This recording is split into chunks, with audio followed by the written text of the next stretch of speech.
Yo, it's your boy Ryan, Northwest Sports Fanatics, back at you with a new video. Today is Saturday, November 4th, 2023, with your boy Ryan and the Northwest Sports Fanatics. Make sure you guys subscribe to the channel, smash that like button either now or on your way out. Donate to your boy if you can, Cash App, $ ORION NWSF, or the YouTube Super Chat right here. We got a great college football matchup this Saturday afternoon. Number 5, Washington Huskies, led by Michael Penix Jr., the best lefty with the deep ball. And number 20, USC Trojans, led by Caleb Williams. Could both of these guys go 1-2 in the draft? It is very, very possible. I can't wait to see what we get here tonight. And then I got my Oregon Ducks going against the California Golden Bears here on the other screen for me as well. Hope everyone is having a fantastic Saturday. We already did one stream already today, WWE Crown Jewel 2023. And it ended up being a pretty good pay-per-view, but we are here now for the Huskies and the Trojans, and I am ready. Let's go, baby. Let's go. All right, I got to get my screen set up here for Oregon since we were going into halftime, so give me one sec. I got to shift this screen down, make room for this one. All right, here we go. Make sure we turn up the volume here. All right, baby, I'm ready. Let's go.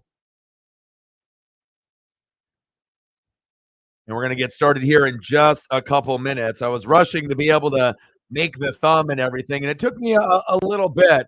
But again, some people were saying, hey, I know you're a huge, huge Duck fan. Why aren't you doing the Duck game? Well, we're playing California, and California is not ranked. And this is going to be the only time I'm going to be able to see Caleb Williams and Michael Penix Jr. go one-on-one. And it'll give an opportunity for Michael Penix Jr. to have another Heisman moment like he did against my Oregon Ducks. Hopefully the Ducks and the Huskies, which are ranked now 5th and 6th in the college football playoff poll, hopefully we play each other again in the Pac-12 championship.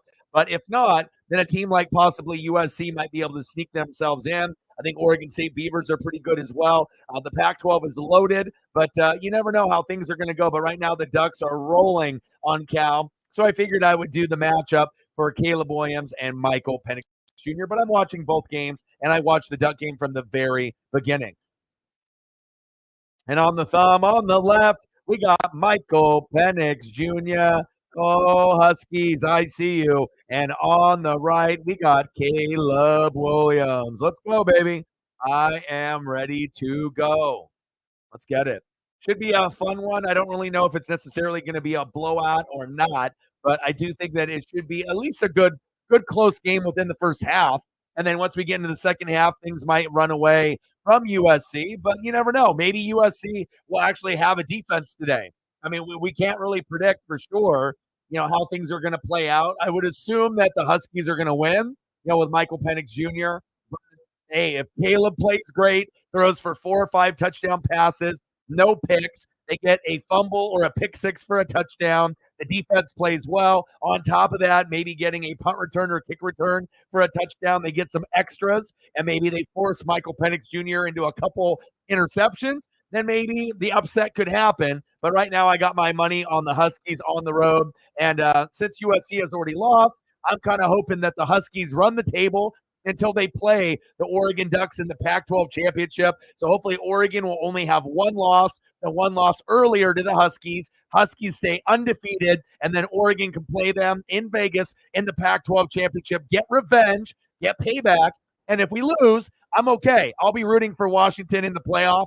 If they end up beating Oregon, I just want a fair shot to try to get revenge and try to get payback. And if we fall short 2 times in a row like we have in the past to Utah, then obviously they're the best team. And the Huskies deserve to be in the college football playoff and possibly in the Natty. And maybe Michael Penix Jr. will end up winning the Heisman this year. Now, we know Caleb Williams won the Heisman last year, but he doesn't look like the same quarterback this year. Obviously, the talent level in the Pac-12 has gotten much stronger.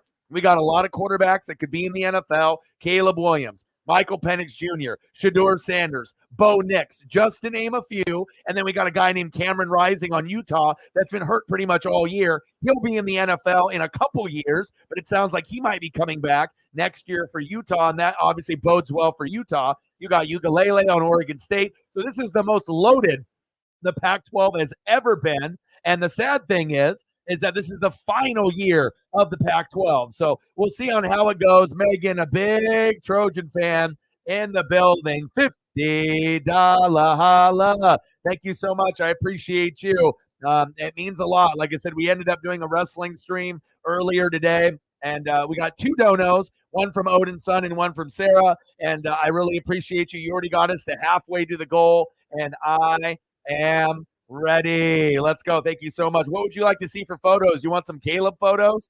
I got you. Let's get it. Thank you so much. Let's go. Bang, bang, bang.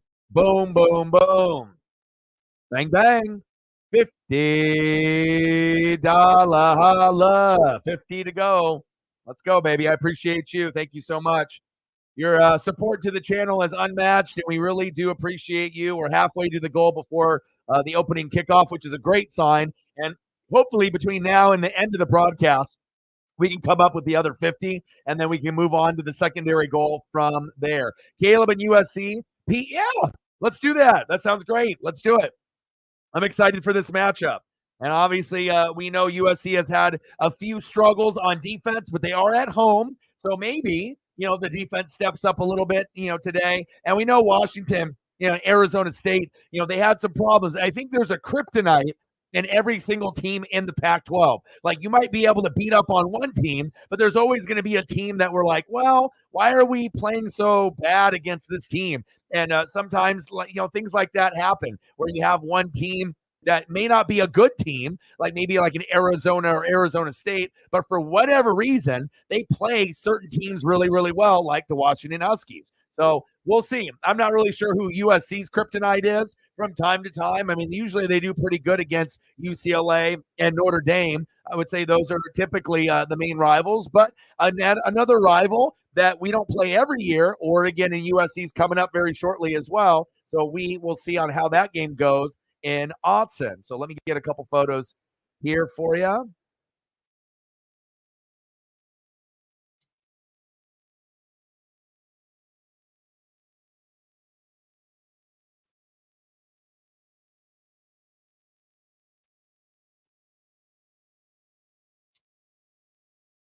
right, let's get a few photos up. Let's start off with Pete.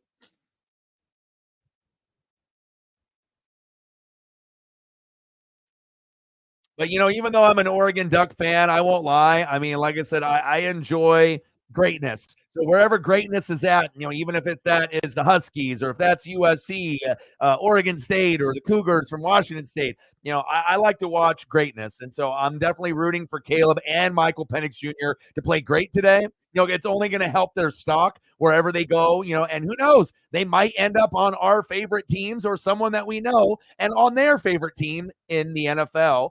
Obviously, in a matter of months.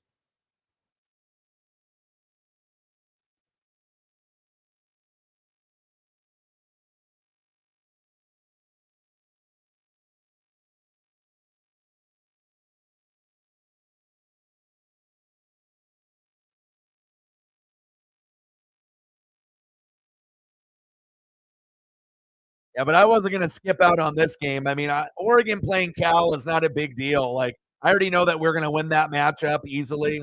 I'm not going to be able to skip out on the Huskies and the Trojans. No way. Especially with the amount of coverage that I do for the NFL and college football. I mean, this is the best matchup of the weekend by far. Number 5 versus number 20, baby.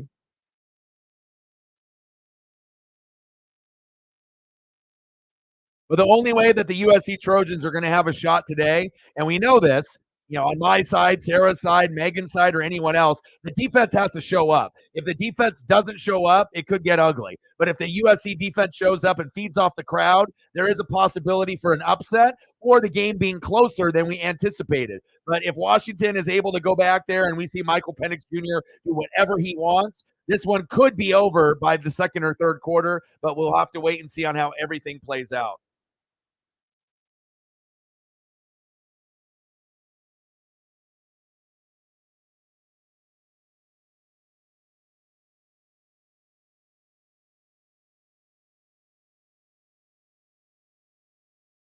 Let's go. I'm so excited for this.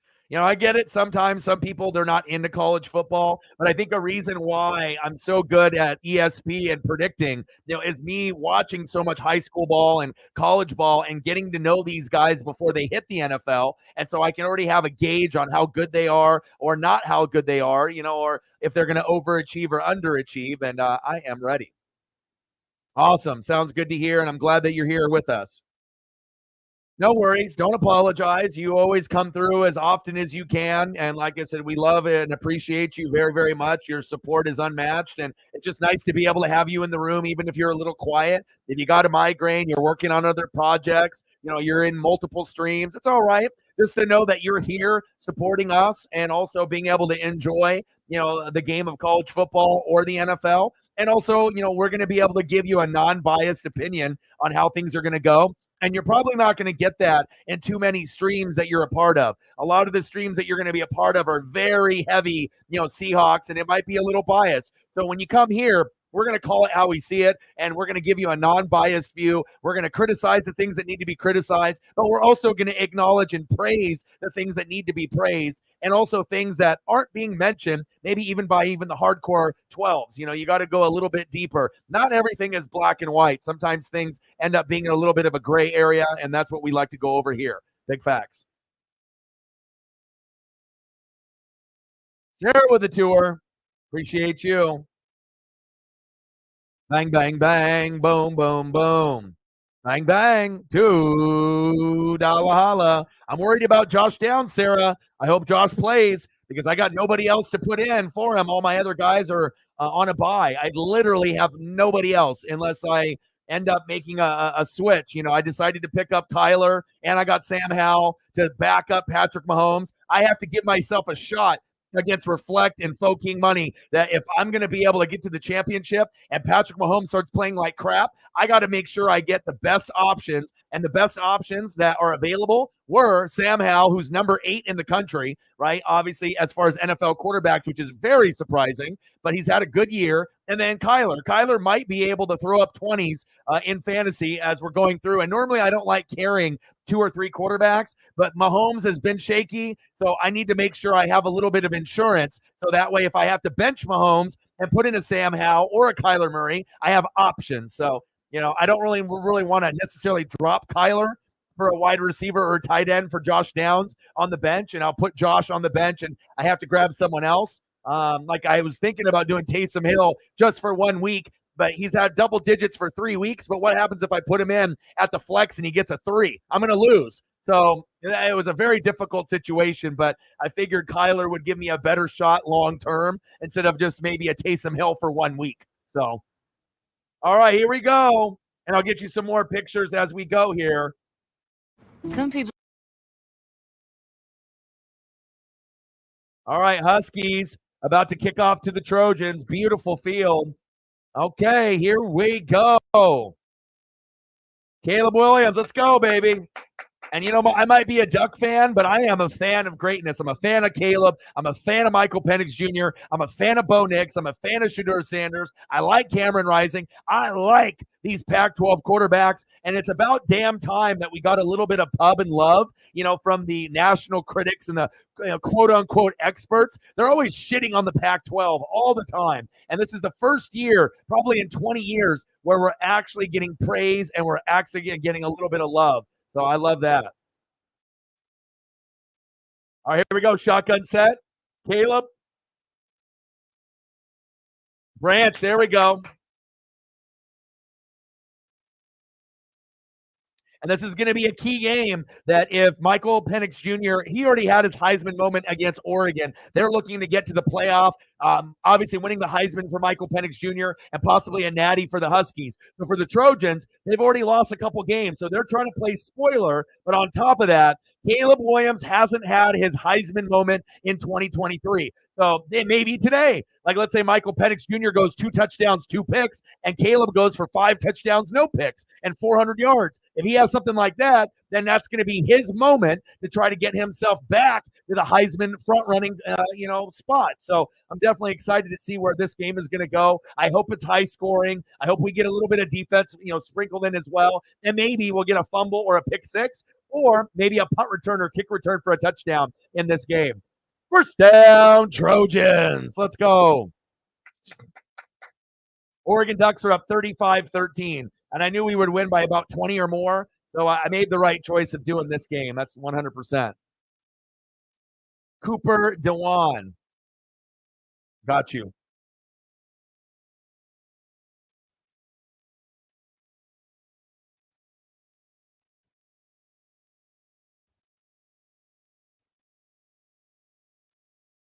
Shotgun set. There we go. And you're going to want to make sure you're going to get the USC Trojan players in space. Washington has got one of the best defenses in the Pac-12. So if you're USC, you're not going to be able to sit back there for 5-6 seconds against a shitty defense and then being able to go for your first progression, second progression, third progression. You're going to have to do a lot of screen passes, a lot of bubble screens. You're going to have to do some maybe jet sweeps, some reverses, some end arounds. You're going to want to be fast-paced, and you're going to want to get rid of the football quickly. Let the receiver, when he gets the ball, let him shimmy and shake. Don't worry about dancing around, Caleb Williams. Let the receivers and running backs dance around once you get the ball quickly to them. And the more fast and the more quickly USC gets rid of the football with Caleb Williams, the better chance they have to win this game and get the upset. First down and 10. So far, so good for USC, looking pretty good against this stout Husky defense, who arguably might be the best in the Pac-12. They're definitely in the top 4 with Oregon, Washington, Oregon State, and sometimes Utah.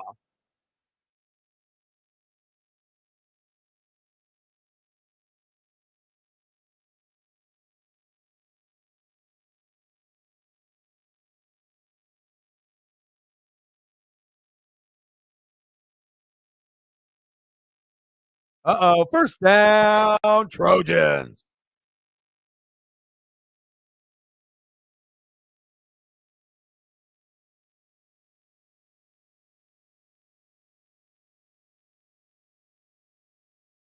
First down and 10. I like the way that the game is going so far for the Trojans. Huskies defense. Oh, offsides. Caleb, go deep. Go deep, Caleb. Go, go. Oh, he should have kept going for it. That was a free play right there.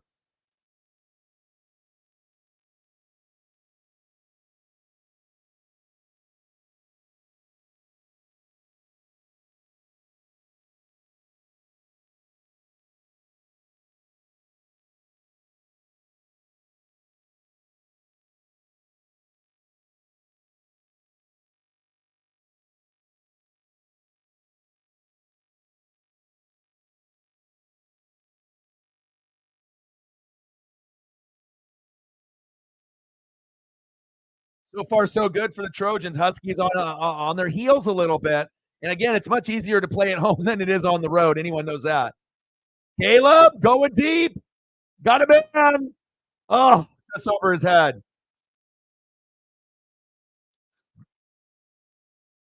Flag down. I got your Hawkeye here. Cooper DeWan. Oh, boy. I got you. Thank you so much for your $2.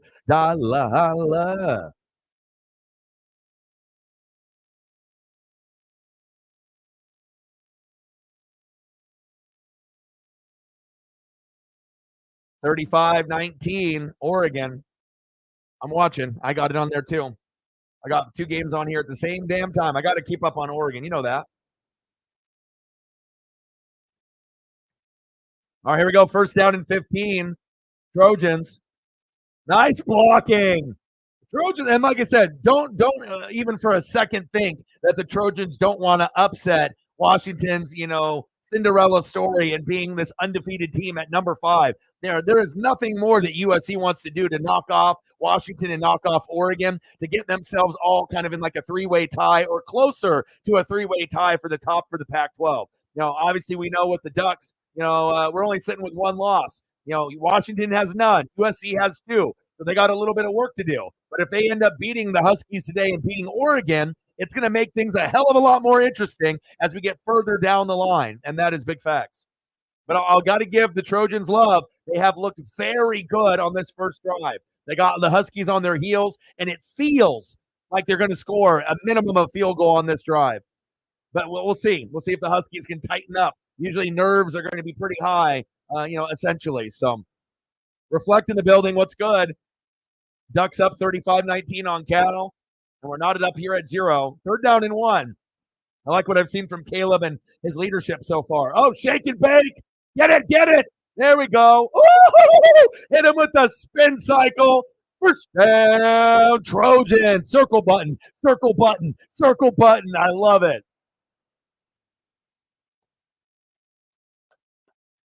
Turned into a USC cheerleader just like that. Okay. I love to be able to evaluate greatness. My favorite quarterback still is Michael Penix Jr. I know I'm a Duck fan, and I got Bo Nix. I got mad love for all these QBs in the Pac-12. Bo Nix, Michael Penix Jr., Caleb Williams, Shedeur Sanders. I love it. Let's go. Oh, we got timeout.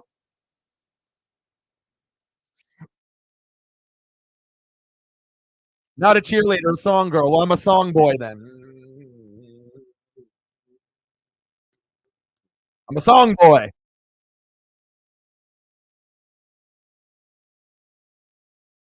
Look at right here, down the sideline. Look at it. Let me use my circle button. Woo, baby!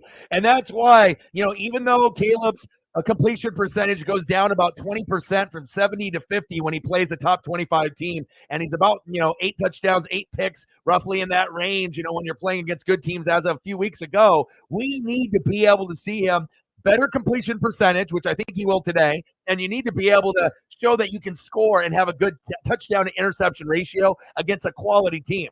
Against bad teams, he's awesome. It's like 80 touchdowns and 4 picks or 5 picks, and his completion percentage is like 70. Okay, but when you're playing a top 25 team, that goes down about 20 points. And then also the quarterback, obviously touchdown to interception ratio is about even. So we need to see Caleb get back to, making Washington look inferior and making them look like maybe they're not a 25 team. That's what we need to see. So let's go. Shotgun set. Caleb. Nice. Don't hit him late. Both quarterbacks are going to play good today. I can feel it.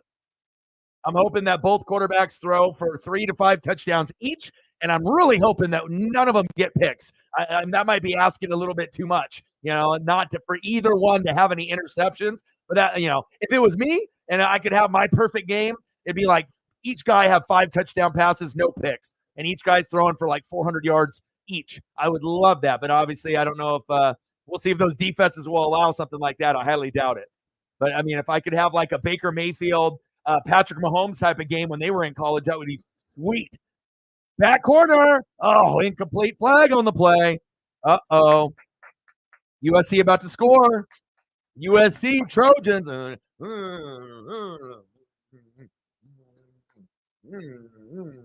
Oh, baby, I feel it. Daniel in the building. What's good? Ducks up 35-19. We did Crown Jewel. Pretty good pay-per-view. Some good matches, some, kind of matches, but overall pretty badass.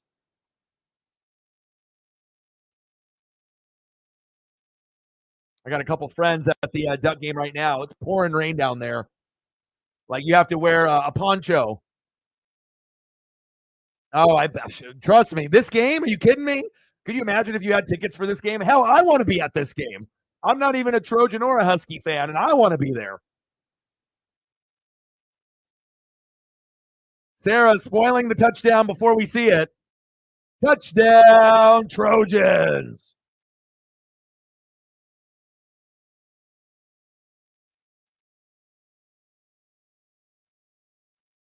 Yeah, you can't be spoiling the touchdowns on here because you don't know how we're watching the game. I'm watching it through my cable through ESPN.com, but even with that being said, it looks like it's about 10 seconds behind, maybe live TV on a television. So no spoiling touchdowns. Don't do it. That's the worst thing too. Like I don't want to know if there's a missed kick or a touchdown like 20 seconds before I see it. So no spoilers on the tutties or the field goals or anything like that. 7-0 Trojans.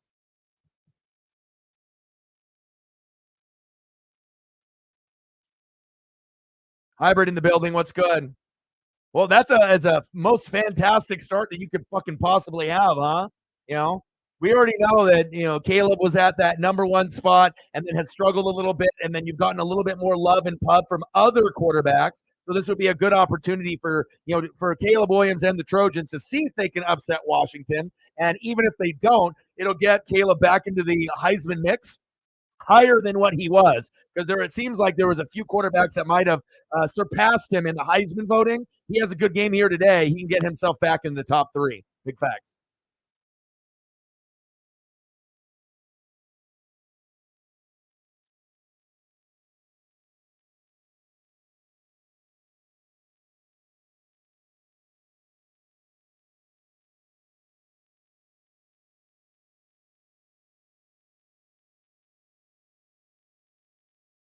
All right, Michael Penix Jr., your turn. Hey, if you start screaming and I hear it all the way from Australia, that's fine. But I just don't want to be able to see it in the chat before I actually see it on the video. And the thing is I'm not even watching it on a link. Like when we have these links where we have to watch certain sports where we don't have access or out of our area. I'm actually watching it through ESPN.com through the cable. But even with that being said, it still has a slight delay as if you were watching it on a stream. The only way that you're going to get it maybe as fast as you possibly can is if you're watching it on a TV. But even that being said, DirecTV, Dish, Xfinity, and other companies, it comes in differently. So we all could be watching it on a TV, but it doesn't mean that we're going to see it all at the same time. Some people that have it on DirecTV might get it 30 seconds faster than someone that's watching it on Xfinity or Comcast. I don't know why. You would figure that every company on TV and satellite would be linked together, but it's not. So, which is a little odd, but it is what it is. No spoilers. Candace in the building. What's good?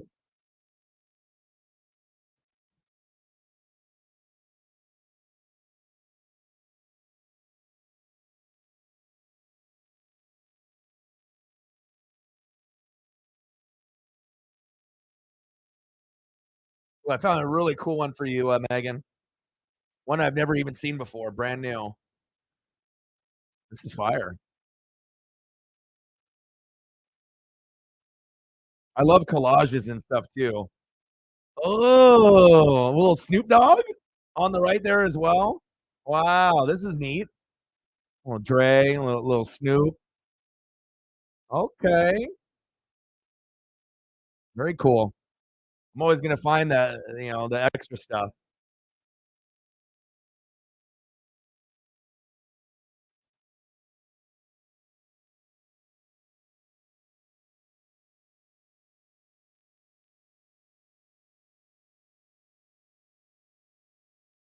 All right, Michael Penix Jr., your turn. Let's go, baby. Huskies.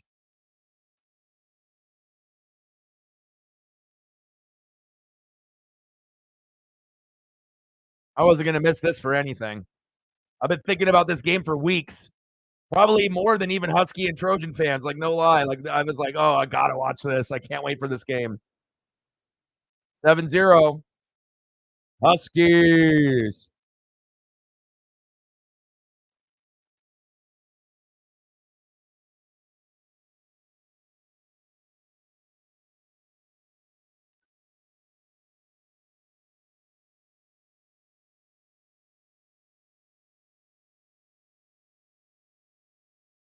Stud. Stud. I love lefties. Hell, if Caleb Williams was a lefty, I'd probably like him a little bit more too. Something about those lefties, man. Let's go. Well, I told you at the beginning of the year who it was going to be. What did I tell you? I told you it was going to be USC, Oregon, and Washington, and that's what it is. But you got a few other teams that are creeping. Like Oregon State has been much better than people anticipated. I knew they were going to be good this year, and that could be that could be Oregon's kryptonite. We could go literally one loss all the way to Oregon State and then lose to them. It's very possible. I got mad respect for the teams in the Pac-12.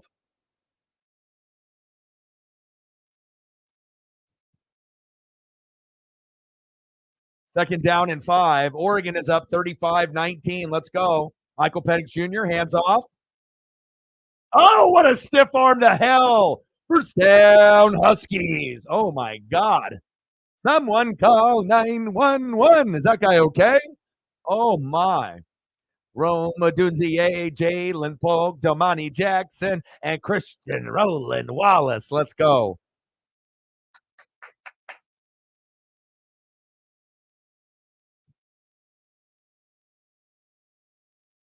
Looks like Cal's about to punt. 4th down and 7. Matt in the building. What's good? We got Oregon 35, Cal 19 about to punt right here. And then we got USC 7, Huskies 0. Michael Penix Jr., hands off.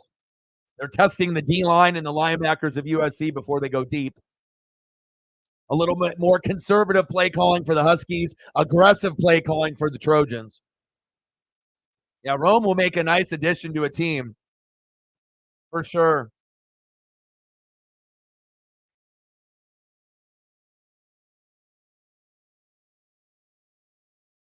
Like a Troy Franklin on the Chiefs or a Roma Dunze on the Chiefs. Could you imagine what that would do? That would help a lot. Penix. There we go. 3 blockers downfield. What a great blocking scheme. First down, Huskies. Move the chains.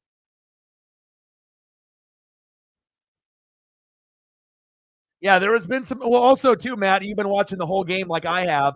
We had interception after an interception, and it was very sloppy. You know, the rain is coming down very hard here in Oregon, so lots of mistakes due to the weather.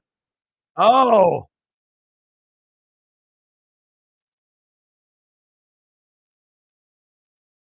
First down, Huskies. Are you sure?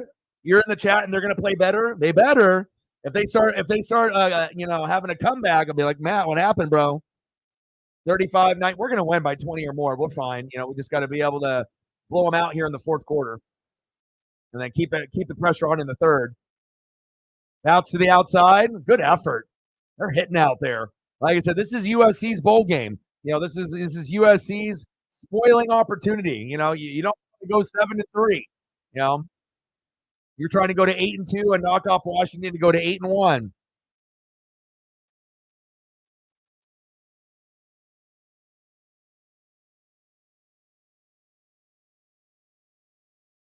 Second down and 3.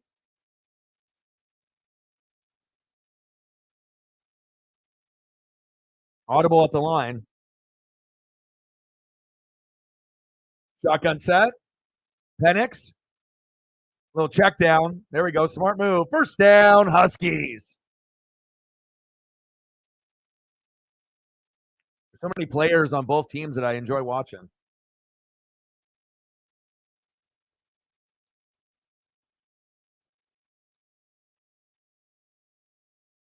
Sarah with the doll hair. Thank you so much.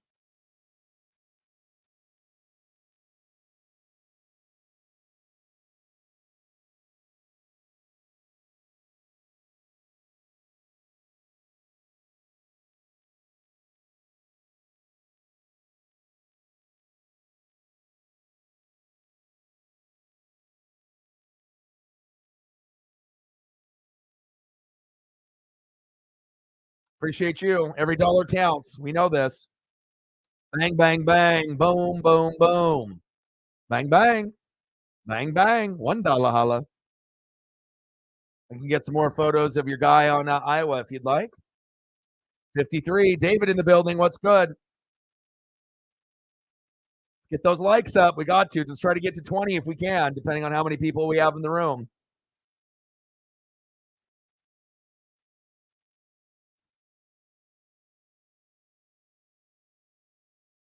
Short game. Ducks with the tutty. Let's go, baby. Bucky Irving. 41-19, baby.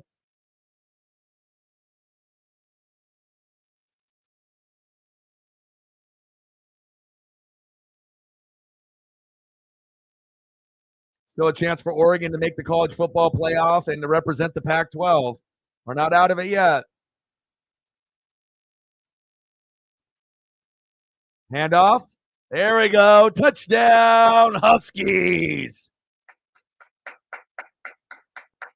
Wow, Dylan Johnson, I see you. 2-yard tutty. This is going to be a hell of a game. I'm going to go get my my energy drink. Get my energy drink. Good game so far. I only got one duck chain left. Remember, I had like 6 or 7, but when I went to the Colorado game, I gave all my chains away because that's just what I do. I like to be able to give things away, even if I know they're worth money. I mean, they're worth like 25 to 30 a pop. So obviously, giving away $150 worth of fucking merch is not ideal. But if I know it's going to make someone's day, I'm willing to do that. So I only got one now. I got a custom one of one. This is a highlighter yellow, from the Natty. That obviously the Ducks, with my LaMichael James jersey where we had Chip Kelly and lost to Cam Newton, it's based off that jersey, and it's a one of one. There's not another one that exists. So it's not like a regular yellow, it's a highlighter yellow. But since I have a green screen, it gets distorted. Anything that you show green or yellow, it's going to have like some transparency or look a little distorted. So it kind of looks yellow with a little transparency, but it's a highlighter yellow. If I wasn't wearing, or if I didn't have a green screen, you would be able to see it. Unless I take a picture of it and I can show you. All right, let me go grab my drink here real quick. Let's go, baby. Huskies and Trojans, baby.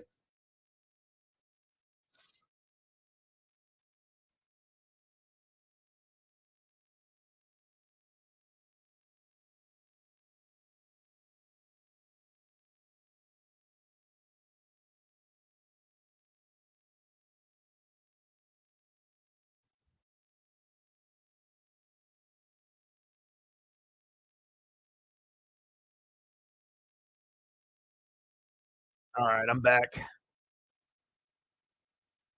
But if you look at like the Natty jersey that I wear, the LaMichael James, where it's got that highlighter yellow around the numbers that they wore just for that one particular game, the color of the border of that highlighter yellow is exactly the same color of the chain. So, and also too, it's black. I got a black chain, I got a gold chain, and I got a silver chain that I can swap with it too. My boy is the man. And then his new project that he's working on, these new chains. Oh my God, I can't talk about it. But once he's done with them, I'm going to get some and I'll show you guys what they're all about. And they are incredible. He's got some other stuff that he's working on too with like signage and whatnot. But it is sick.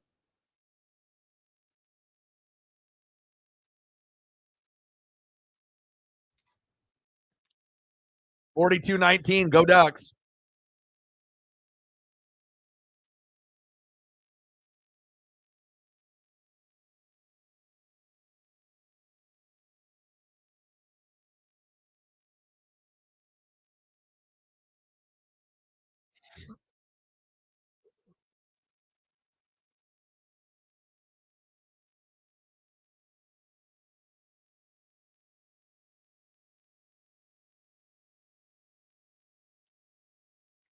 Sam Hartman, Bo Nix, Jordan Travis, Michael Penix Jr., Caleb Williams. A bunch of senior citizens, 24, 23, 23, 23, and 21. Oh, yeah. Hell, fucking Urban Meyer said he thought the Ducks were the best team in the country. I thought I was smoking something. I was like, what? I have never heard experts or former coaches give any love to fucking Oregon like that ever. That was like, I almost had to do a double take. I'm like, what? I was like, there's no way he just said that. But we are really good. I mean, we are one of the only top 10 teams, in rushing and in passing. And then the defense has actually played really, really well, like surprisingly well.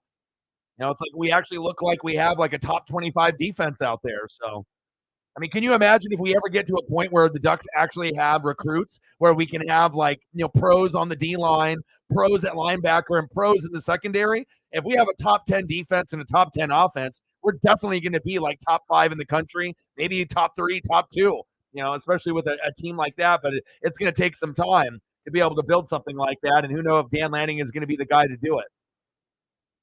42-19 Ducks. But I love hearing Oregon getting pub when they deserve it. Not every year we deserve to get the pub, but for this year, we deserve it. We're good. We're a good team. Even Duck fans are surprised on how good we are on the defensive side of the ball. So, well, you had that same problem last year where the offense sucked last year too. Remember? Where it's like you tried to score points and you guys could only get like 10 to 13 like every fucking game. So, which sucks. But at least you got rid of the coach, right?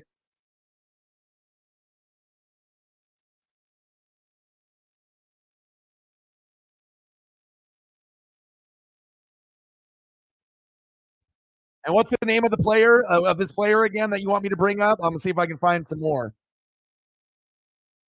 Can you type it in the chat again? I'll see if I can find some more for you.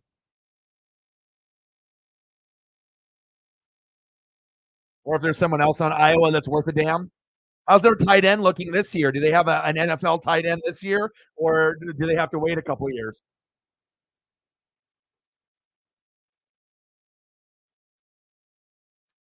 Come now, Baisley.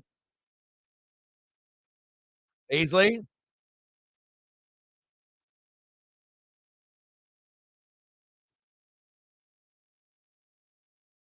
Corey Taylor.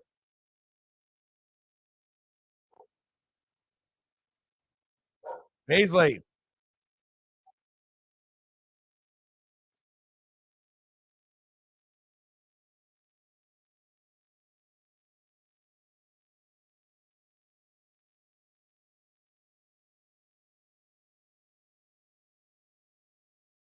Who else is going to wake up at 6 a.m. and watch that fucking Dolphins and Chiefs game? Any y'all going to sacrifice some sleep to watch that game? I'm going to. I'm going to make sure I get walks in at the right time, and we're going to get that done. It's too good of a matchup for me just to be able to read about it a couple hours later. So, yeah, Notre Dame got beat today. I talked to Odin's son last night, and he was worried about that game that they would lose, and they did. Hi. Daddy's working. So Daddy did one show. Now Daddy has to do another show here.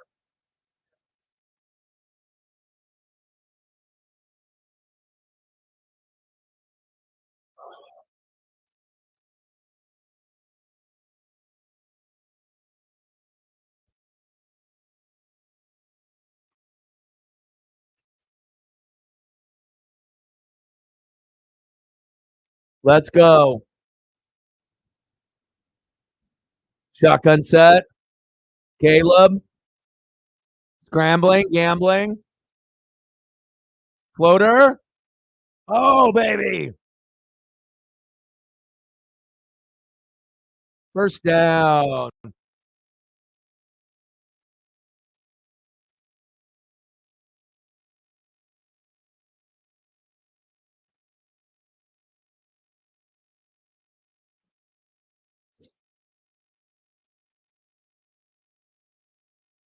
Yeah, we got a lot of blue chippers coming in next year. So Lanning, if he can keep his job there and keep recruiting on that defensive side of the ball, we've been getting better and better and better. So, I mean, a lot of it is the Nike, gear and, the money in the locker rooms, but also we're trying to, build something here. We're trying to get better than just like a Rose Bowl. Floater and complete. Are you surprised by those numbers, Reflect?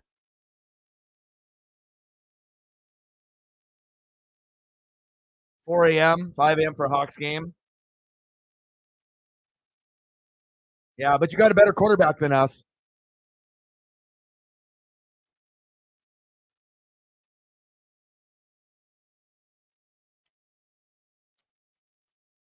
Now Cal fumbled on the goal line. Wow. The ball is just squirting around there on the 1 yard line. Unbelievable. Nice job, Ducks. All right, here we go, Caleb. Step up in the pocket. Wide open.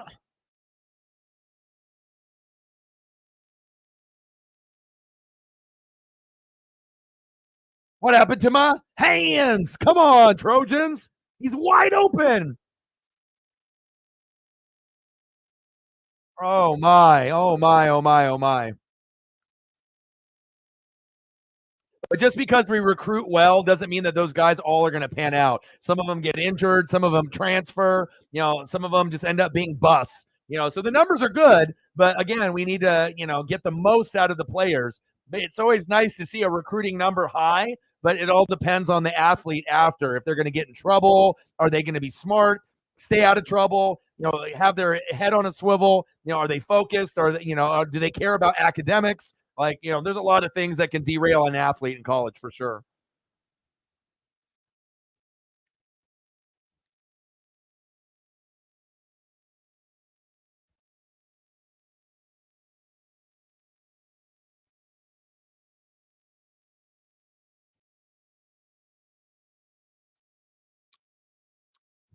$53, 47 to go.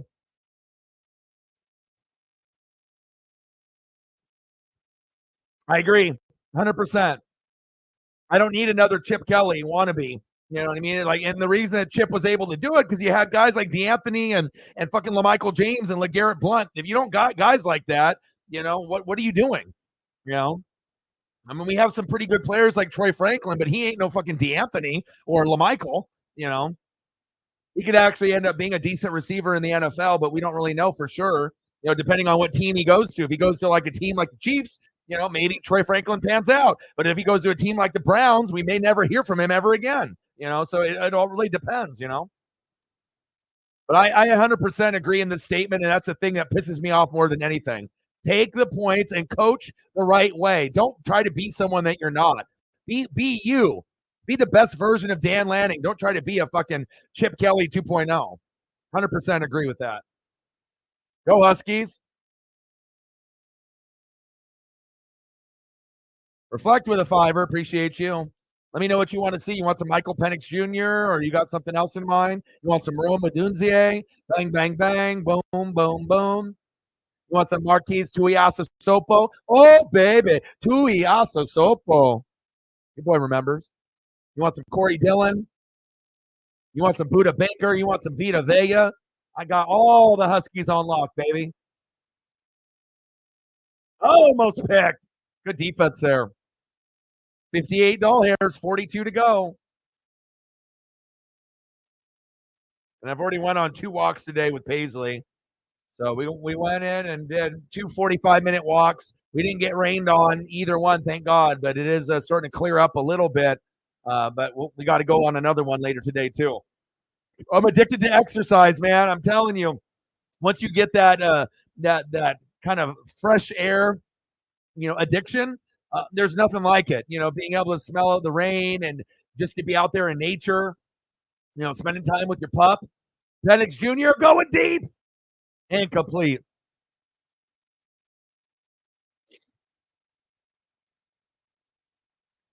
Yeah, I think honestly, if we play you guys again, we're gonna win. That's just my feeling. Not just being, oh, I'm a Duck guy or whatever. I just think it was so close that first time around. If it ends up going, again, and we play, and you guys go undefeated, we win every game here on out. Beat USC, beat Oregon State, and we're whatever 10-1, and you're 11-0. I think there would be a very good chance that we knock you off. But if we don't, and you guys run the table and go, into the playoff, I'm going to be rooting for you guys to go all the way and for Michael Penix Jr. to win the Heisman. And as a Duck fan, no one would. Oh, blocked! Oh, Trojans! Wow, I did not see that coming. Oh my, what a play!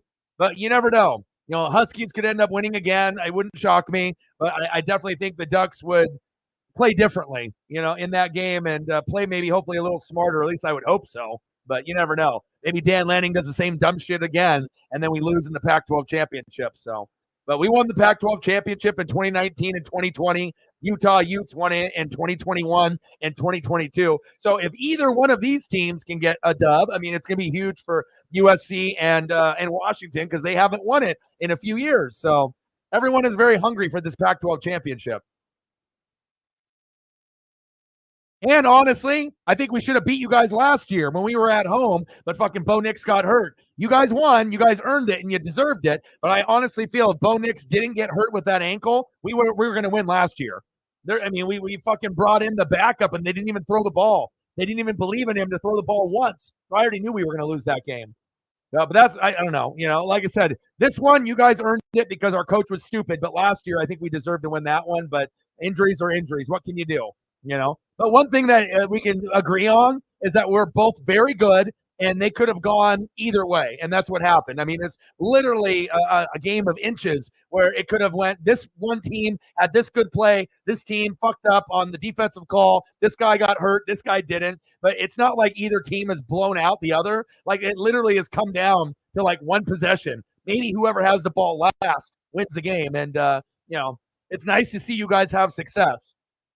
For a Duck fan, most would be like, "Oh, that's bullshit." But I like seeing other teams in the Pac-12 do well. I like being able to see success, especially when you guys haven't had it in a minute. Like Oregon State too. I love rooting for them, just not when they're playing us. Touchdown Trojans! Caleb Williams trying to have his Heisman moment today, huh?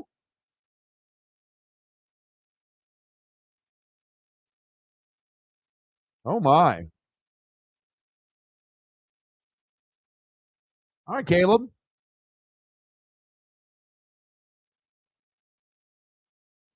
Good game so far. Looks like it could be a game, even though the Husky defense is typically pretty good. The firepower that both teams have on offense is fucking ridiculous. There's no other team besides these two and Oregon that can just fire it off and put up 30, 40, 50, 60 points like us three. Now, I got the Ducks. Reflex got the Huskies. Megan's got the Trojans. It's a beautiful family that we have here. Let's go. Love it, man.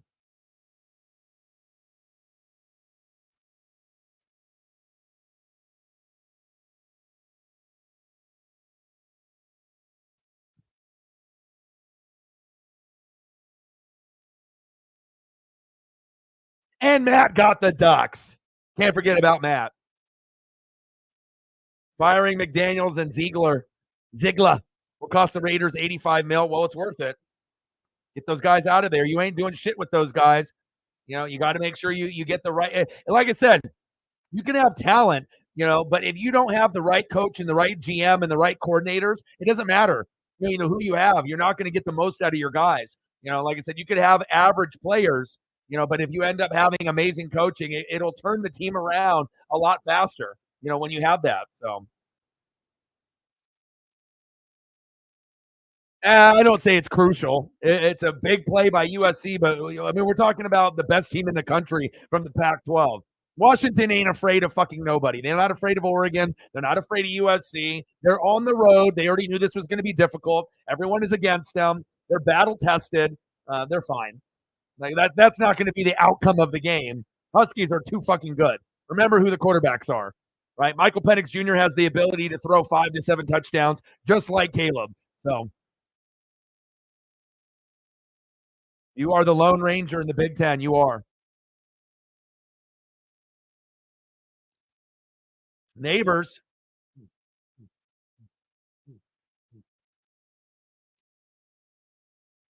Alabama stinks, and they're 7-1.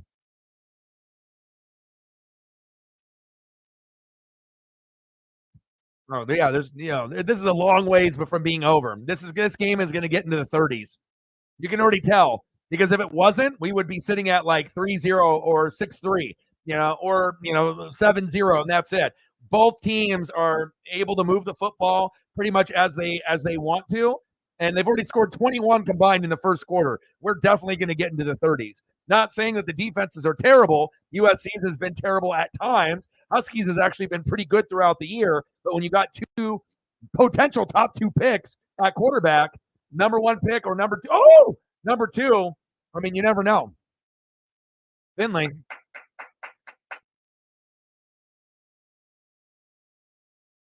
And again, if USC's defense plays good today and they can force Michael Penix Jr. to play average, they can win this game.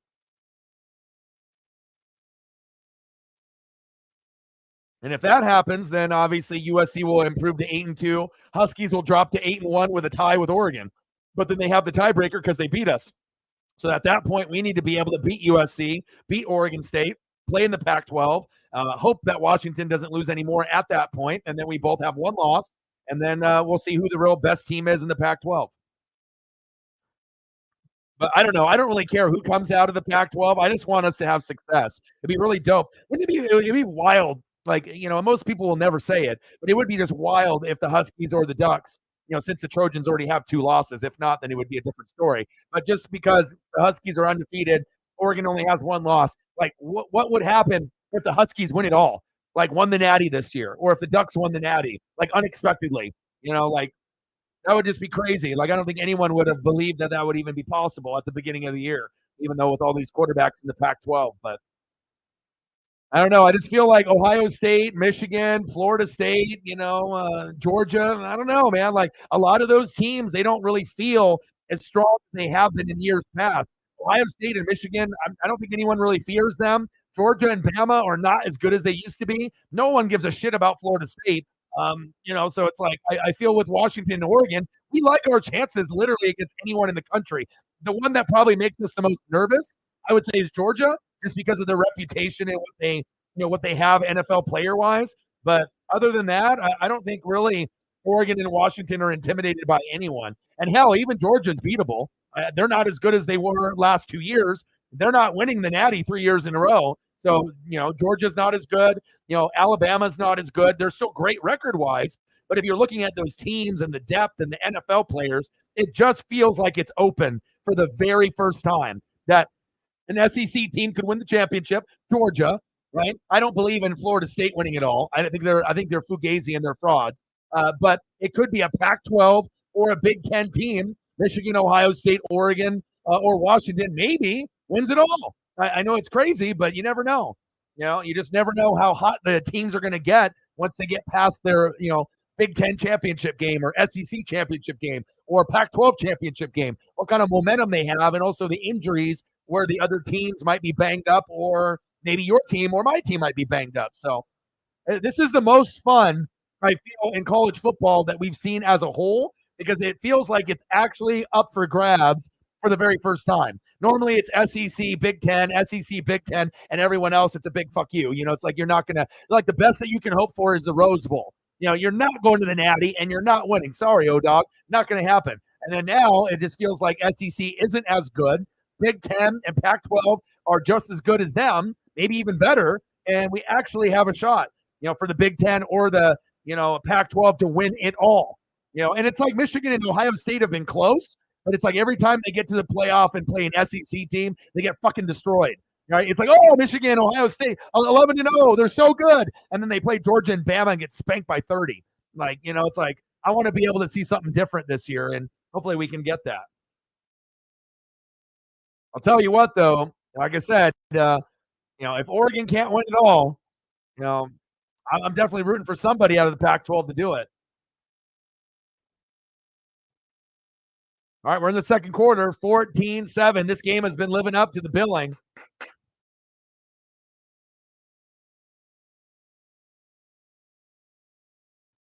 Reverse. I told y'all they'd be doing it. Look at that. First down, Huskies.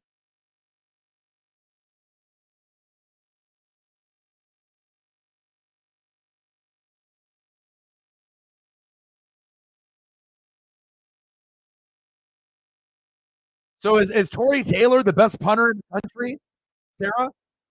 Or what's his ranking as far as being one of the best punters in college football? Is he number one? What's his ranking? I mean, I got Camarda from Georgia, and he's awesome. Flip. Something about Pac-12 football, man. Just like Sarah and her Big Ten, and I guess if you're a fan of ACC or SEC, wherever your favorite team is at, it's just nice to be able to have that pride where, what, we're not, getting shit on. Like everyone knows that we're good as a conference, and they know that there's NFL talent there. And this could be the best draft quarterback wise in 30 years. We're going to have 9 quarterbacks come out, right?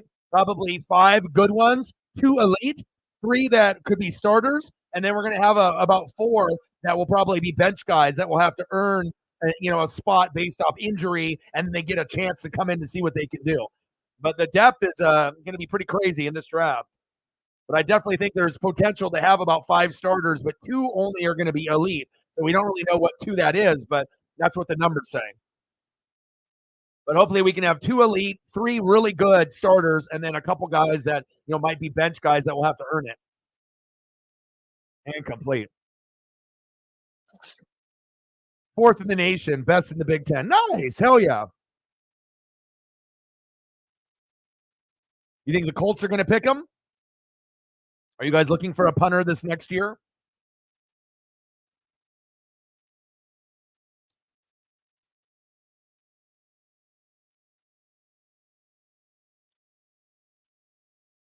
So, Sarah, what would you grade Crown Jewel overall?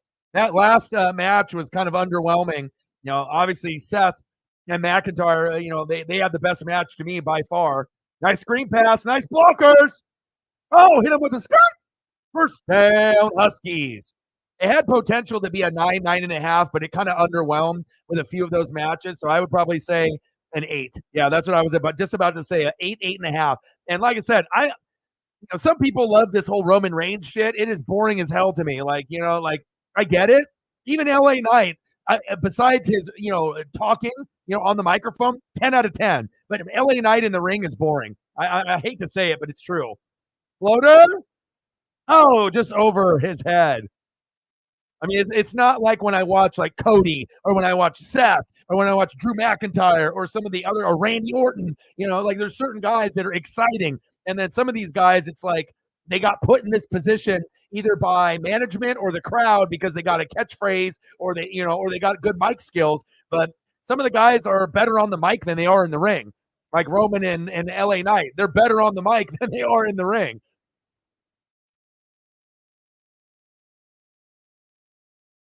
They should have ended with fucking Seth and Drew McIntyre, but again, that wouldn't make any sense since they're promoting Roman and LA Knight or whatnot. But I definitely know what the best match was, and it was that one.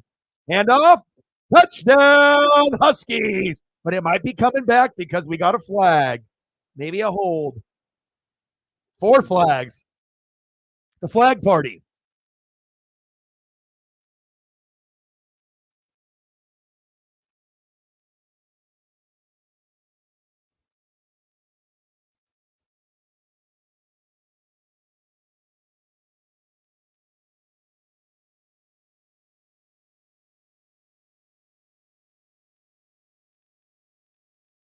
Participating with not a helmet.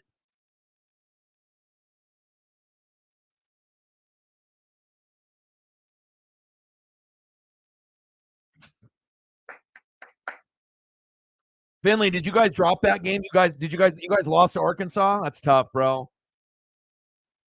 But remember, you said it yourself too. This was going to be growing pains, and it's not like you guys, Mertz and the rest of the crew, they didn't really look that good to start the season. It was, it's not like you guys got Tebow and Brandon Spikes and you got all these Percy Harvins. It's going to take time to rebuild that team. So I don't know. Short game.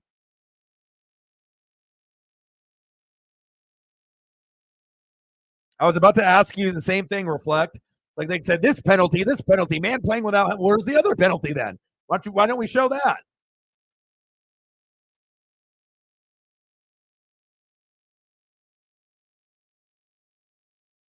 Golly, man, I wish I was a time traveler and I could just time travel to this game right now. 3rd down and 18. Come on, baby. And they're obviously going to play a zone here. Penix Jr., they're not stupid to do one-on-one. Not with Michael Penix Jr.'s success. Oh! Touchdown, Huskies! Heisman moment, baby. Bang, bang, bang, bang. Devin Culp. I mean, you're talking about 1-on-3, and that's why Michael Penix Jr. is my favorite quarterback in this draft. Look at this. Look at that. Oh, my God. That's what I need to see on Tampa, baby. That's what I need to see. That's such a Steve Young, Michael Vick, Tua Tagovailoa throw, and that's why I can't wait for Michael Penix Jr. to be the Tua of the NFC. That was so fucking pretty.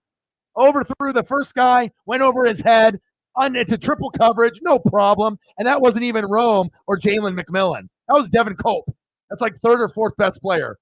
That was amazing. Extra point is up. And it's good. That was sick. I mean, I'm telling you, Michael Penix Jr. has a very, very clutch gene.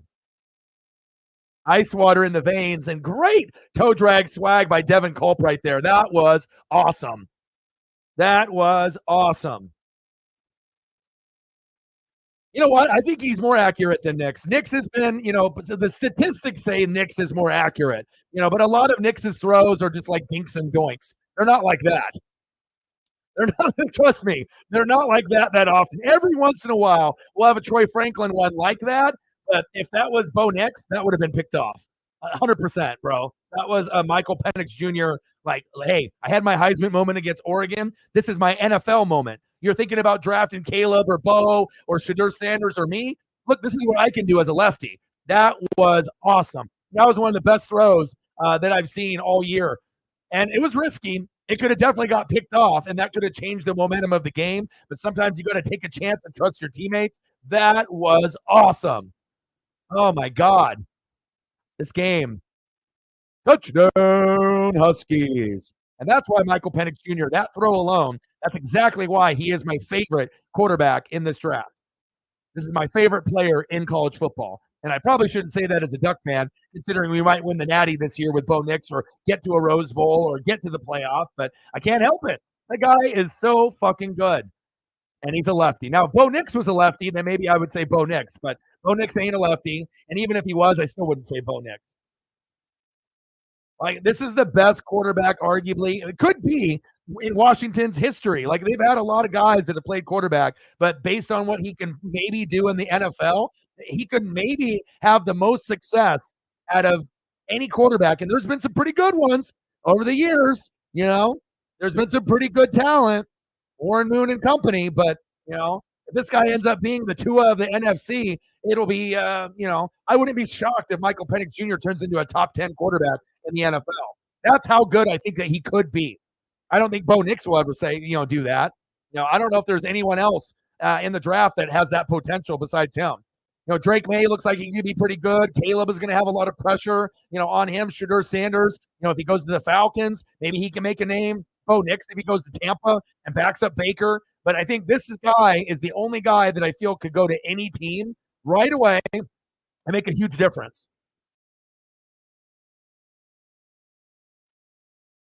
Special. And I like that he's a well-rounded man, The only thing that's going to hold him back is like Mariota, injuries. If it's not going to be his smarts, it's not going to be his arm, he'll get better. Arm strength will get better. Accuracy will get better. He's just showing you glimpses. This is just the early part, of his career, and he'll get better and better. And especially if he's got a quarterback guru as a coach and they can develop him further and further, he could end up going from, being Michael Vick, Tua, maybe closer to even Steve Young. I mean, you know what I'm saying? Like, there's a chance where he could elevate his game and go even higher than Tua, higher than Michael Vick, and maybe closer to Steve Young. And that's a big compliment. I wouldn't say that if I didn't really believe it. But it all depends on what team he goes to and also what supporting cast he has. So,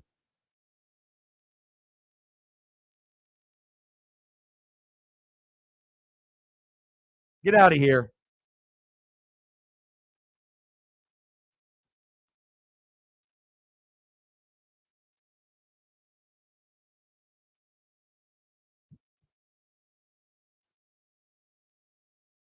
Now, if Bo Nix ends up being the best quarterback in the draft, I think that would shock everyone, including every Duck fan on planet Earth. I see what you're doing, but I mean, as great as Bo Nix is playing, I mean, he doesn't look like he's better than Mariota was in college. And, Mariota kind of capped out because of injuries as well. He's got a good touchdown to interception ratio, but some guys just cap out in college. And I don't really see Bo Nix being a good NFL player. I see him as a backup quarterback. But like Caleb and Drake May and Michael Penix Jr., even Shadur Sanders probably has a better chance to pan out than Bo Nix with his dad and depending on where he goes. So, like, Bo is going to be like maybe the 5th, 6th, 7th, 8th, 9th, and he's just going to have to hope that he gets on the right team with the right coaching and gets an opportunity to back up Baker in Tampa, something like that. But I'll tell you what, if I had my choice and I had, Tampa's pick and I'm in the war room, I'm picking Michael Penix Jr. That's who I'm picking. What a fucking throw, man. Nick seems as good or better than Purdy. Yeah, or Baker, what I'm saying? Like, there's a lot of similarities in Baker's game and Bo Nix's game, too. But again, you can look great in college, LaMichael James, DeAnthony Thomas, looking like Tyreek, but then you go to the NFL and then you realize that you're just not as good. You capped out, you know. Like LaMichael was too small, and you could probably say the same thing for DeAnthony. He had the speed, but he wasn't as muscular as Tyreek. If he had more muscles, oh baby, wow, first down, Trojans. Like if DeAnthony Thomas had more muscle on him, he'd still be in the league today.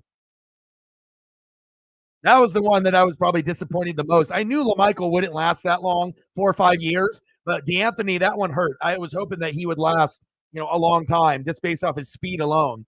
But then they just, kind of downgraded him from like wide receiver 3, wide receiver 5, only exclusively to special teams. And then, we had COVID and then he decided to sit out. And then they said, pretty much screw you, the Ravens, and then he never got a chance to play again after that. And now DeAnthony just fucking fishes now, and does shit like that. So it's like, I don't want to say such an amazing talent wasted, but I just wish that DeAnthony went to a different team. He went to the Chiefs and Ravens, but nice. The juice is loose. Oh, almost a touchdown. Oh, bro, he could throw. Mariota had the accuracy. Mariota was making throws left and right. He could run when he needed to, but I mean, he was doing everything. Offsides. Touchdown, Trojans. What a game. John Ross, yeah. Because you got to be able to run routes and you can't get hurt and you got to continuously get better and better and better. You just can't, play amazing and then just like hit the ceiling. It's like Jameis Winston, Carson Wentz, Mariota. All of them were great in college, but then when they got to the pros, sometimes that's all you're going to do. You're not going to get any better. And then you start to realize, yeah, you were able to dominate college athletes, but when you get NFL linemen that are as good as you, as fast as you, even though they're like 400 pounds, then it becomes a harsh reality. You're like, oh my God, like, I was the man at college and high school and Pop Warner, but these guys are better than me. And if you're not mentally strong, then there's going to be the end of you. So you got to be physically strong and you got to be mentally strong. Extra point is up and it's good. We have our barn burner, baby. 21-14 Trojans.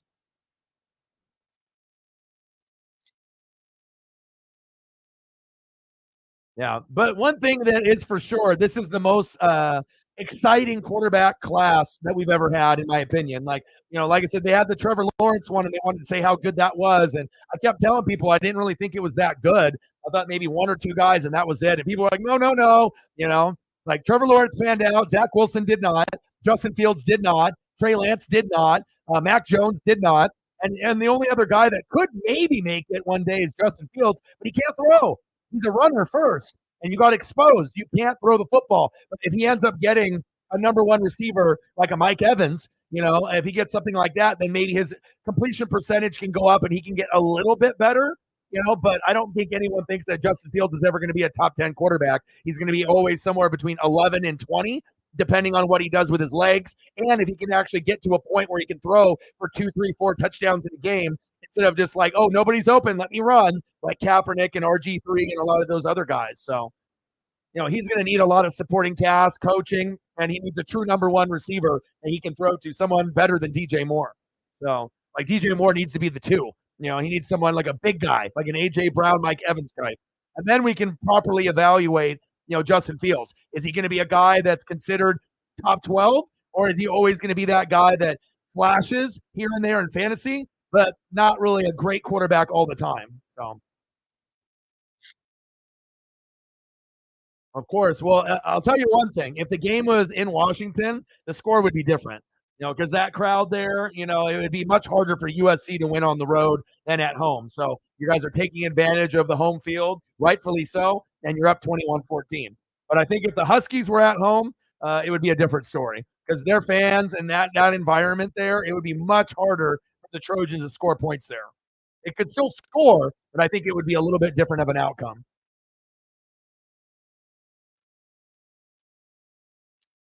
Maybe not. It might come down to, someone ends up winning by 14 or something of that nature. I mean, we haven't had any field goals yet.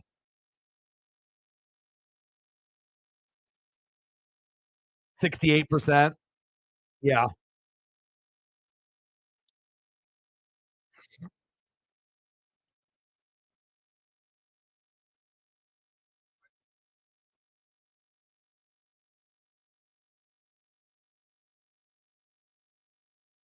Great game so far.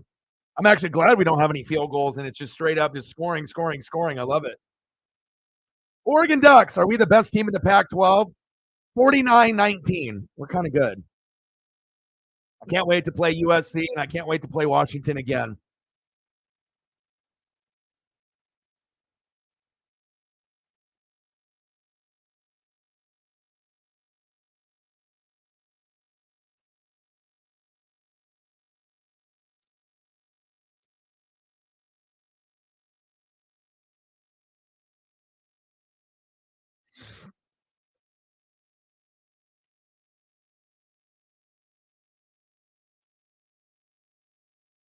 Yeah, but also too, I knew even if the Buccaneers picked Mariota, he wouldn't have panned out for us either. I could already tell that that neither quarterback was going to pan out. Not everyone is going to be a generational talent, so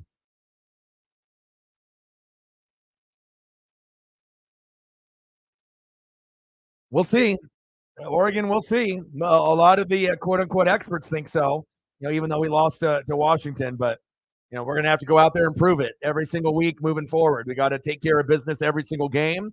And really the difference between us and some of these other teams, it's going to be the defense. If our defense steps up and our special teams and our kicker can actually make some fucking kicks, that might be the difference. Because like I said, if we play the Huskies again, it'll probably be, 3 points. Probably a 36-33 type of game again. It's going to be very, very close. It's not going to be a blowout in the Pac-12 championship. Oh, Jake Locker, Tuiasosopo, Warren Moon. You've had a few. Cody Pickett. But nothing is as exciting as, to me, as Michael Penix Jr. Like, this is the most exciting quarterback you guys have ever had. Like, I have never seen someone with this type of determination and arm and accuracy and excitement. Like, there's an aura about him. I mean, especially if I say that he's my favorite player, even over Ducks. Like, obviously, if I like him more than Caleb and I like him more than Drake May or Shadur Sanders or anybody else in the country, Warren and all these other quarterbacks that are out there, obviously, I recognize that talent and I see his upside. Like, he just looks and feels like he could be Tua in the NFC. And that's what we need. We need more lefties in the NFL. Tua, Dolphins. Penix Jr., Buccaneers. Oh.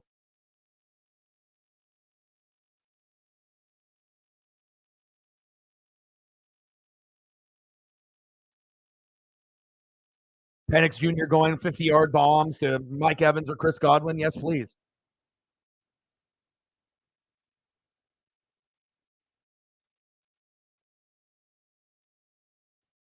Well, Warren Moon is a legend. You know what I mean? I mean, most people have him up there at the very, very, very, very, very top,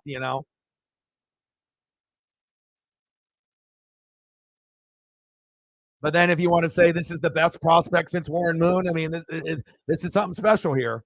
Still needs to work on a little bit of the accuracy and and obviously making sure you can hit all the NFL throws. But again, the excitement factor. I mean, if I'm a Duck fan and saying this, he's special. Like, you're not going to find another one. You're probably never going to have another quarterback like this again. So.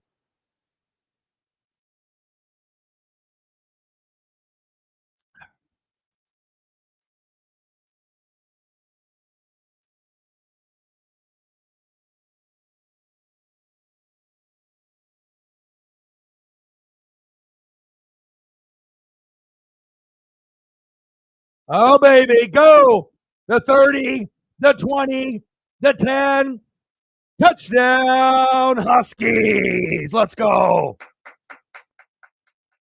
I mean, we're talking about what, 20, 30 years? Because even with the Marquise Tuiasosopo and Pickett and all these other, they're not him.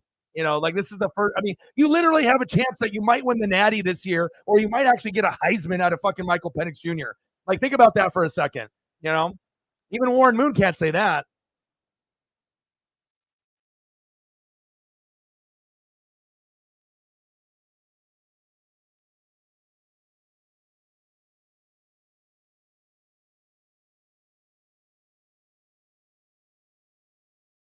Extra point is up, and it's good. What a game. What a game.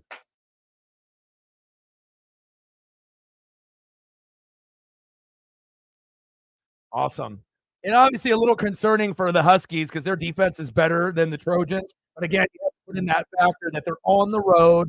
Both quarterbacks could be 1-2 in the draft.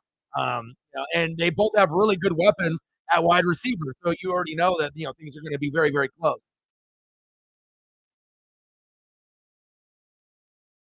56-19 Ducks. Let's go.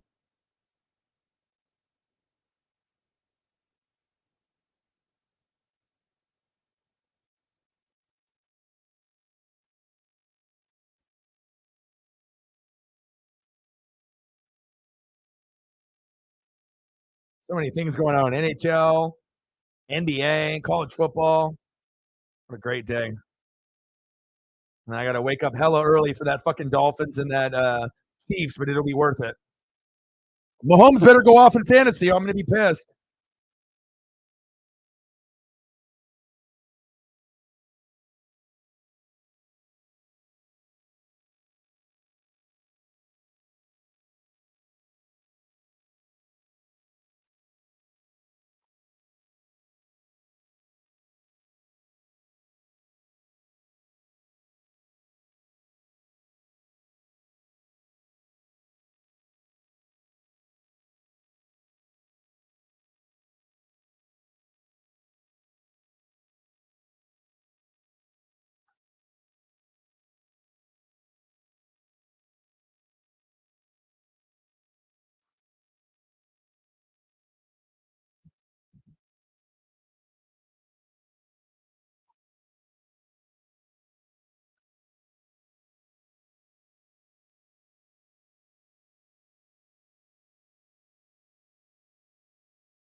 Go Ducks, baby.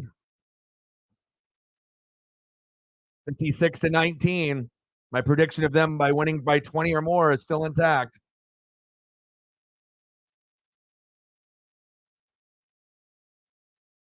Fantastic game. Best college football game, arguably, of the year. This one was very good. I mean, Texas and Alabama was pretty fucking good too earlier in the year where Texas upset Alabama. But we haven't had too many games like this. And, you could argue that this one is just as good as Washington and Oregon was.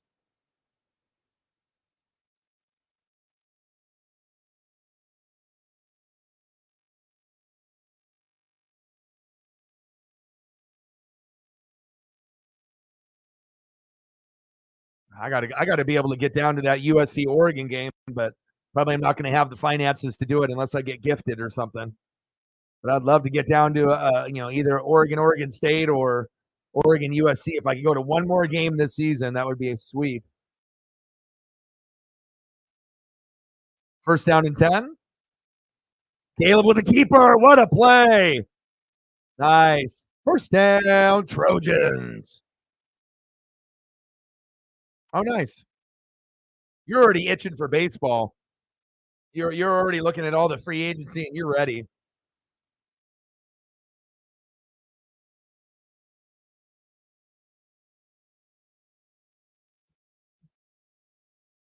First down and 10.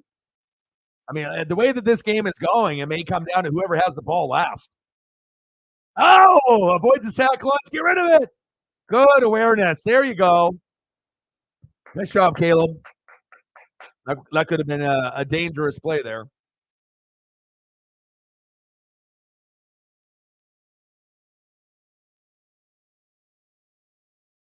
The okey doke. Unless I hear Shohei Ohtani to the Mariners, I'm not going to believe it. Second down and 5.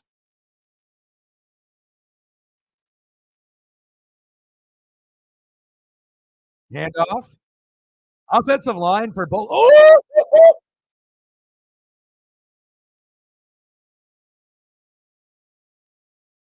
Golly, what a hit.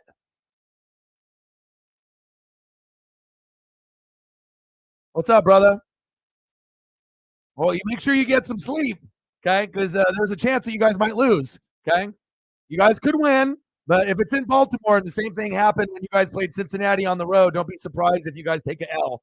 I still think you guys are one of the best teams in the NFC overall, but that's going to be a tougher game than the Cincinnati game, especially Baltimore at home. They're going to go heavy Mark Andrews. If the defense plays well, you guys can get the upset, but it's going to be a different type of feel than playing at home.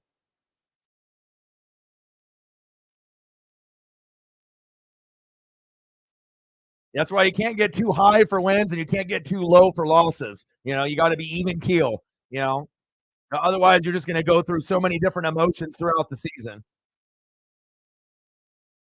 Is it possible for the Hawks to beat the Ravens? Of course. They look like the second best team in the NFC right now. But again, as we know, whether you're a Hawk fan or not, they don't play the same way on the road like most teams than they do at home. There's a pretty drastic difference. So it's going to take a real team effort to get that dub and a little bit of luck, too, to shut down Lamar. Oh, wide open. Oh, my. Touchdown, Trojans. Wow.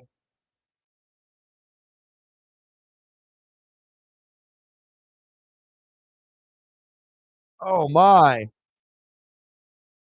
Oh, my. What a play. Look at this trick play. Let me flip it back to you. Huskies just way out of position. They went to sleep. They went night-night.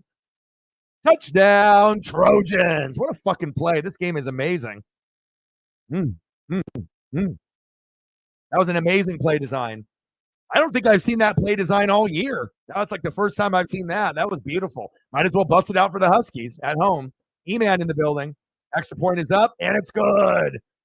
Fantastic game, baby. Caleb trying to have his Heisman moment here this year in this game. Amazing throws by both QBs. Potentially could be the first and second pick in the draft. Why wouldn't I be here? Of course I'm going to be here. That was sweet. Like you already had like 2 wow plays, Michael Penix Jr. in triple coverage, going towards the sideline, and then that play by Caleb. Amazing, man. This game is living up to the billing. I'd be hella disappointed if we were sitting at like 6-3 right now or like 10-7. Thank God they're getting some nice production here. Yeah, the Oregon game is almost over. 56-19, 7:53 left. I mean, it is over.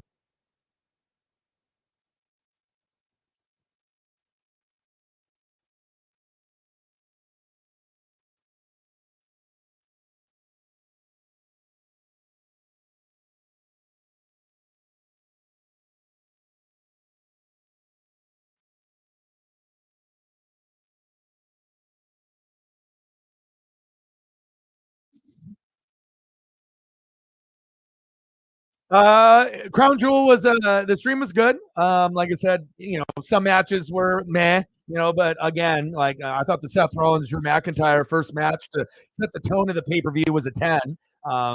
Overall, it could have been better with the last 2 matches, but I would say a solid 8, overall out of the 7 matches. So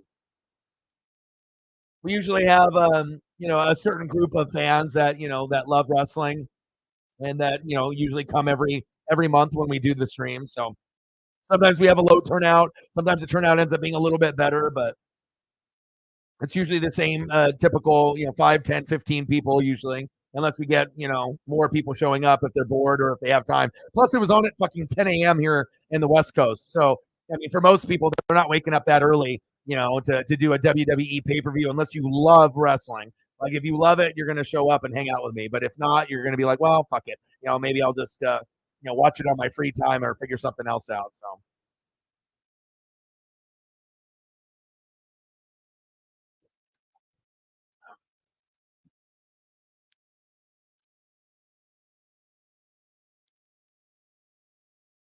there was actually more disappointing matches in that pay-per-view than matches that were like, oh my God, you know.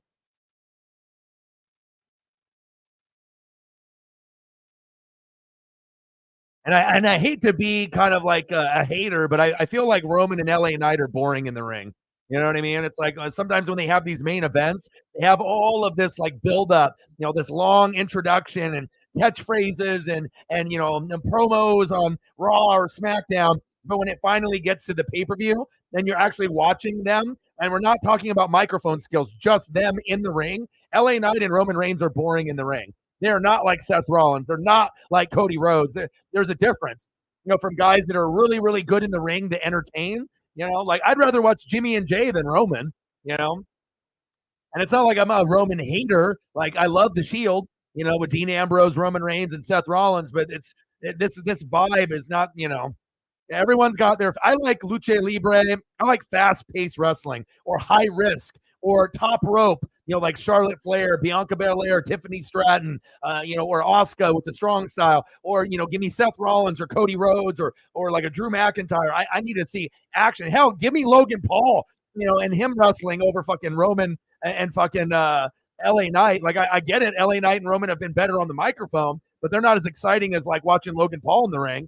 So it shows you can be a social media guy, and I don't know, well, Logan Paul, like I said, he's had like 9 matches now, and I think 5 or 6 have been on pay-per-view, but he's never had a bad match. He's hated, just like Dirty Dom, but that's good. That makes you a natural heel because they don't like you from your social media presence, and he's really good in the ring. Like I said, let's be honest, Logan Paul in the ring is more exciting than 90% of the roster on WWE right now. You either understand that or you don't. Whether you like him as a man or not, or you like him on socials or not with what he does on his channels or Impulsive. I don't watch any of that shit, but I do like him in a WWE ring. I give him mad props. He is good on the mic, but he's also really good in the ring. Very smooth, high risk. He doesn't fuck up moves. He's nice. He's probably one of the top 10 guys on the roster that I would go out of my way to watch his match. Like, I wouldn't do that for very many guys, and he's one of them. But I got high standards on who I want to watch. Penix Jr.? Oh, baby.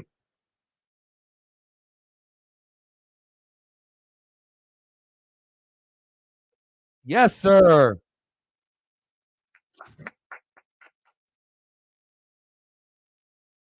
Well, it's not only that, but it's his style of wrestling.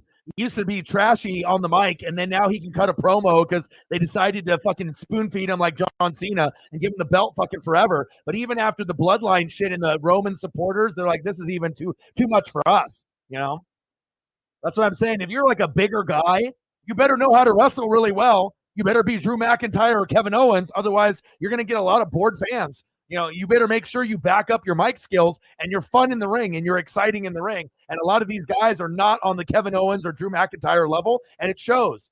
Like when I'm watching fucking Roman Reigns, I'm watching like Omos out there. It's boring as hell. It's not good. Just saying. Right. But Logan was due, and they're not going to give him the universal title or the heavyweight. They have to give him like the bullshit title first, the United States. It's like, what does Ray have to prove at this point in his career? He doesn't need to have a fucking belt. The guy's had every fucking belt. He's been in ECW, WCW, WWE, WWF, Japan. He has nothing to prove. It's just like they decided just to give it to him to give it to him. You know what I mean? So for Logan, it's like, you finally gave him the belt, and, I think he's earned it. And like I said, they have to give him, the United States or like a tag belt first, and then eventually maybe he'll get the IC. Same thing with like Dirty Dom. You got to start them off low and then work their way up. So, and I love me some Dirty Dom too. $2 holla.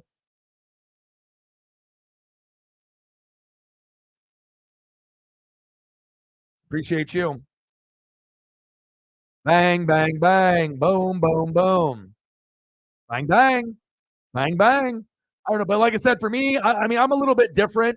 Like I said, I like Will Ospreay. I like Kenny Omega. I like the Young Bucks. I like Bryan Danielson, Daniel Bryan. Like, there's just a certain type of wrestler that I enjoy watching. Good on the mic, good in the ring. And there's a lot of wrestlers out there. Nice catch. First down, Huskies. There's a lot of people that are good in the ring but terrible on the mic, or really good on the mic and terrible in the ring. And they're just getting a push. So, yeah, McMillan is still out. But that's okay. They got other guys that can step up.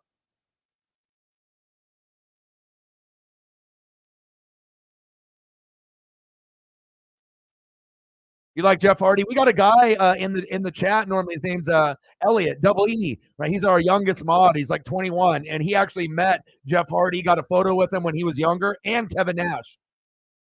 Next time he comes in, if you're in the room at the same time, I'll show you. Play action fake.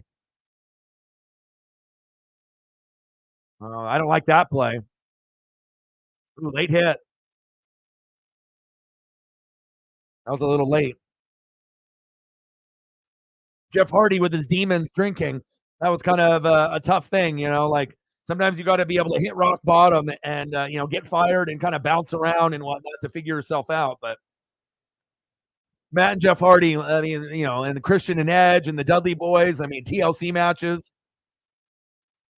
Exciting. Everyone's got their style of guys, but I always like the cruiserweight division in WCW. I like Lucha Libre, the like fast-paced wrestling, with a lot of the Mexican wrestlers, some of the Asian wrestlers. I mean, it really just depends on your personal preference on what you like. I don't like big guys that are slow, like I want to see fast-paced wrestling. I don't want to see punch kick, leg drop, pin, like some fucking Hulk Hogan bullshit, like I need to be able to see like some excitement out there.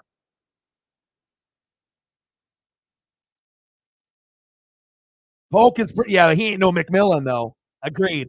McMillan is NFL, just like Rome.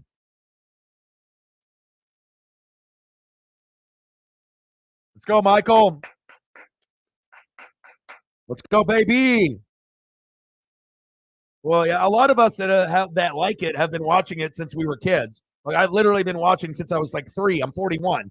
So, and I collect the figures and everything. So, and I've watched every, federation pretty much it's out there. I'm trying to get into more of the Japanese stuff and the Impact and the ROH and the NJPW, but lots of ECW, lots of WCW. Those are my favorite. And then I did like WWF, but if I had to choose between WWF, WCW, and ECW, I'm definitely going ECW because it was the most hardcore.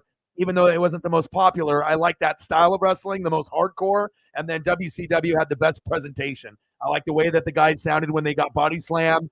Bash at the Beach, Halloween Havoc. I think their props were better. And then they had a lot of the legends that they decided to let go, like Macho Man and, Razor Ramon, Kevin Nash, and then they made the NWO. And I feel like if you watched in the 80s and 90s, if you like WWF, you're probably a Shawn Michaels fan and a DX guy. But if not, you're like me and you're like NWO and WCW. But like I said, I got mad love for Stone Cold and The Rock. Those are two of my favorites of all time. Legion of Doom, Road Warriors, love them.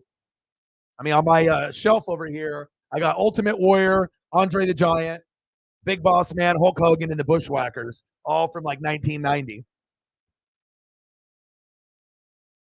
Yeah, it's okay that you don't like wrestling. Not everyone is going to like I like everything, except the only thing that I don't like as much is the NBA now. But other than that, NBA and college hoops, I like March Madness, but not really regular season. Touchdown. Jalen Polk. Reflect. He said, I'm not that good? Yes, I am, he says. I'll show you, Reflect. That's what Polk said. He said, I'm good. I'm good. Yes, you are. Nice job, Polk. Yeah, Oregon's good. That's why I said most people think we're the best team or one of the best teams in the country. Huskies were really, really good. And if we had good coaching, we would have won that game. 62 points. Is that good? I mean, we're one of the only teams that, has got a top 5, a running game and top 5 passing game. Or top 10 in both. Yeah. I started watching full time, this year, but last year I really started focusing on doing Kraken and the Colorado Avalanche in Game 7, and then I started thinking, okay, maybe we can get a little Kraken audience and we can do some hockey. And I actually love NHL a hell of a lot more than the NBA. The college hoops is boring until it gets to March Madness, unless you have a favorite team. But I feel overall it's kind of a shitty product, and the NBA is even shittier. The NBA, I feel, is the worst out of all the 4 major sports, MLB, NHL, NFL. And, I don't know, man. Like, I feel it's the hardest to watch. It's just not that good of a product. unless you're like watching Wemby and seeing something like new that you haven't seen before, or if you're a fan of like the Celtics or like the Warriors, then it's easy for fans like that. But if you're not a fan of like a super team or like a superstar player, it's kind of hard to watch some of these games. But I can watch the Blazers. That's one thing I can do. Like I watched the game last night. My boy Justin was there. Those painted courts that they had last night for that little mini tournament, very cool. One of the best courts that I've seen. And Shaden Sharp balled out. We were down by 10 with 3 minutes to go, and we came back into overtime and won. So like I can watch the Blazers and some of the elite teams, but I mean I don't get as much excitement from it. I get more excitement. Hell, I get more excitement watching NASCAR and NHL than I do NBA. I don't know. I just think the NBA is a shitty product. Like it's gotten slightly better this year than last year with like the Wemby edition, but overall, I think the NBA is kind of garbage. I mean, like I said, but I used to watch it in the 80s and 90s when it was good. Jordan, Magic, Bird, Robinson, Ewing, and then going further on, Iverson, Kobe, Shaq. Like, we don't got guys like that anymore. Everyone's fucking weak. They're pussies. They fucking have load management, a bunch of bullshit. Oh, my pinky hurts. I'm out for 4 games. They didn't do that shit. Yeah, guys in the NBA in the 80s wearing fucking neck braces. Fumble! Coughed it up. Huskies recover. Uh-oh. Huskies about to score. Oh, yeah. I love Seattle. I live here in Oregon, near kind of Nike headquarters. If I was going to live anywhere else, it would probably be Seattle would be 2, and then Eugene for the Ducks would be 3. But I love Seattle. Cleaner than Portland. You still have some homeless and some bums in certain areas, like by the stadiums, but it's definitely not as bad as fucking Portland. And for relatively, it's clean. People are polite. The restaurants are nice. Food tastes good. People are good. It's just a cool vibe there. I always have a great time visiting Seattle once or twice a year.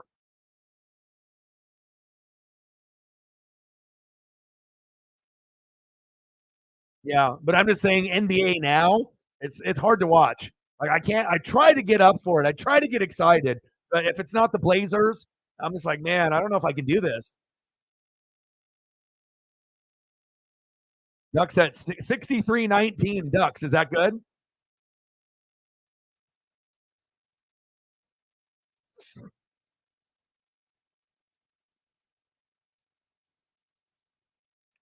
Yeah, Florida had gangsters. You guys were fucking shooting people. Aaron Hernandez, gangsters. But I'll tell you what, you had some of the, the just insane athletes there. And like I said, a part of me being a Tampa fan is being a fan of Florida Gator football. So that'll never change. I don't watch every Florida Gator game anymore, but if I see them on, I definitely flip the channel and I tune in. And I thought Swamp Kings was awesome. Like that documentary really got me excited for college football right before the season was going to start. But it also shows you how amazing Tebow and Spikes were, and like the practices and the type of leadership you need to be able to be a dog in the college football scene or the NFL. You just can't be, oh, let me go out there and see what we can do. No, you got to put in that work.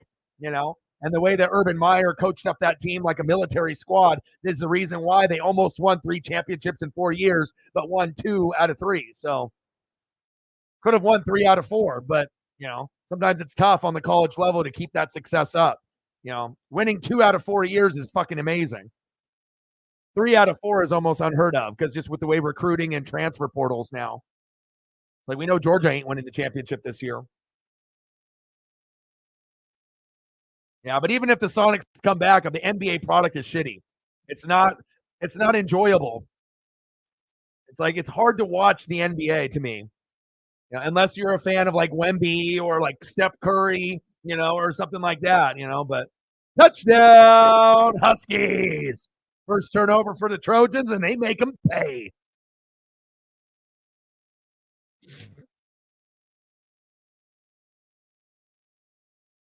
Yeah.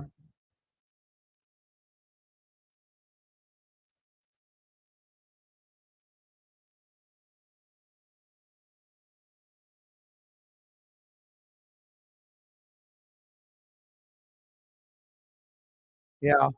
But again, if you think, how old are you though? And I guarantee you're under 25 because the thing is if you are as old as me and you've been watching since the 80s and 90s, you would understand why the NBA is ass and it's shitty now. Like a lot of us, are going to be 40 and up, and some of the half of the fan base is under 40, and the other half is over 40. So if you got to watch the greatest players, the top 50 players to ever play, and then you see what you're seeing now, you would understand. But if you never watch 80s and 90s basketball live, you have no idea.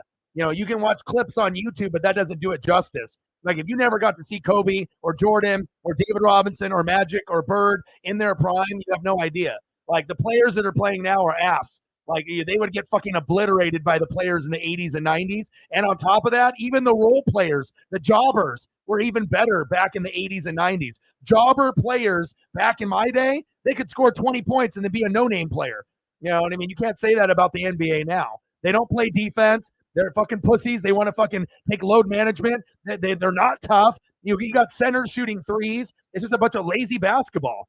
So I'm happy that you love the NBA, but I'm telling you, bro, that it's the worst product to watch. And good for you sticking with it, but a lot of us can't do it anymore, especially if you've already watched the greatest of the greats. It's like watching wrestling. I already saw the best wrestlers of all time in the 80s and 90s. These wrestlers that I see now, this product is dog shit compared to what it was. It'll never be what it was in the 80s and 90s with fucking NWO and fucking DX. It's never, ever going to replicate that. It'll never be the same.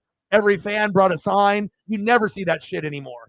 You have more legends in baseball, basketball, football, hockey, tennis, golf, wrestling in that 20-year span than you will ever again. So I already knew you were under 25.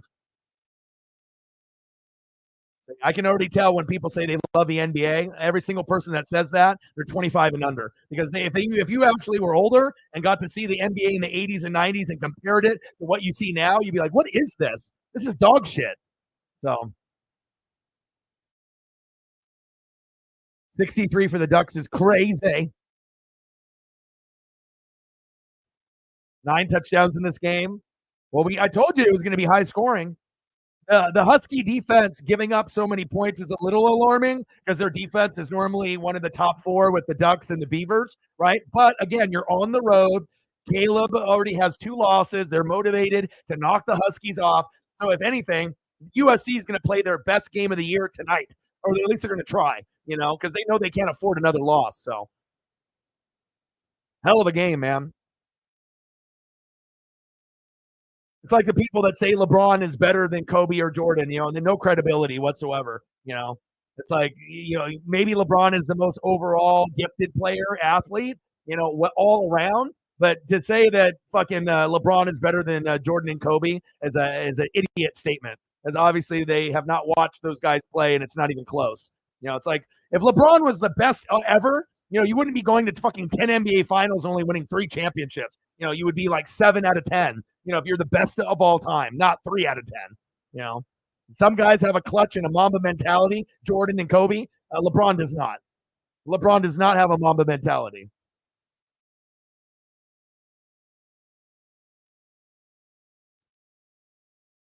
I mean, as far as within the last 20 years, yeah, LeBron is one of the greatest players that ever put on cleats. Shoes. Whatever swag that he wants to wear on and off the field, but you can definitely tell, based on who people like and what they watch, how long they've been watching for.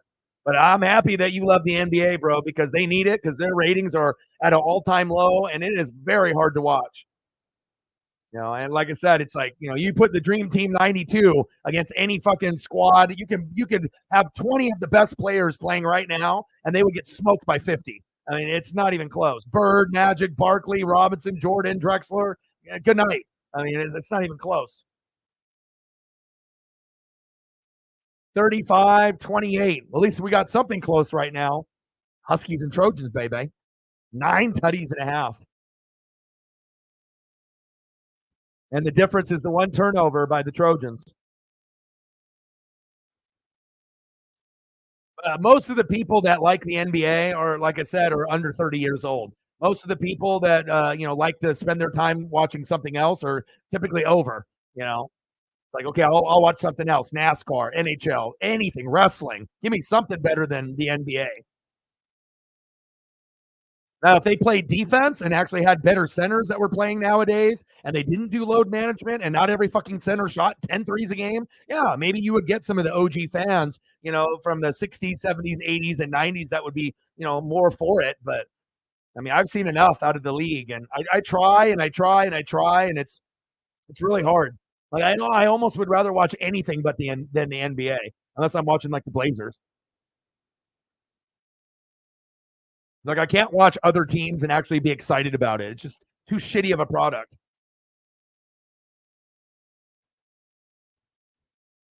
Yeah, watching players and teams. Yeah.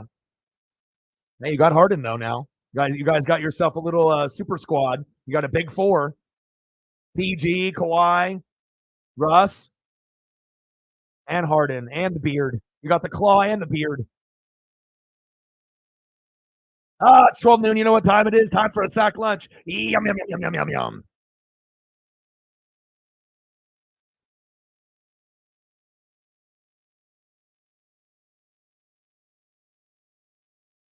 Good game so far. Now, if I was younger, right, and I didn't watch 80s and 90s basketball, I probably would love the NBA or like it a hell of a lot more. But it's like when you go from watching the greats and watching the best of the best, and then you compare it to watching it now, you would understand. It's like anyone that's around my age that's been watching wrestling since the 80s, the wrestling now is nowhere near what it was in the 80s and 90s. And like in the Attitude Era or NWO and DX, it's like you're never going to replicate those legends ever again. Macho Man ain't walking through the door ever again. Fucking NWO, that is never happening again. DX, never happening again. Plus, you got all these Karens and Kyles that love to complain about everything. The shit that they got away with on TV back in the 80s and 90s would not be acceptable now.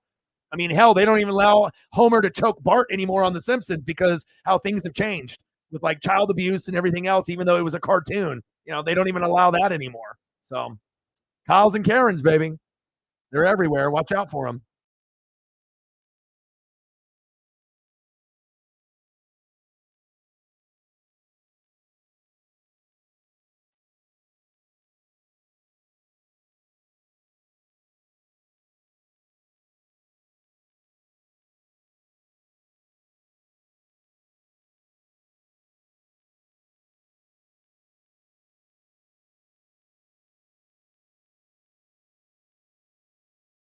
Go Ducks. We're good.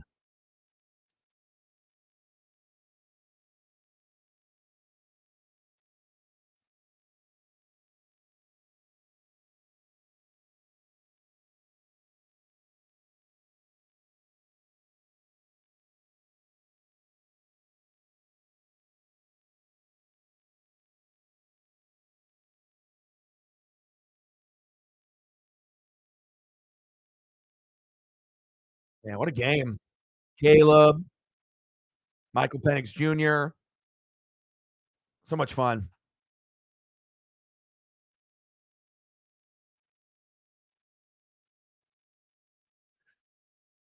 Yeah, I bet because he fucking watched John Stockton and Karl Malone, and to compare what you're seeing now, back on what he actually watched. Yeah, I mean, you're not going to put yourself through garbage when you've already seen the best. Karl Malone ain't walking through that fucking door anymore. John Stockton ain't walking through that door, and those are two of the top 50 players to ever play the game. I mean, the only thing that they had that was like kind of close was like Donovan Mitchell before they traded him away. But other than that, Donovan Mitchell still ain't going to be more. I don't know if he'll be a Hall of Fame player like Malone or Stockton. But, the times have changed, man. That's why I feel bad for the younger crowd because you have no idea on how good it was just 10, 20 years ago prior to you being born. Like if you were like older, like double your age instead of being 20, 25, if you were 40, 45, God, I mean the amount of amazing talent that you would have been able to see, basketball, baseball, football, hell, even hockey, tennis, fucking golf, like everything was so much better. The athletes were better back then, and you would think that the athletes would be better now based on diet and exercise and all that, but it's just that natural fucking ability. They're not built like the players were built back then.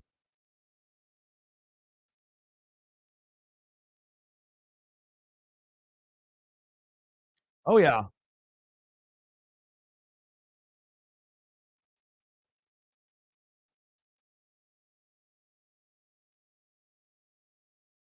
I'm gonna go use the restroom here real quick while we're at halftime. Check up on Paisley real quick, and then we'll get into the second half.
All right, I'm back.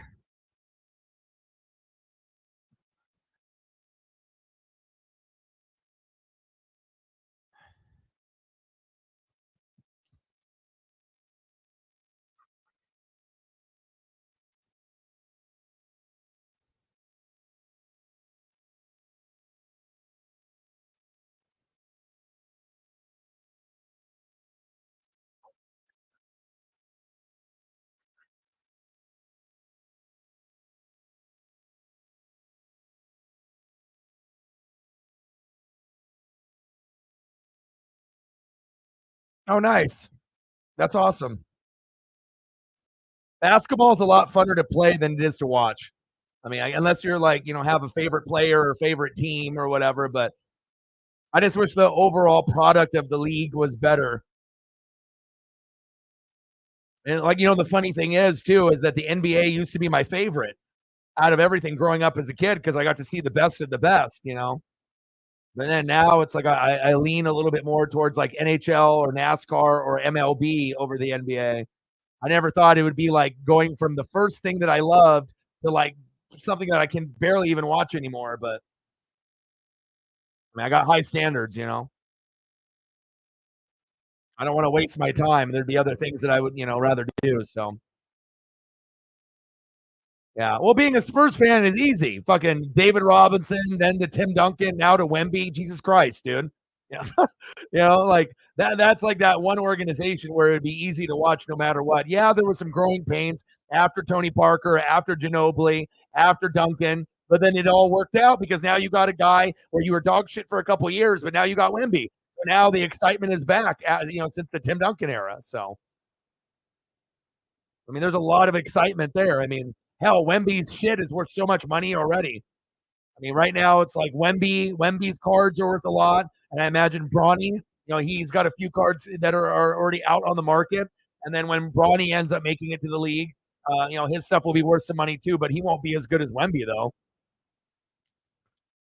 Like Bronny will be, if Bronny can make it like 15 to 22 points a game, I think that would be a pretty good success for him. Now, if Bronny ends up scoring 30 a game, then that would be shocking. But I don't see him being that good. But you never know. I mean, if fucking LeBron James is your dad, you never know what could happen.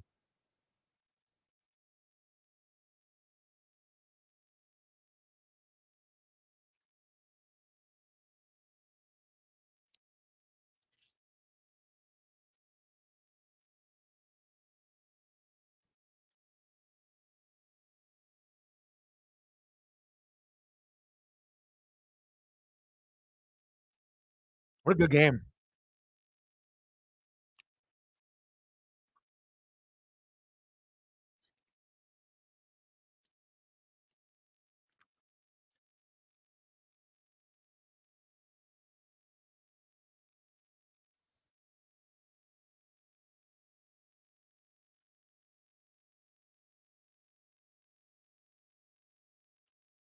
I love evaluating talent.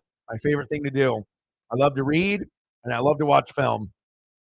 Not very many people have that dedication, but I mean, we throw up the ESP and the stats and the analytics, and you have to watch games in entirety. You just can't, see a highlight reel and understand what's going on in a game.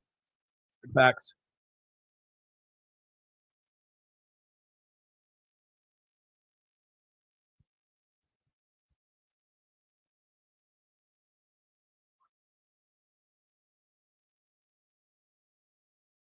And I can't believe I'm going to wake up at like fucking 5, 6 a.m. to watch the Chiefs and the Dolphins in Germany, but you bet your ass I'm going to.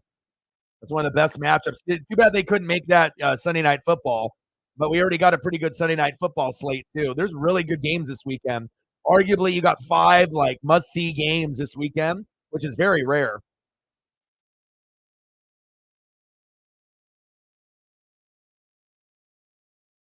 You know who else is must-see TV? This guy right here, Michael Penix Jr.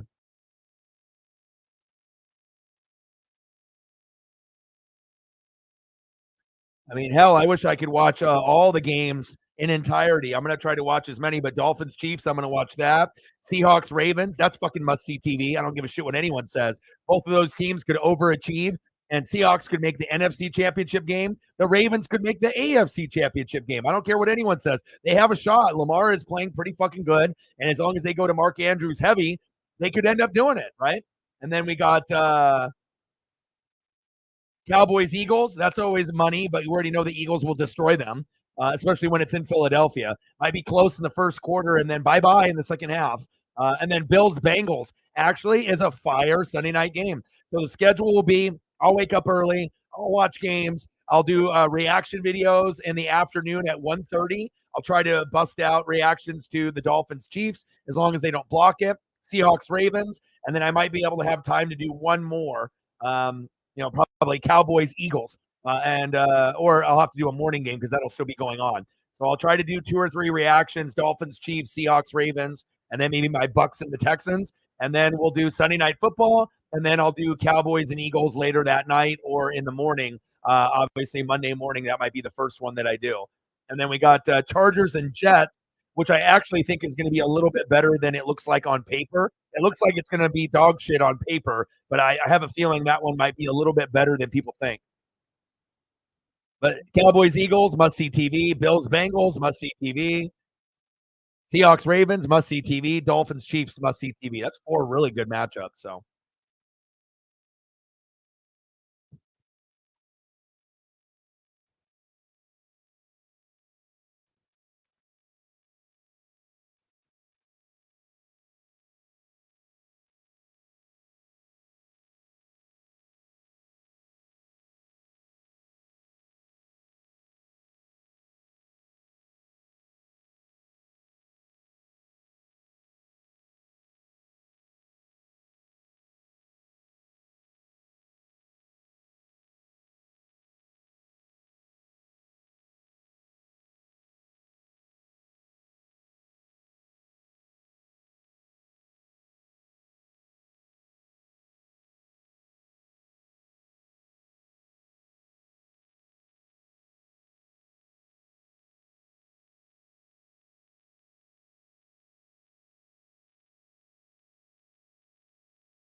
McDaniels, oh God, it's a godsend. A guy has been a Raider fan since the '80s, so he hasn't been really happy since probably the Super Bowl year with Rich Gannon, Jerry Rice, and Tim Brown against my Buccaneers. But yeah, they should have never hired him. That it was a terrible choice. To go from Gruden to that, and it shows you have to have a good owner, a good GM, a good head coach, good coordinators, and even if you have average players, you can turn a team around. But if you have so and so players, some good, some terrible, and your coaching is bad, you're never going to do anything.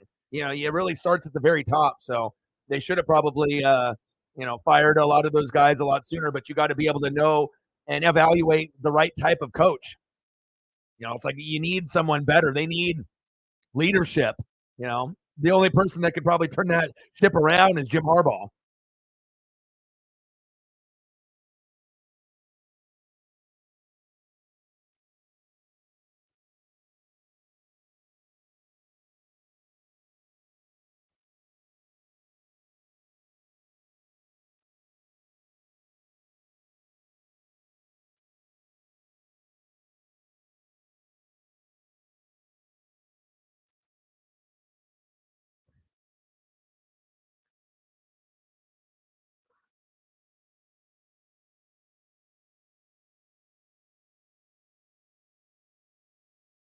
Hey, guy, I was just talking about you.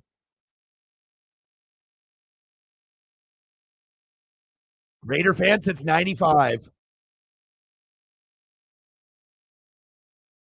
High school.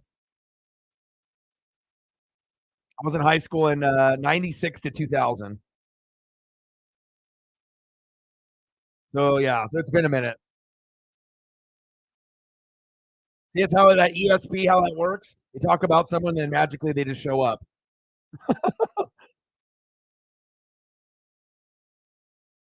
But obviously, the best run the Raiders had was like in obviously in the 80s or even prior with like John Madden era, you know, or with Marcus Allen and whatnot. Martavius Bryant is reinstated by the NFL. Oh my gosh.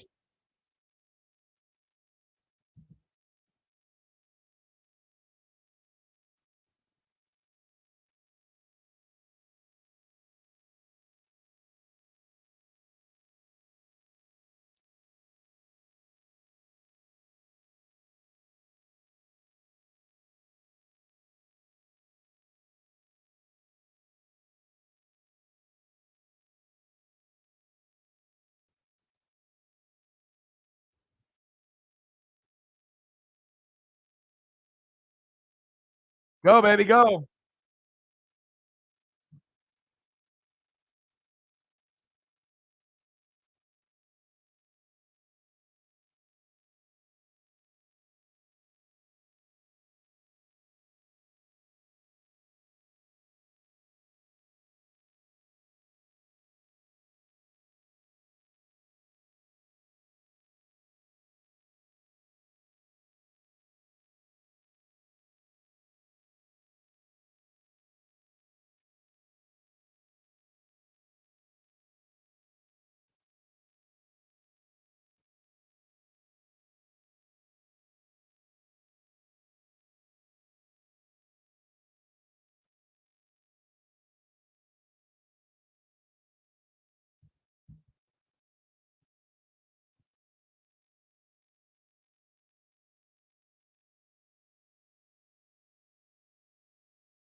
Yeah, honestly, I know prices of sports memorabilia, and even PSA graded stuff. It's not that much. There's going to be some money, in the helmet, but most Caleb autograph helmets are it's through PSA. Normally, it's like 300 for a mini helmet. I mean, like some of the stuff that's like 10,000 or 20,000 might be like a PSA graded one of one, like PSA 10 graded card. That might hit a number like that, but I haven't seen any helmets worth that much. I mean, you could even get Hall of Fame players on the NFL side that aren't worth that much. I'm not sure where that price came from or who told you that it's worth that much, but I don't think it's worth that much money. It's still a solid 300, but not 10,000 or whatever. I mean, like I said, I go through sport memorabilia left and right. I mean, I've been collecting since I was like 3. I have never seen a mini helmet go for even over $1,000. Like it doesn't even matter what athlete it is. So I'm not sure who told you that info, but second down at 10, 35, 28. I mean, it's still a very cool item, but just not that valuable. I mean, hell, I had a Jordan rookie that's worth, 20 to 30,000. It's not going to be worth that same type of level. I don't know. I think the Trojan fan told you some misinformation, I think.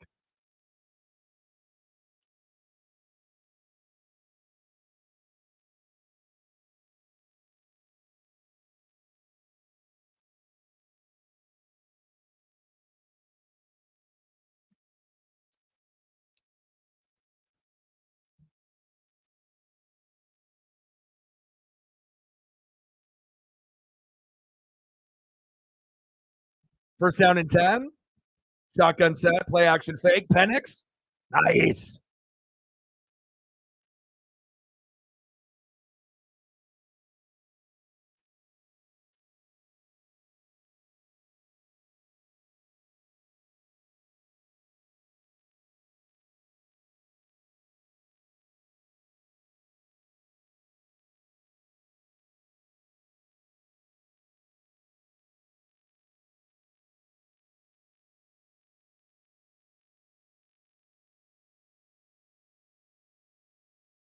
Wow, what a catch.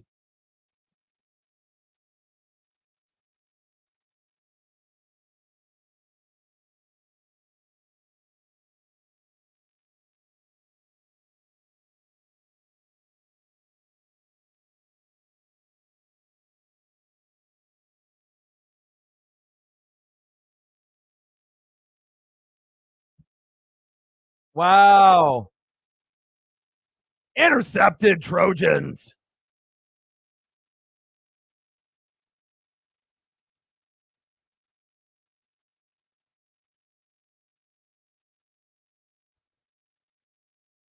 Now we got to see if the Trojans can score off this interception. I mean, you're not going to get too many interceptions by either of these quarterbacks right there, but that was very big. Tipped right into his hands. Nice pick by the Trojans. Nice job putting your hands up right there for the other defender to have time to go down before he went down to his knees to get that interception. Great teamwork by the Trojans. Uneventful pick there by Washington, but they're up by 7, so they're playing with house money. Yes, we are in the second half. Second half just started. It's 35-28 Huskies.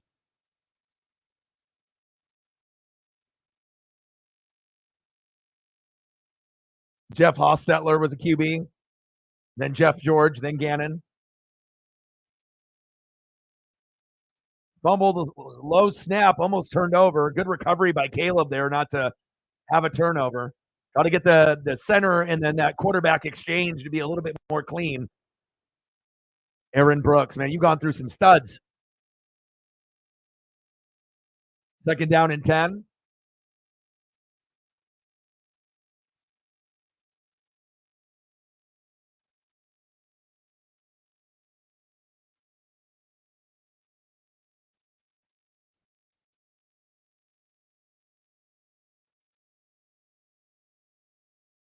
Oh, baby. First down, Trojans. Move the chains.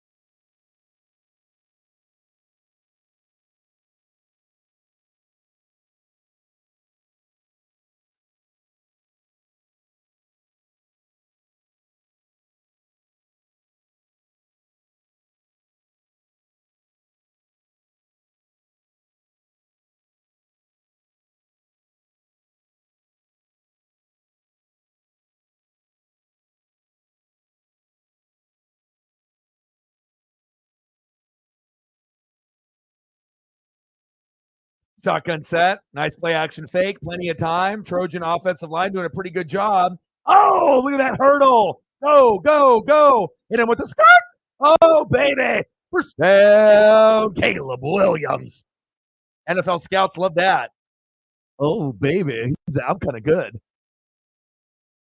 Look at that. A little Mahomes magic. He's like, little hurdle. Let me run. And then we got a defender. Let me hit him with skirt. He's like, you ain't going to catch me. Someone's ankles just broke right there. Someone call 911, baby. First down, Trojans.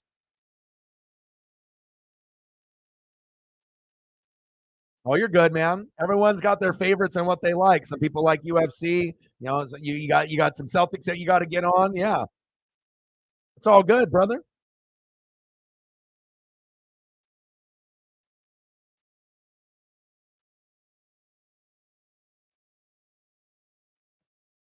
Oh, incomplete.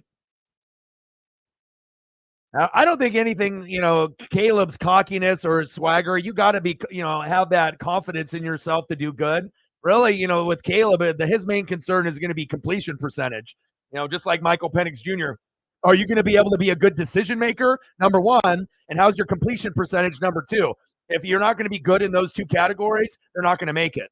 But again, if you're, like I said, there's leadership skills that are there, arm talent that's there, but you got to be able to, read defenses. You have a good completion percentage, and you can't turn the football over, and if you're able to, adjust to the NFL speed, those guys will be fine. But I don't think I have a problem with, with any type of I mean, it's not like he's taunting every player after every first down. You know, you got to have confidence in yourself.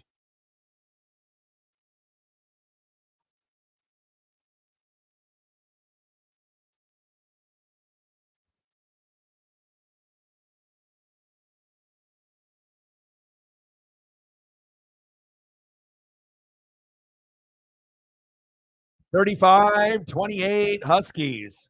Trojans on the move.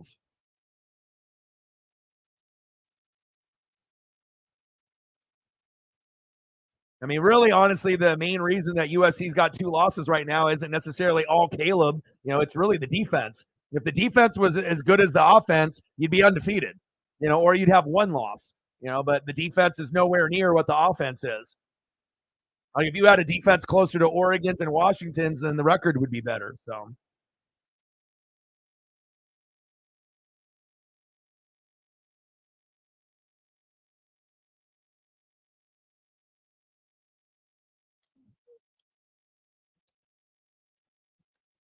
these kids getting the NIL deals and making money, they're just trying to maximize their money as much as they can, or at least try to.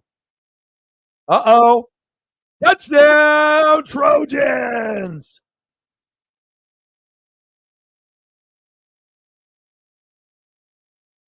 Wow, that was sweet. Brendan Rice with the tutty. Jerry Rice's son, the bricklayer. Let's go. He has some Mahomes in him. You can tell. One-on-one coverage. He got lucky there that the corner was out of position, and he knew Rice was gonna more than likely get in the right spot. And a little bit of a slight push off right there, but he catches the football. Can't call that. Touchdown, USC. I don't know if it's even going to come down to field goals because we haven't even had one yet.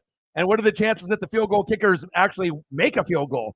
I mean, if it's like 55 yards, I don't know. At this point, it might come down to whoever has the ball last, and they might score a touchdown. We don't even have field goals yet. Of course, if it ends up, being whoever has the ball last and they get it to like the 50, 40-yard line and they have to kick a field goal to win, then of course, if they're that far back. But the way that these offenses are rolling, it's tutty, tutty, tutty, tutty, tutty, a tutty, a tutty, a tutty here, a tutty there, tutties everywhere. We haven't even had a field goal yet. Field goal kicker's just sitting there sleeping. And typically USC's kicker, I would assume, would be, he's had some more opportunities there. And I mean, we'll see what happens. But we haven't even gotten a field goal yet.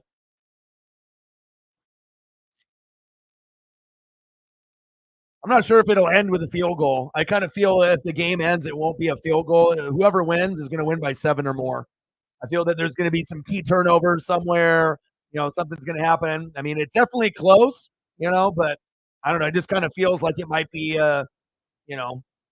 49-42 kind of game, something like that, rather than a 45-42. I mean, it could end up with a field goal. I guess it just depends on where the football is late in the game. If it's further back, of course they're not going to go for a Hail Mary when they can kick a field goal. They're going to try to win, but it all depends on where the football is, I think. So. But it does kind of feel, I mean, whether it be a field goal win or a touchdown win, it kind of feels like whoever has the ball last might win the game. Like someone, even if someone kicks a field goal on the prior drive, whoever has the ball last, both teams have not been able to really slow each other down that much or stop each other. So could end up being like that team, whoever has the ball, whether it be Caleb or Michael, and they try to drive down for a touchdown, and whether the game is tied, whether they're down by 3 or down by 4, but maybe that touchdown ends up being the difference. But we'll see. At this point, if the field goal kickers have been, sitting the whole time, besides, hitting extra points, I mean, there's a high likelihood that maybe the kicker misses, and then we have to go to OT. So we don't even have a field goal yet, but we will see.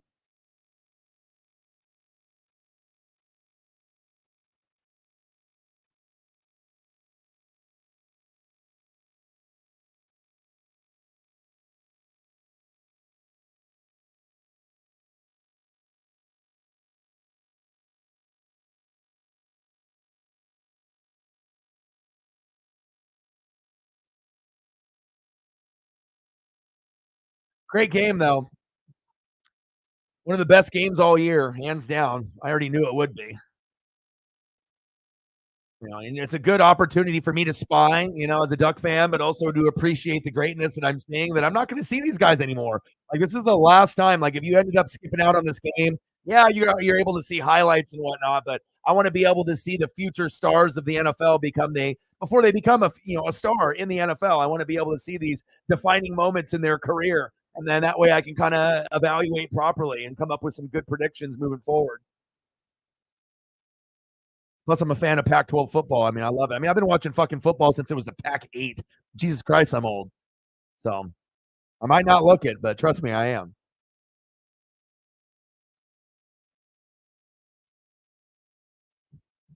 USC's offense looks better than expected. Washington's defense looks worse than expected. But also, too, USC is at home. Washington's on the road. If Washington was at home, maybe they're up by, maybe it's not tied. Maybe they're up, with their home field advantage. So, I mean, USC is definitely playing like, this is like they're natty. You can tell they're playing like it. Oh, nice. I got to turn it on. Who are we playing today? I didn't get a chance to look at any of that information because I did the wrestling pay-per-view and then took Paisley on a couple walks. And then I didn't even get a chance to look at NBA or NHL stuff. I'm looking now. Who do we got? Oh, we're playing the Flames. Oh, we could beat them. We could beat Calgary. Oh, a little end around. Good tackle. Nice. Kraken's winning tonight.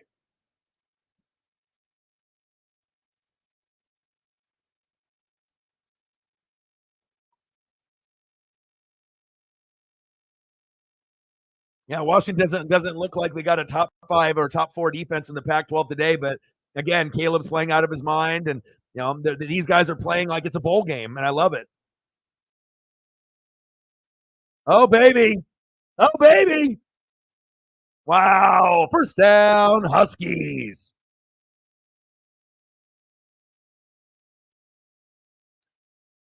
Fun game, man. Much better than if this game was like 12-9 and it was all field goals. Then that would have been a disappointment, especially when you got two guys that might be 1-2 in the draft. No one wants to see a 12-9 game when you got potential quarterbacks that could be leading the NFL at some point in their careers, or at least be a name, or possibly a top 10 quarterback. So 35-35. I'm a defensive guy and I love defense, but I actually like that the game is high scoring back and forth.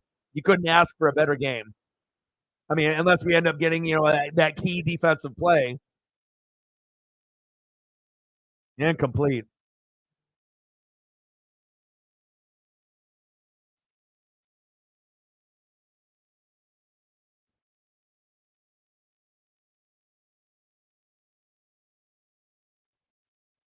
It was Samoa Joe and Keith Lee. I love me some Keith Lee. Love me some Samoa Joe. Hell yeah, I get to see fucking Samoa Joe and Keith Lee. Last time I went to an event, I saw Keith Lee right before COVID, like a couple months, before COVID actually broke out, and it was NXT Takeover Portland. So, and I got daps from Keith Lee, and I got to talk to him. I was in the front row on the rail as they were coming into the ring right there. I got to be able to interact with him. I got to touch the tag belts with Riddle. And I also got to talk to Beth Phoenix and get little daps from her. She was doing commentary. So very cool.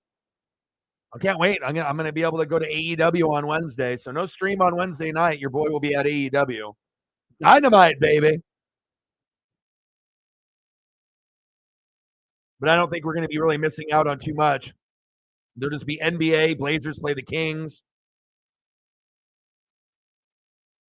Nothing really on the hockey side. No Kraken. So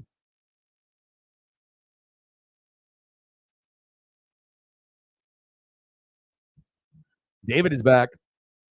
What's good, brother?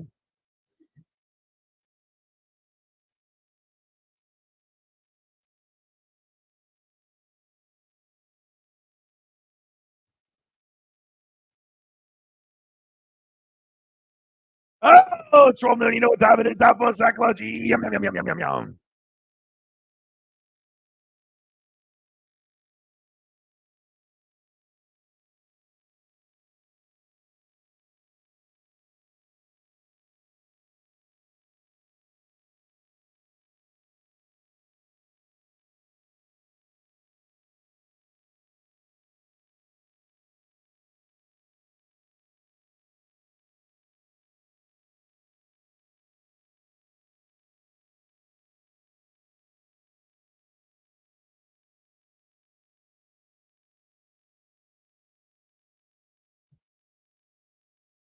I'm excited, man. NXT TakeOver was fucking lit too. I was really blessed to be able to go with that. I mean, usually I go to wrestling events with either Justin or Preston. Sometimes we've gone to both. We've gone to SmackDown as the three of us together, but that was like when SmackDown was like really fucking terrible with like Vince running it years ago. But AEW should be fire. I'm excited, man. Can't wait to try to buy an overpriced T-shirt for $40.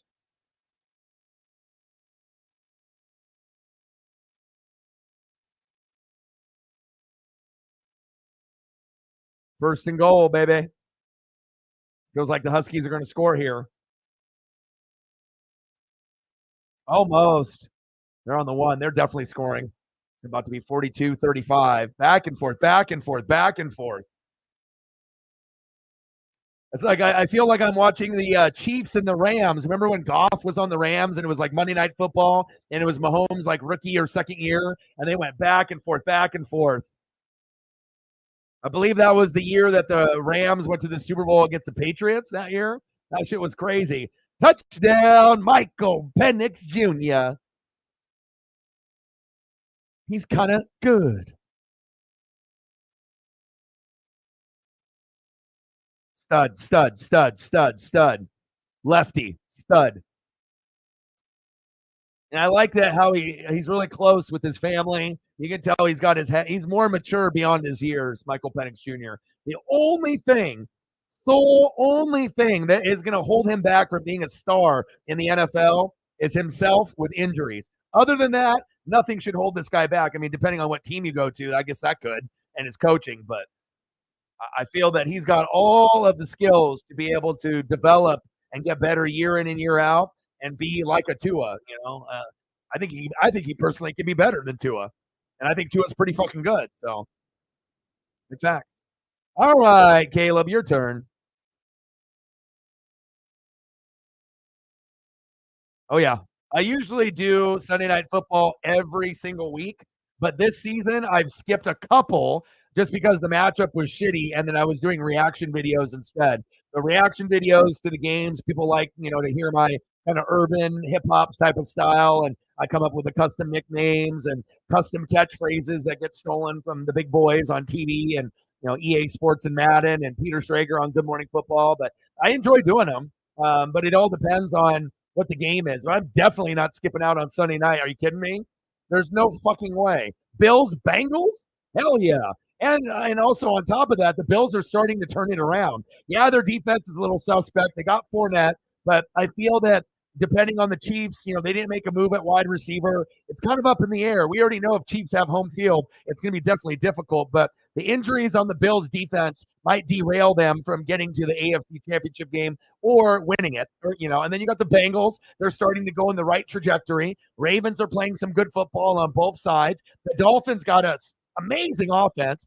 Defense, a little suspect, but Jalen Ramsey and obviously Xavier Howard are coming back soon. And if you get those two pieces, right, with Javon Holland from the Ducks at safety and the players that they currently have, it is possible that the Dolphins go to the Super Bowl this year. They have enough firepower on that side of the football. And then if the defense gets healthy, that they could.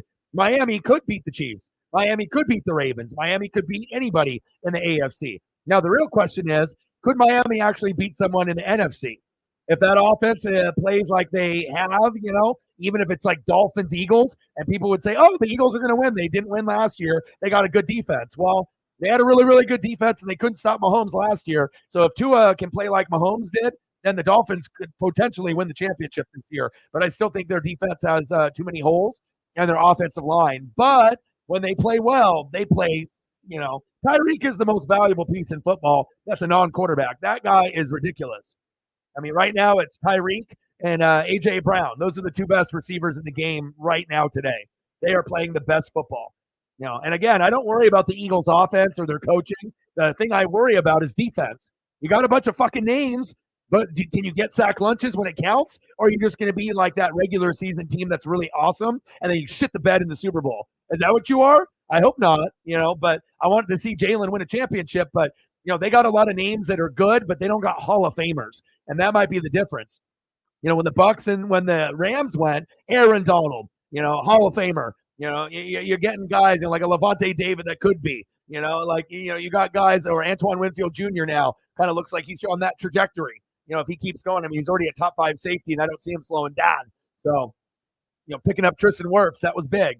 If we the Bucks didn't get Wirfs or Antoine Winfield Jr., there is no fucking Super Bowl. We would have never made it. So, HM, yeah. But again, what defense wins championships, and you got to be able to stop somebody. Even if your offense is great, back and forth, back and forth, back and forth. But someone at the end of the day needs to be the hero and make the big plays. So you're going to need to play well. And so even though the Chief defense doesn't have a lot of names besides Chris Jones, they've been playing like a top 5, top 7 defense this year. It's just now that the defense is really, really good, but the offense blows. Besides Pacheco, so it's like, okay, well, Rice, you're there, but who else? It's like everyone else is a disappointment. And to act like everything is going great there is kind of laughable. It's not going great. Swift is fucking distracting everything. Travis Kelce's good. Mahomes hasn't played well this year. Pacheco is an OG. He's awesome. But besides Pacheco, that's really the only thing that you can say this is going well. Him and Kelce. That's it. Other than that, you can't really say anything else that's been going good on the offense. And I would know. I have Mahomes in fantasy, and I fucked up. I made a mistake. I should have picked Jalen Hurts or Josh Allen, but I'll never do that again. But I thought that, that was the best value pick, but I just didn't realize, after Tyreek left, they were still able to do it, but no Bieniemy, no Juju, and obviously these wide receivers clearly are not cutting it.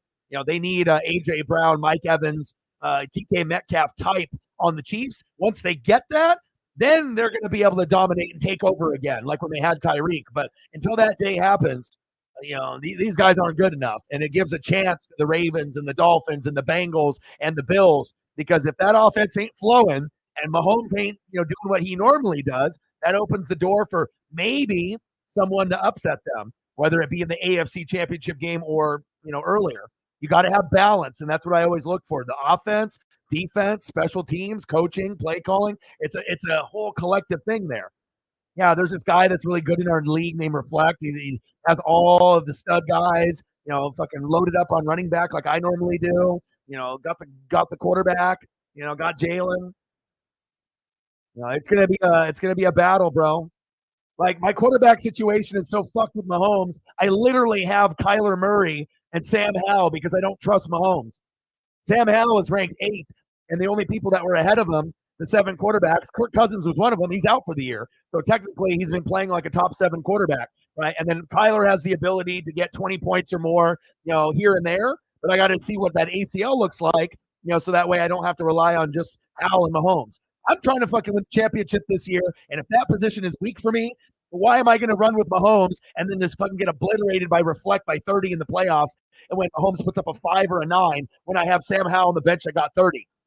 Sometimes you got to make tough decisions. And if that means that I start Kyler or Howell over Mahomes, you bet your ass I will. I'm trying to win that fucking championship. So, me, Reflect, and Poe King, we're in the playoffs. We're already in it. It's that last spot. Who's it going to go to? Seahawks talk or someone else?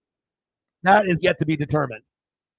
But it will show, what strategy works out. The normal strategy that me and Reflect do every year, go running back heavy and draft really well, work the wire, right, and have studs, and never have a player on your bench that you would never start. Never. If you do, that means you're not playing to your full potential, and you're not reading, and you're not doing enough. You shouldn't have people collecting dust on there. If you got people collecting dust that you never would start, and it was just like something that you picked up, you're not utilizing your pieces. Like, look at Reflect's roster and look at the top to bottom, even the bench. The bench is a fucking another team.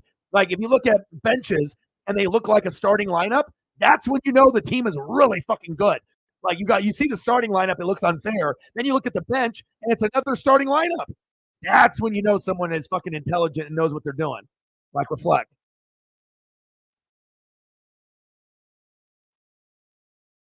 Oh, yeah, I scooped him, bro. All you guys were sleeping. I was 10th on the wire. I was like, I look ahead. And obviously Mahomes has a bye. So I was like, all right, well, sometimes you got to sacrifice some pieces to get others. But I don't like having 2 or 3 quarterbacks, but I can't trust Mahomes at this point. I guess if you're okay with 15 to 17 points, but I'm not. I can't win with that. I have to get 20 or more. And if that means I have to go Kyler or Sam Howell, I'll do it. Nice! Oh my God! Go, go, go! First step! Trojans! That was incredible. Is it a holding, though? Probably coming back. Dude, Sam Howell is an OG, bro. I knew you had Sam Howell probably in the league. I was kind of surprised you didn't pick him up for next week. Because if you picked him up and you used him and he put up a 20 or 30 against me, you might win. You know what I'm saying? You might win. Well, you're going to have to pick. Are you just going to take the L and not move any of your pieces next week and just give me the W? Are you going to get a backup quarterback and a backup tight end? Or are you just going to leave your pieces the same?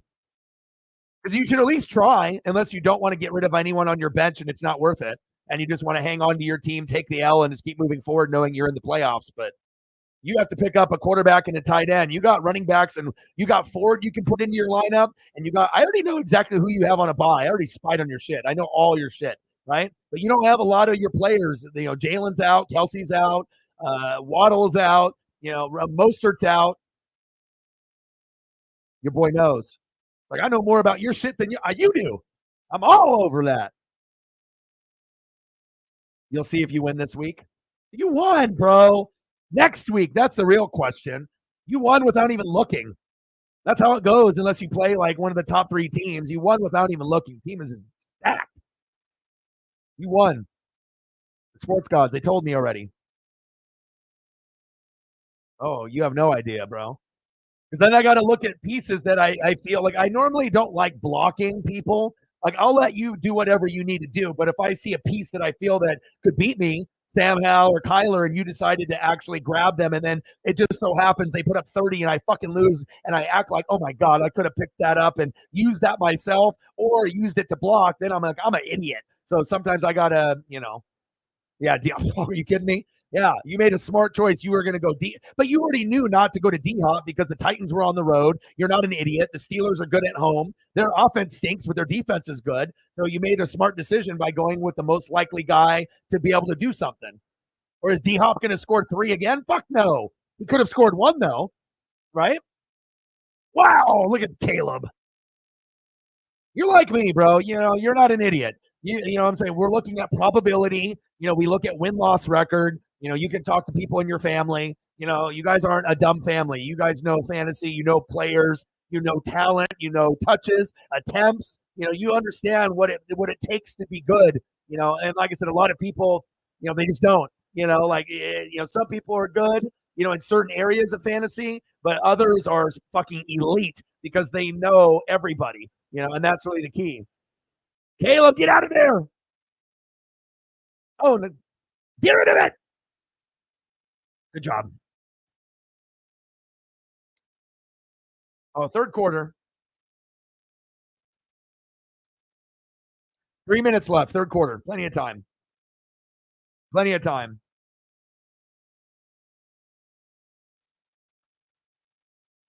But your team, and also when you look at teams, you look at scoring rankings. So when you look at your team, how many top 20 players do you have on your team? And the more top 20 you have, chances are you're probably kicking everyone's ass in the league. Top 5 defense, top 5 kicker, top 10 receivers, top 10 running backs, top 5 quarterback. Like you have more top than you're probably balling. If you got guys on your lineup that are fucking 30, 50, 80, unless it's someone that was like hurt all year and they're playing, then chances are you're probably getting smoked by someone that's got all top 20 or top 30, like Reflect and myself. Karate. I mean, I'm always going to give you secrets. I'm going to give you those little pieces of information. It's either whether you're listening and you retain that info and use it for yourself as an advantage in the future, but like I said, for elite fantasy players, I mean, some stuff shouldn't even be spoken about. But again, I want to make everyone better in the league. So, and just because I have these secrets and tools and I draft really well, doesn't mean I'm going to win a championship. Fuck, I haven't won in the last like 3 years. I'm fucking overdue. But that's what makes it fun. Sometimes you get lucky in fantasy. Floater. Oh!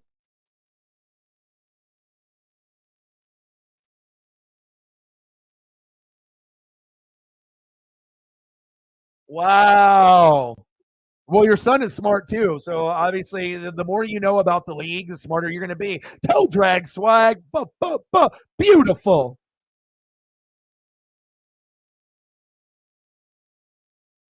Oh, it's going to take you a couple years. You know what I mean? You know what I'm saying? Like I said, because I'm just, honest and I always keep it 100, right? You love the Hawks way too much that you have too many Hawks on your team. If you really wanted to be competitive, right? It's just that you have way too much love and passion for your Seattle Seahawks. So there's players on your team that deserve to be on there, but there's also people that, you could have had someone better on another team, but you just, you want to do it your way. You got Lamar, you got Seattle, and, that's how you're running your team. But if you want to be competitive, right? You have to not have so many on your team. You have to be able to get even guys on the Niners or the Ram. If they're there and they're available, you got to grab them. Personal rivalries aside, you got to be able. Something good sitting there, grab it. You can't look at the team. It's all about winning. And trying to be the best that you possibly can be. Even if that means rostering a Ram or someone that doesn't have USC or Seahawks ties, which you like to do. And that's the thing. If you want to go from 1 win to 5 wins, and then 5 wins to 8 or 9 wins, and then 9 wins to 10 wins, it's going to be a gradual process. But if you continue to have USC players and Seahawks players, you're never going to be in the playoffs. You're going to be strung to those teams and those players too much, even if they're really, really good. I got DK, I got Lockett, I got Lamar, I got Myers at kicker. Right. But the thing is, if there's other players that are better, they're going to beat you. And it's all about beating that person that week. That's all that matters. And then moving on to the next week and just getting more than that player. So, you're loyal to a fault. You know what I mean? And it's very hard to break away from that. Trust me. Everyone that plays fantasy initially, that's exactly what they do. You're not the only one. Almost every brand new person is like, ooh, I'm going to get as many of my shit because I love my team, But unless that team is like the Eagles and you got like, Jalen, AJ Brown, Eagles defense, that's different, But if it's like your team is good or even if the team is bad, sometimes having too many on your own team is a bad thing. Also, when you have a bye week, then if you have 5 Seahawks players, then that week you're going to lose because all 5 of them are out and you can't even use them. Unless even if your bench is good, that's too much to recover from. So that's why it's tough. Like I got 3 Lions on the fucking bye with Laporta, Montgomery, and Amon-Ra. That sucks. This game doesn't suck. 42-42. Well, I want to let you know, you're not the only one. A lot of people have, that blind love, even though they know it's fantasy and they shouldn't do it, but it's just too hard not to have your own pieces sometimes. But if you want to win championships and get better, you'll learn. You can have a couple, but you can't have 4 or 5. You can have like 3, but anything over that, too much.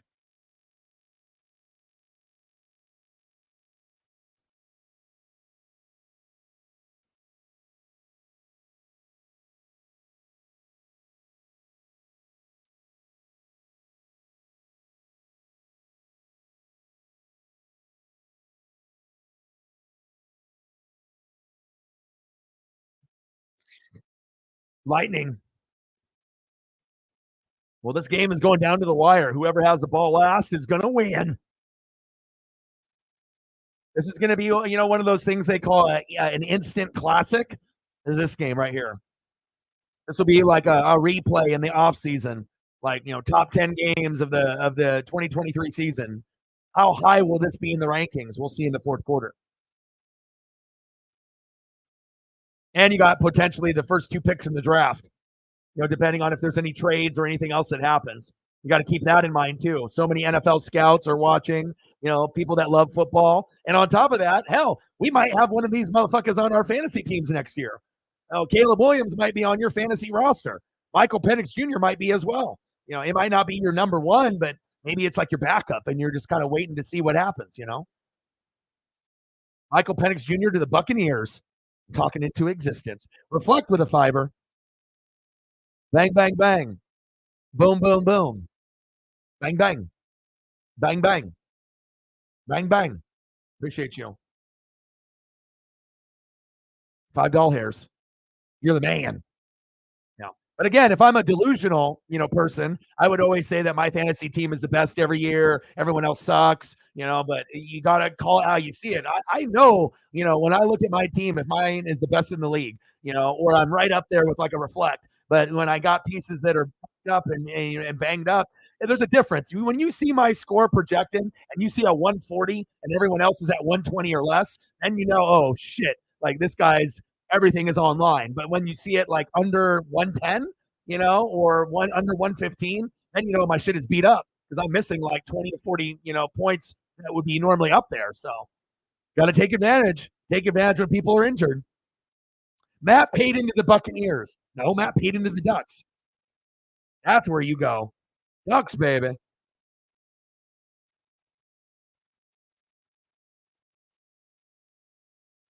Bro, if you went to a Duck game with me, you'd lose your goddamn mind. You literally wouldn't even go back to Hawaii. You'd be like, I live here now. You're like, Orion, I live with you. I'm like, what? What happened?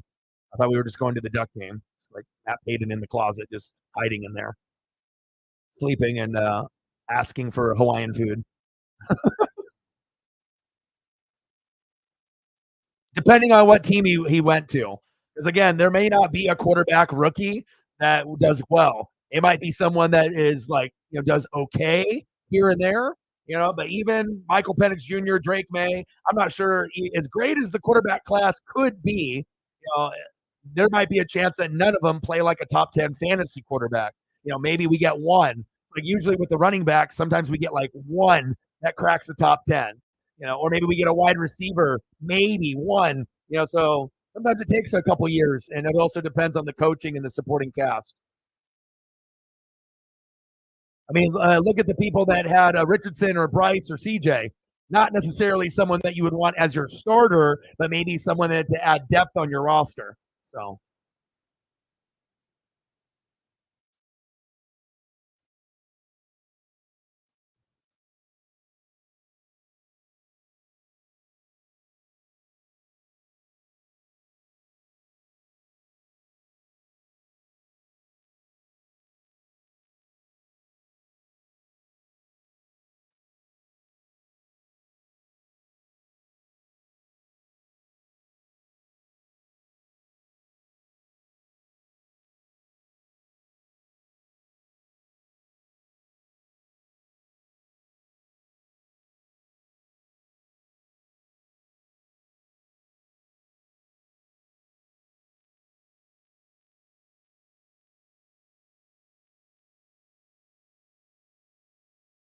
I'm just looking at scores. Score dog. 42-42, the best game in college football all year. This one. I'm actually kind of shocked that there's not more people on the stream. Like if people are just chilling or thinking that this game wasn't going to be good, and then finally they've been fucking around on their phone playing Angry Birds or whatever bullshit for the last 2 hours, and then they look at the fucking ESPN app or go on YouTube and like, oh shit, the game actually ended up being a classic. 42-42. Who would have thought? Everyone in this room. Yeah. Ridiculous. Memories. You got to remember this shit. This is the only matchup you're ever going to see with these two teams play against each other ever again. Never going to happen. No more Michael Penix Jr. and Caleb. It's done. And complete. Oh, flag on the play. It's a flag party. It's a flag party. Flag on USC.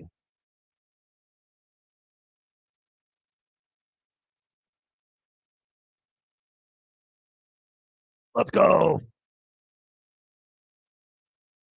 I have to guard and dig it. I'd be really good friends with Joe Dirt, aka Joe Dierte.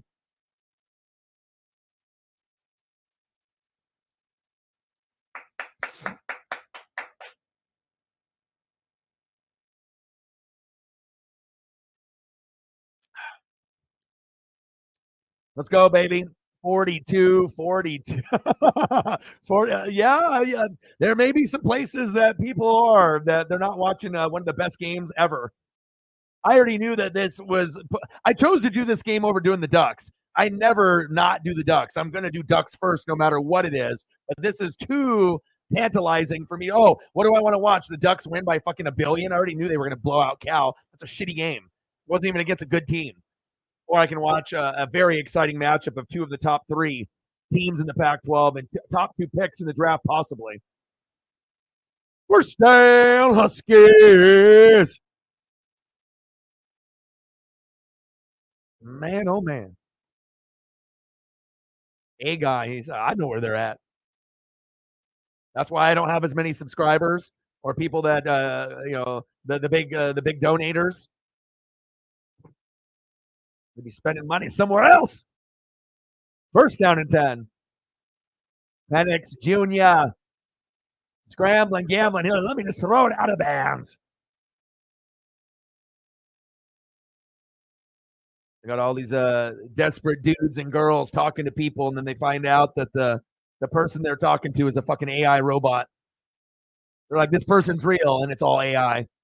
Fucking just hundreds of dollars every month just donating to a fucking robot. Then you get like all the OnlyFans people. They'll have to go to Burger King and shit. They won't be able to do that shit no more. Or I guess you could be a stripper. You can do that. Michael Penix Jr. Second down and 10. Shotgun set.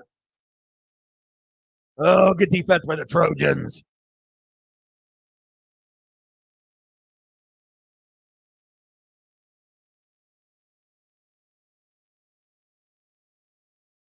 Hey, everyone's got needs. Shit, there might be some of y'all fucking doing that right now while I'm watching the game. Third down. So you can wait for that for later. 42-42. Third down and 9. Michael Penix Jr. Let's go. We got fucking 5 wide. Timeout.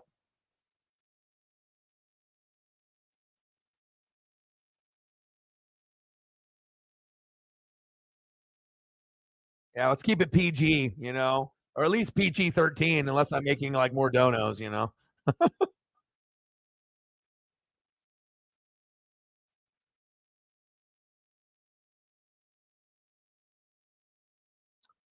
AEW Dynamite. So we'll be streaming every day. I'll do reaction videos tomorrow, maybe 2 or 3 if I have time for that.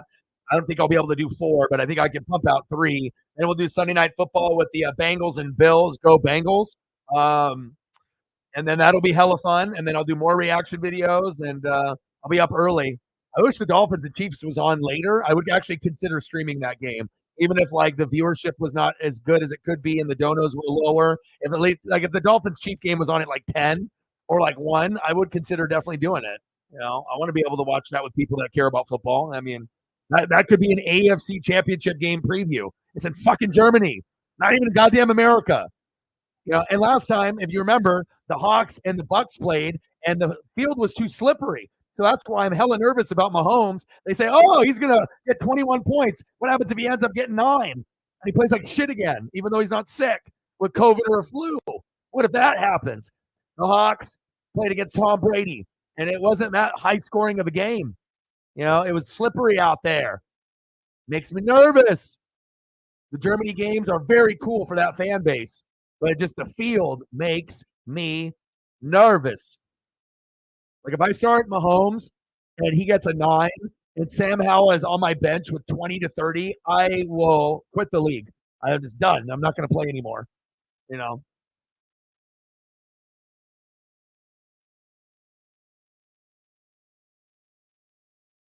And then Mahomes has a bye, and I will start Sam Howell against you, Reflect. Either Sam Howell or Kyler. It'll be Kyler's first game, so that would be hella risky to start. Let me put it in Kyler Murray and then hope that he gets 20 and he gets like 2. It's like that would be too risky. But I figured, hey, I'll carry him for a couple weeks. I'll see how Mahomes does. I'll see how Kyler does, and then it'll let me decide if he's worth keeping as I go into the playoffs or if I dump him for another wide receiver or something. Sam Howell, starting quarterback for O-Dog the rest of the year. Shit, I mean, he's doing better than Mahomes.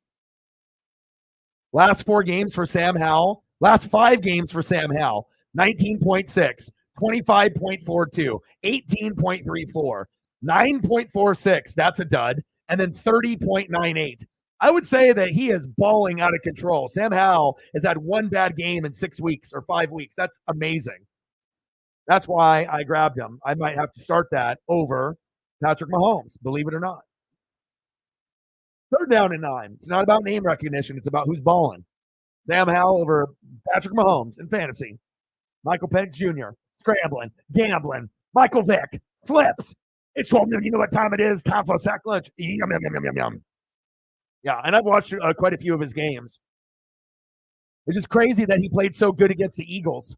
That's what makes me nervous if the Eagles make the Super Bowl or the NFC Championship game. You can beat up on the shitty teams, but what happens if you actually have someone that is on your level?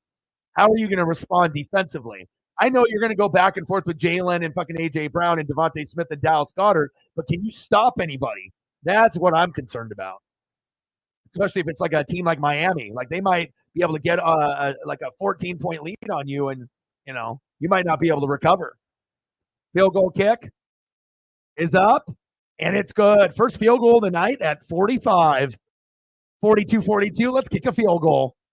Now Megan's getting her wish to, fucking have a heart attack now to fucking have it be field goal, field goal, field goal, field goal. I don't know if anyone wants that. We want to be living while we watch this game. We don't want to fucking pass out due to anxiety or a heart condition. There's the field goal. There's the first one. Drive stalls. Now they're getting nervous. Now they're like, we respect Michael Penix Jr., but they're like, we have to be smart now. We went touchdown, touchdown, touchdown, touchdown. You get a touchdown, I get a touchdown. You get a touchdown, I get one. But then now it's like we can't fucking lose this. So now it's like, do we go for it? Or do we act like Dan Lanning? No. He's an idiot. Oh, yeah. Even no dog thinks so. Yeah, I'm not going to do a Dan Lanning. Let's go for the field goal. Good decision. And what happened? Boom, shakalaka. He made it. Oh, shit. You don't got to tell me. I got more shitty teams that I root for than you. I got all the shitty teams. Most of the time, Buccaneers, shitty. Blazers, shitty. Mariners, typically, shitty. It's a shitty. I don't really get a whole lot of good luck, but we're fucking strong out here. That's one thing about Pacific Northwest fans. We've endured the worst, so we can handle the best, and it's not a big deal. We don't have to rub it in. We act like we've been there before, and we've had a lot of pain. We've had our heart ripped out. We've had, Kano fatality, finish him. Fatality, animality, right? So we felt the worst of the worst. So you can't phase us. Anything that you say to us, any shit talking you say, any bullshit that you want to bring up, sorry. You ain't going to phase through a Pacific Northwest fan. We've already gone through the gutter. But we'll still root for the team when they're fucking 1-15, 1-16, 0-11, 1-10. Okay, they don't matter. So when you got a fan base that's like that, where it don't fucking matter what you say, we've already fucking lived it. Then you got a very strong personality for a fan. I mean, and if you think about it, most Hawks, right? Most Seahawks, most Mariners, Kraken, Sonics, Blazers, Ducks, Beavers, we're fucking hardcore.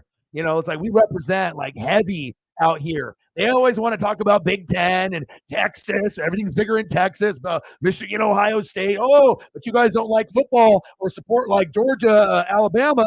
I get it. Your whole town shuts down in Texas in the South. But that doesn't mean that, you got more passion than us. Plus, our decibel level is just as high as anybody's. Our support for every two of y'all is one of us.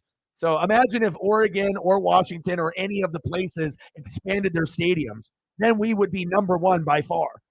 We can have 50,000 at Oregon be louder than 100,000 anywhere else. Where can you say that? You can't say that. The 12s, top 3 decibel level. Saints, right? Chiefs, Seahawks. Why do you think that is? There's a lot of Blazer fans there. There's a lot of Duck fans there. There's a lot of Husky fans, Cougars. It's like you get Pacific Northwest, Oregon, and Washington people. We're a different fucking breed. Swag. Just some people don't recognize it, I got to put us on the map. A lot of cool people that live in Oregon and Washington, let me tell you. Nico, yeah. I mean, there's a couple people that you might have to not roster. You decided to make the tough decision on getting rid of Dameon Pierce, but I would have done the same thing. You held on to him as long as you could, and you were just praying and hoping that bitch would put up a 10, at least one. And you keep saying 7.4, 6.9, 8. You're a fucking starter. How is Singletary out fucking running you? What the fuck happened? Right? And then, I was looking at him too in the draft. But sometimes you got to make those tough decisions where if CJ Stroud isn't balling out the same way, then maybe you got to make some moves, understanding you got to go where the hot hands are. And if there's another team that's got a player that's maybe a lower name or a higher name that you trust, fantasy all is about trust. Like, with friendship and a girlfriend and a boyfriend and marriage, it's honesty, loyalty, trust, consistency. Don't be one way one week and this way the next week. Give it to me straight. Give me a straight shooter. We all go through emotions, but, don't give me a fucking, 19 and the next week a 3. That's unacceptable. Oh, baby, first down Trojans. But that's really what it is in fantasy for me is, can I trust you? Can I trust you? Are you consistent?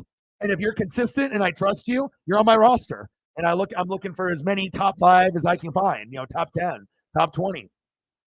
But Nico might be someone you have to move on for and try to find another opportunity. Like I dropped Hollywood Brown, pick him up, and Kyler starts getting hot. That's the number 1 receiver. Boom. Someone could take advantage of that. I'm not afraid to say, I don't have shitty players on my roster. So if I drop someone, that is an instant starter or bench guy for any team in the league, period. There's guys that I don't even want to get rid of. Why the fuck would I want to get rid of Hollywood Brown when I know he could get 20 to 30 with Kyler? It's just that I don't know how healthy Kyler's going to be. And is he going to start playing 10 to 14 points? Or is he going to be 20 points right out of the gate? And that could determine Hollywood getting 10 to 14 or 20 to 30. So, you got to tread lightly. You got to evaluate. I mean, if Mahomes wasn't such dog shit, then maybe I would not have to have Kyler and fucking Sam Howell.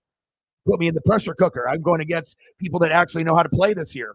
Not that they didn't know how to play last year, but this is more competitive this year, more than we've ever had in 6 years doing the channel. It's never been 4 teams at 6-2 at this point. Never.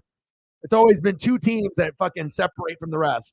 That's it. Maybe you got a third one that creeps, but typically first and second, well ahead of everyone else. Third and fourth, have losses, but they're solid. And then there's everyone below them. That's typically how it runs. So I'm proud of the league this year. We got some amazing drafting and amazing pickups throughout the year. Everyone's learning. Handoff, hurdle, little baby triangle. Go, go, go. Hold that R1. There we go. Speed burst R2. First down Trojans.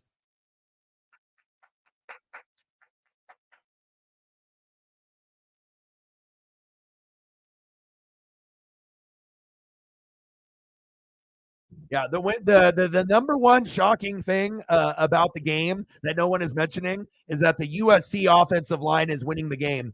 Like they are, really dictating the tempo against a unit that is supposed to be much, much better than USC's. Like, how the hell is it 45-42 when Washington's defense is supposed to be much, much better? Yes, it's on the road, but if you're like a natty contender or a Pac-12 champion, you want to see Washington, Oregon, USC step up in the tough moments, even on the road. Because if you can't step up here, what are you saying when it happens to be Ohio State in the fourth quarter or Michigan? You're going to need to bring it. If we're trying to win the Natty or the Rose Bowl, you need to be able to make moments. So right now, Washington is ahead, but USC's offensive line obviously is doing a bang-up job. Not saying that USC is going to win this game. It kind of feels it's going to be back and forth, but that's definitely a unit that needs to be talked about more. Oh, big push. Trying to get a late flag. Flaring tempers, flaring nostrils.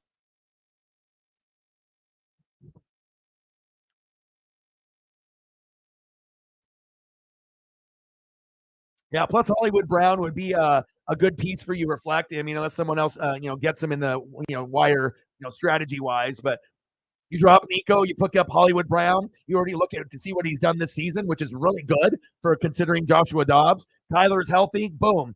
That could be actually a piece that you use as wide receiver 2 or something with Waddle. Of course, I normally would never tell you any of this, and you can figure it out on your own. But, wow, what a cutback. Touchdown, Trojans, but it is a hold. Yeah, I know. I'm saying you have to wait. You have to wait till Wednesday and then see if someone is smart enough to pick him before you. And then you can swap a Nico for him, and then your roster is much better. Can Nico get it turned around? Maybe, but Kyler healthy, number 1 receiver. It was either him or Cortland Sutton, and Foking dropped Cortland Sutton, and Cortland Sutton has scored a touchdown in 5 out of 7 games. So even though his numbers are a little lower, 11 to 14, instead of like 16 or 17 for Hollywood Brown, if Hollywood Brown gets a 16 or a 17, great. But when he doesn't hit, he hits like a 7, 8, or 9. That's not good. I'd rather have 10 or more every time. So getting a 7 kind of fucks me a little bit. If I start you and you get a 7 and I lose, I'm not going to forgive you. Like, then I'm divorced to you. Then you go on the fucking wire because you fucked me. So I look for more consistency. So Cortland Sutton was dropped by Foking. I snatched him. Every score, has been 10 or more pretty much, except one bad game, from Russ. And then everything else, he scored 5 out of 7 games. That's consistency. So I'll take that. Big facts. But we'll see if he's there. Yeah. But, if Kyler hits, right, I have Kyler, you have Hollywood Brown. It could be just like how we do with Mahomes and Kelsey. You see what I'm saying? Sometimes you got to bounce off that other player. Sometimes when someone knows something, they know something. You feel me? A little 1-2 combo, a little Kyler to Brown. But as long as you're not using it to beat me. You could use a solid wide receiver too, an upgrade. You got options, but you don't got, someone consistency like that you like every week besides Waddle at 1. 12 noon, you know what time it is? Time for a sack lunch. Yum, yum, yum, yum, yum. Yeah, none of y'all can. I'm just letting you know what's out there. One of my nice pieces that I never would give up, I had to. So, especially this late in the season, I don't drop a player like that. But if I drop it for his quarterback, then, I got to do what I got to do, baby. Because what am I going to do? Have 5 receivers and then just have one quarterback, and then Mahomes just shits the bed, and then I lose, and then what? I did all that hard work for nothing? Just being lazy and just hanging with Mahomes? Hanging with Mr. Cooper, which was actually a good show. Yeah, some people pick, Sarah might in spite just pick up Hollywood Brown so you don't get him reflect, but someone will grab Hollywood Brown because he'll be the highest on the, projected numbers. So even if you're an idiot, you can look at that. Ooh, number one wide receiver. Ooh, good. I don't know who the fuck this is. I'm gonna grab him. Yeah. Anybody could be like, ooh, this is a bigger number than this one. This guy might be good. I got him. But then if you open it up and then look at the stats, you're like, ooh. You're like, goddamn. Like, there's been games where Hollywood with a shitty quarterback or an above average quarterback was throwing up 17s, like for a month. Like you had Joshua Dobbs and you were throwing up 17s. Like Kyler, healthy, that could turn from 17 to 27. So yeah, someone will grab him. I mean, don't matter if you're smart or don't know what you're doing. Like, he'll probably be the most tantalizing asset that's on the wire. I mean, there's nobody that's more like, ooh, quarterbacks, not a lot of depth, running backs, not a lot of depth. And then you're going to see Hollywood Brown, projected for 12 or 13, and then everyone else will be like 10 or lower. Oh, this guy's good. Hollywood Brown. Marquise. That Marquise Brown is pretty good. O-Dog dropped him, so I'm picking him up. He's got some tough matchups, though, and that's why I decided to drop him, too. Cortland Sutton has more green matchups, more favorable. Hollywood Brown's got some tough matchups, and he's got a bye on week 14. So that's one other week that I can't use him. So I always look at those type of pieces of information. How long can I use you, and how long can you be on my team, and can I see a future with you? And then I got to look ahead, and then sometimes you got to make a tough decision out of 2 guys. So, and I chose Cortland Sutton over Hollywood Brown. So we'll see if that kicks my ass or if it won't matter. But yeah, don't let me pick up Hollywood Brown. All of a sudden, you guys are just like lazy, forgot. Oh, O-Dog gets Hollywood Brown back. Boom. No, but it would be impossible. I'm 10th on the wire. But I got Amon-Ra and Sutton and Laporta. So I got plenty of these other options to use. Quarterback scares the hell out of me, but when you got Keenan Allen and you got Mike Evans and Amon-Ra, and then you got Andrews and Laporta, you're feeling pretty fucking good at wide receiver and tight end. I got no fucking worries. Like, my biggest worry is goddamn Patrick Mahomes. That's my biggest goddamn worry. Why is my biggest worry on my fantasy team at 6-2 is Patrick Mahomes? That's fucking ridiculous. I fucking had to get Sam Howell and Kyler Murray because I can't trust Pat or the Swifties. Like fucking sabotaging my shit. Yeah, Pickett is terrible. Terrible. And the offense isn't utilized properly. And they still have a good record. Imagine if you actually had a good offensive coordinator, like a Bieniemy. Oh my God, fucking Deontay would be scoring every game. Pickens would be scoring twice every game. If Freiermuth was healthy, he'd be getting in the fucking end zone, right? Najee would be. I mean, you have to build that O line first, because if the O line doesn't get fixed, it's not going to matter if it's Canada or United States, Africa, Australia, or any name that starts Matt and then you throw the end of it. Okay, but regardless if Canada gets fired, if that O line stays the same, they're fucked. Like if they improve that, that could be the difference between them getting to the Super Bowl or AFC Championship game. Go, baby, go! Huskies! Ho, ho, ho, ho, ho, ho. Ho, ho, ho, ho. First down, Huskies. Uh-oh. Uncle Mo, this is the turning point in the game where the Huskies just won. Right there. That was the play of the game. You're up by 3. You got USC on their heels. And then you get a toss that you get at the fucking 1-yard line. You almost score a tutty off of it. What the fuck? That's a momentum killer right there. The only way that you recover from this is if you run this back for a pick 6. If it doesn't happen, this one is over. You need a fumble for a touchdown or a pick for a touchdown, or just simply a pick or fumble. 1st and 10. Shotgun set. Penix Jr. Flags out. Tags out. Flags out. Another flag. Offsetting penalties. It's going to be 2 or 3 separate penalties, yeah.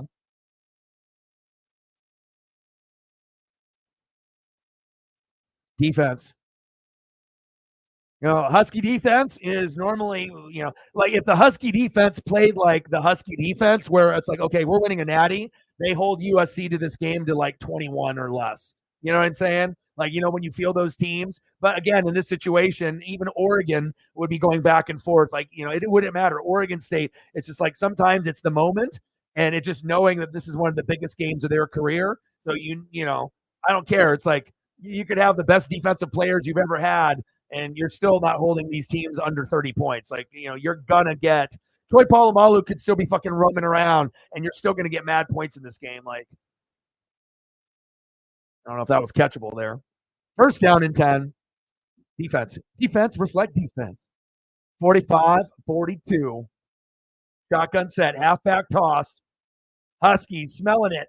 Trojans, this is your season right here. If the Huskies lose, not a big deal, right? They're so good. But if the Trojans lose, that's your 3rd loss. Now now there's a chance that Oregon State might leapfrog you. And so now Oregon and Washington are clearly at the top. And now you got to fight off Oregon State, Utah, and everyone else. That's the fear, to go from 2 to 3 to 5, maybe 5. So we'll see what team steps up here. Lots on the line. Who's going to win the line of scrimmage might win the game here. And this is where games are made. Heroes are born. Like, what are we going to get? And it's always going to be the O-line and D-line that doesn't get acknowledged properly, unless the guy gets a fucking sack and you're like, oh, easy to see. But sometimes you got to look deeper. 3rd down and 5. I know where they're going. Shotgun set, Michael Penix Jr. right in between the zone.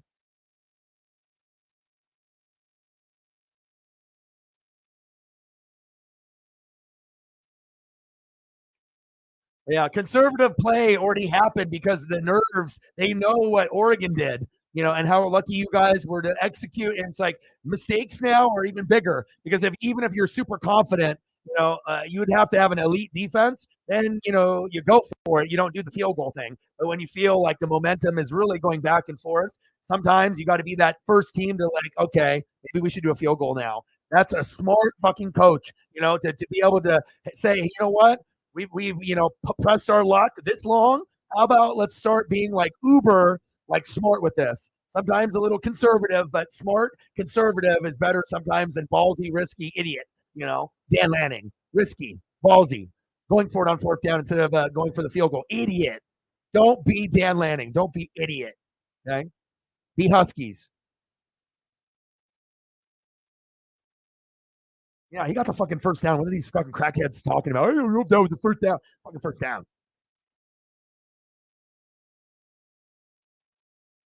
Like, hey, look at this first down. We got the camera 100 yards away that you have to use binoculars to even see the football, and then you can't even see the football. They got to put a goddamn line in front of you. Can we get better technology? We definitely could have had something better on TV than that. That was the dumbest shit ever. That's 10 seconds I never will get back. And I still couldn't tell if he got the first down. Call reversed. First down, Huskies. Your boy knows momentum. That's why I'm so good with the ESP. I see it, I feel it, I say it, and boom. Like turning points in the game. And and even if the run wasn't as long, even if the run was like 15 yards, you're feeling it. Like Peter Schrager, you feel it, right? At Uncle Mo. What, the Three Stooges? No, Uncle Momentum. Sucker. 5 minutes left. The Trojans have played fantastic. They've earned this. They're in it. But now it's going to come down to the defense or Michael Penix Jr. Which one's better? 1st and 10. Who's the better decision maker? Who's going to make the play? Little halfback pitch. That was a little risky. He threw that football up there like that bitch was like NFL blitz. Like, don't even care. Like you're hitting the R2 button or R1 in PlayStation. You're like trying to throw it back as a lateral in NCAA football, but you don't even know if the other guy's going to get it. That was like, what if that RB would have fumbled that? And then they pick it up and scoop and score and you lose. I don't know. Be like, have some swag out there, but golly. Penix Jr., beautiful spiral. And it's a huge advantage is that when you're a lefty and you're really good, all the coaches have righties. So unless you have a lefty or someone that can throw left to simulate left, you're fucked. That's why if you have a good left quarterback, there's no answer for it because everything is opposite. You can tell your brain right is left, left is right, but it's different. Instead of having the left tackle as the best player it's right tackle. Everything is shifted. Lefties. That's why Michael Vick was able to do what he was doing. And Tua, because if Tua was a righty, he wouldn't be as good. But Tua with the lefty. Advantage. Lefties. 2 in the NFL? We only have 1 right now. Ridiculous. Penix Jr. And he's got a better spiral than Tua, more swag than Tua. Tua got the swag, but yeah, you got Waddle and Tyreek. What happens if Tua is on the Cleveland Browns or somewhere else? Are you still balling or are you average, mid? Like what happens if you don't have Waddle and Tyreek? What happens if you have Amari Cooper and someone else? Are you still doing good or are you ass? That's a real question, Tua looks pretty good though. Like, 2nd down and 5. Halfback toss. Look at the edge. Look at the edge. ESP, baby. My ESP is strong. It's a valiant effort, just like when Oregon played Washington. So close, but just so far, and then at this point, it's like you need a miracle. And they're not going to do a dumb coaching move, a dumb play call, and sometimes that's what it comes down to. The players are going to execute, but if the play call is stupid, that could be the difference between winning and losing, and that's what happened with Oregon. It wasn't Bo Nix's fault. It was the coach. Those are the worst. You can accept Bo Nix throwing 3 picks, but I can't accept winning the game and you just called an idiot play. Touchdown, Huskies!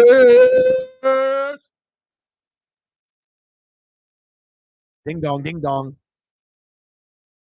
They're kind of good.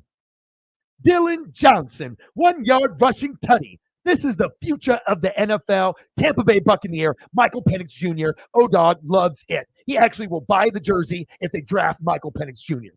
instead of a defensive player, even before I have an all-star. Michael Penix Jr. to the Bucs. 51-42, nail in the coffin, but hell of an effort from USC, one of their best efforts this year. Hard to win in the Pac-12, just like it's hard to win in the NFL. The Pac-12 is deep.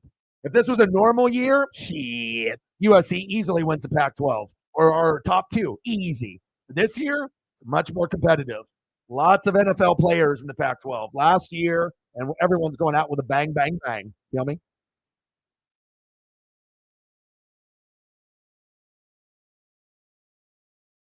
But I'm here to evaluate. One team's going to win. Another team is going to take the L. But that doesn't mean that that player is going to be bad in the NFL. You just want to see how people shape up to each other. And I hope both of these guys are successful. I'm a Duck fan, but I don't secretly wish that both of these guys fail. Like, that's terrible. Like, oh, fuck these guys. I'm a Duck fan. Hope these guys suck ass. Of course, a lot of Duck fans will be like that, but it's like, I want to see them do well. I want to see a next generation of quarterbacks dominate so we can, like, go further from Carr and Jimmy G and some of these guys, Jameis, and we can actually bring in some new blood that's actually worth a damn. You know? We can actually enjoy them being on a shitty team. I'm going to go out of my way because he's there, or I'm going to go out of my way because he's there. Would I normally watch this team? Fuck no. But with them on it, yeah, I'll watch. And the Washington Huskies in the 2023 draft and the first pick in the 20th is going to be Tampa Bay Buccaneers, Michael Penix Jr. Now I did the spinning flag, so now you know what's happening. That looks good. Michael Penix Jr. on the Bucs. So, yeah, I like that. I like that. Swag. A future quarterback. The first franchise quarterback I've ever had in my entire franchise history. Not Vinny Testaverde, but someone I can actually root for. A jersey that I would buy. You know how hard it would be for me to buy a fucking quarterback jersey? But your boy got a Josh Freeman. Still have it, too. And that bitch is sewn. Yeet.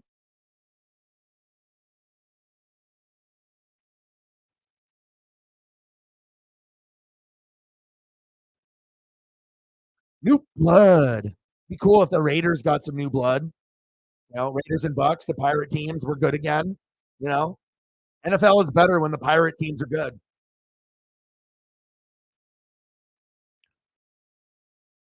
It'd be badass, man. It's like it's John Madden, Bo Jackson, Tim Brown, Howie Long. You can't have guys like that and just like shit the bed for the rest of the career of the team. Like there's too many good legacy pieces. You got to start going back to understanding like what is what, and there's a standard, and you got to be able to get back to that. But people actually have to commit. You got to grab Max Crosby type of personalities. Like a Dan Campbell, Jim Harbaugh type of coach could turn that shit around. But if it's some like goofy ass motherfucking like guy that thinks he's a good play caller, fired. Like, nice try. Your analytics don't work. Sorry, Staley. You know. Willie McGinnis. Dude, McGinnis was a stud. If they didn't have Willie McGinnis on the Patriots, no Super Bowls. Dude, that's awesome. People are like, I thought Corey Dillon.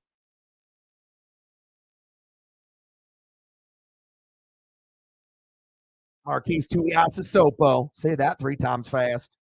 MSU Detroit fan in the building. Spartans.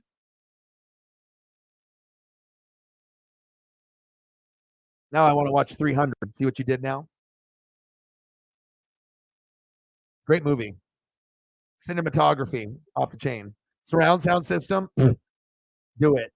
52-42. O-Dog got the ESP again. And hell of a game, though. You almost combined for a goddamn 100. That's what happens. The best of the best weed out the teams like Oregon and USC. We tried. We did everything we could. And they don't even have their number 2 wide receiver. Oregon doesn't have their number 2 running back. The number 2 receiver in a passing Michael Penix Jr., that's what he does. So then it shows you that he's able to make another guy look NFL worthy. That's impressive too. People got to look at every single factor, healthy, non-healthy. What are we working with here? Who are you going against? Pac-12 is battle-tested, baby. Battle-tested boy.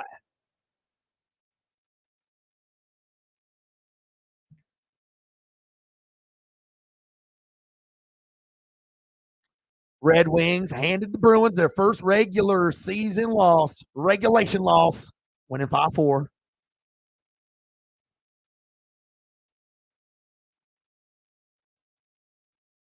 Ooh, nice catch. First down, Trojans.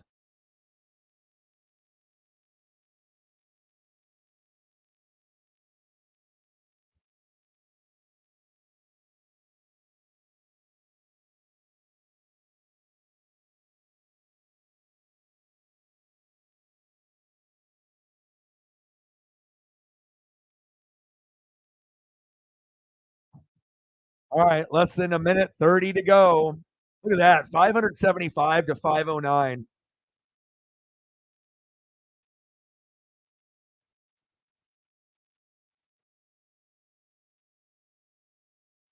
That was huge, man. Big victory. In the moment that the Huskies started to pull away is that smart decision to go for the field goal, when on other drives they would have went for it. And then if they didn't get it, USC scores, maybe the momentum shifts. So sometimes there's certain points in the game where you see brilliance come out and you have to recognize that. And that single moment to be that first team to go for that field goal, knowing if they get a stop and a score and then boom, you're up 10, it's over.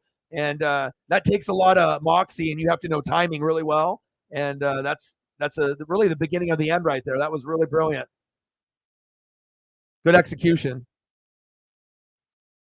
Like a piece of me wants to play Washington and beat them and then represent in the playoff. But then a piece of me also is like, okay, if I lose and then they go all the way and Michael Penix Jr. wins the Heisman and they get the Natty, like I would be kind of okay with that. Like I'm a Duck fan, and of course I want to be able to win. But if it can be with my favorite quarterback and then all of a sudden they like do the impossible and win the fucking Natty and he gets the Heisman and then he goes number one, like, and then I guess I wouldn't get him on the Buccaneers unless I traded all my picks for him. Like everybody for Michael Penix Jr. at number one. But, who knows who goes one? Caleb. But Caleb had a good game, against a good team. 2-1 cracking.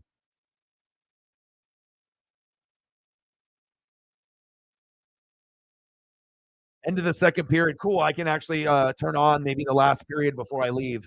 I mean, I got to go walk Paisley again and do all that. But, I mean, by the time this game is over, and if that starts, it probably won't take very long, like 10 minutes. And I probably was going to stay that long anyway. So I think I'll try to finish the Kraken then.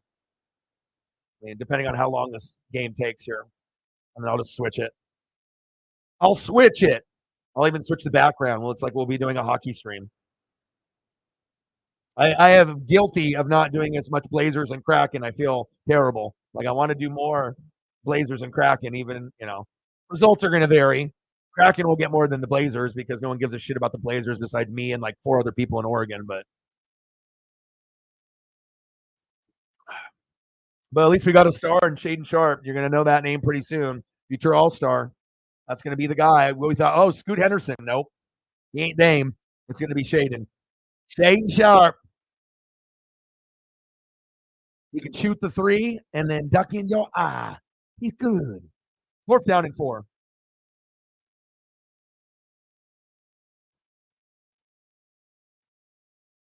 And we played them, and we'll play them well.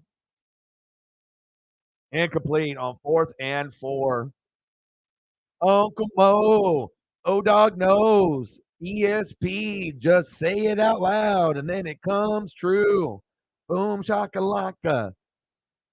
Great Husky win. Let's look at the stat line real quick so that way we can really comprehend what the fuck we just watched, which will be an ESPN classic. It would have been even more of a classic if it was like 52-49 and the Trojans got that big pick 6 or something. But Michael Penix Jr., 22 of 30, 256 yards, 2 touchdowns, 1 pick. They're not the greatest. Caleb against a good defense, 27 for 35, 312, 3 touchdowns, no picks. So it shows you that Caleb can play, against a good defense, and that's going to ease people feeling, okay, maybe the hype was high, then it was low, and then it's high, and then it's low. And then, if you feel that he's the Patrick Mahomes of the NFC, then you draft him number 1. If not, then you go a different direction. It's going to be fun, though, to see where everyone falls. But the Bucks and the Falcons better get quarterbacks out of the top 4.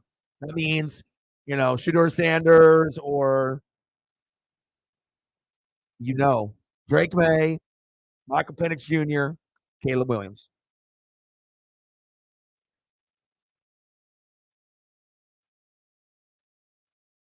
There's a pecking order. It's not always going to be, USC and Oregon or Utah. Sometimes there's a team that's, and you got to understand, if Washington is at the top, they earned this. They're really fucking good. Like, it's not like, oh, Washington is just always good every year, even though they can get 10 wins and still get overlooked. They're like Oregon sometimes, but even lower because we have like the uni swag and people give us a little bit more love than UW. But like, if I'm saying that my favorite player is fucking on Washington and not even on my own team in the whole country, chances are that that guy is probably fucking amazing. You know, I could be a bandwagon and be like, Bo Nix, Bo knows, Bo everything. He ain't no Bo Jackson. If he was, then maybe the vibe would be different. But this kid, I would buy this guy's jersey. I don't buy jerseys of quarterbacks. Special. And the best part about him is who he is. That's why I like him the most. Family, smart, intelligent, cares about people, team, selfless, would rather win the Natty than win the Heisman, and means it. This could be my friend. Like, this is the guy. You know, this is a guy that the only thing that will hold him back is his body. That's the only thing. Body breaks down. Brandon Roy, you know, fuck. You know, hopefully he gets like 5 amazing years before he's done. You know, but if not, we could get something special there. But this is the most exciting quarterback UW has ever had, in my opinion. Like the hype level that he could go number 1 overall.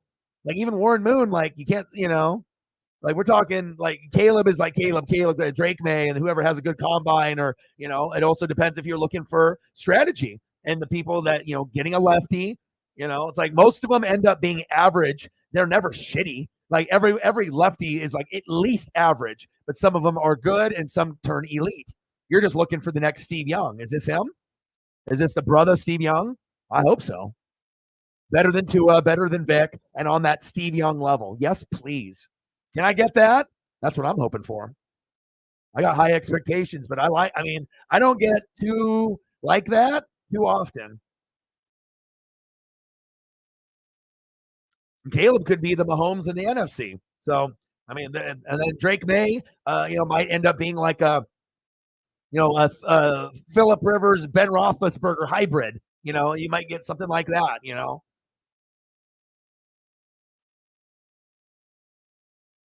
All right, I got to put on the Kraken. Dog. Final score 52-42. Those Huskies, they're kind of good. Let's give them some love. I mean, hell, if I'm a Duck fan and I can do it, you can. Special. Oh, dog, likey. Like, it honestly is the first time that I actually wanted to buy like a Husky jersey of him and just like throw it in the closet, but I can't because I'm an Oregon fan. But if he goes to Tampa Bay, I will buy a white Husky jersey of him. If Tampa drafts him, I will buy 2 jerseys. I'll get the Huskies white sewn name in the back, and then the Buccaneers jersey as well, somehow, some way, or it'll get donated or something.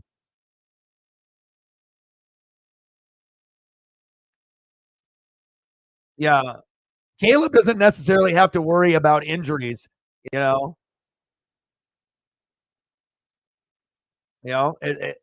you have to understand you can still be the number 1 pick, right? But the defense fucking matters. Like, you could be the best player in the country. You literally could turn into Patrick Mahomes of the NFC, where we actually have like, what if he ended up going to like the Cowboys and turned into like Patrick Mahomes? Then the Cowboys would be back to being who they were when they had fucking Troy, you know, and Michael Emmett. You know, it's like sometimes you know, it's very interesting to see where people could fall, you know. But like Caleb could go to certain places, but you put Caleb on the Cowboys, all of a sudden that could turn into like, wow, maybe we can win a Super Bowl, or maybe we can actually win a playoff game. Maybe we can actually extend the hype. Sometimes there's like like you don't really think about it until someone says it, you know, and then you're like, oh man, Caleb on the Cowboys would be fire. Like, I don't care for that team. I don't like that team, but it would be an upgrade from Dak. You already know what you're getting from Dak. You know, some fans would be pissed, but others would be like, ooh, I like it. Trade Dak away, get Caleb. You know, I mean, if you want to make a decision about your franchise, sometimes that is making a tough decision. So if Jimmy Johnson is there and you see Dak and you see Caleb and you can do a trade and then offer like another 5th rounder on top, and then they do it, like, I like my chances moving forward because then I can mold this person, you know, from the get-go, you know, and there's so much potential there. Like, we could get 2 elite quarterbacks out of this draft, possibly you know, 5 good ones, 3 starters in the NFL, 2 elite starters. But who are going to be, you know, and who's that third one that ends up being like really damn good too? Is it Drake May, or who is it?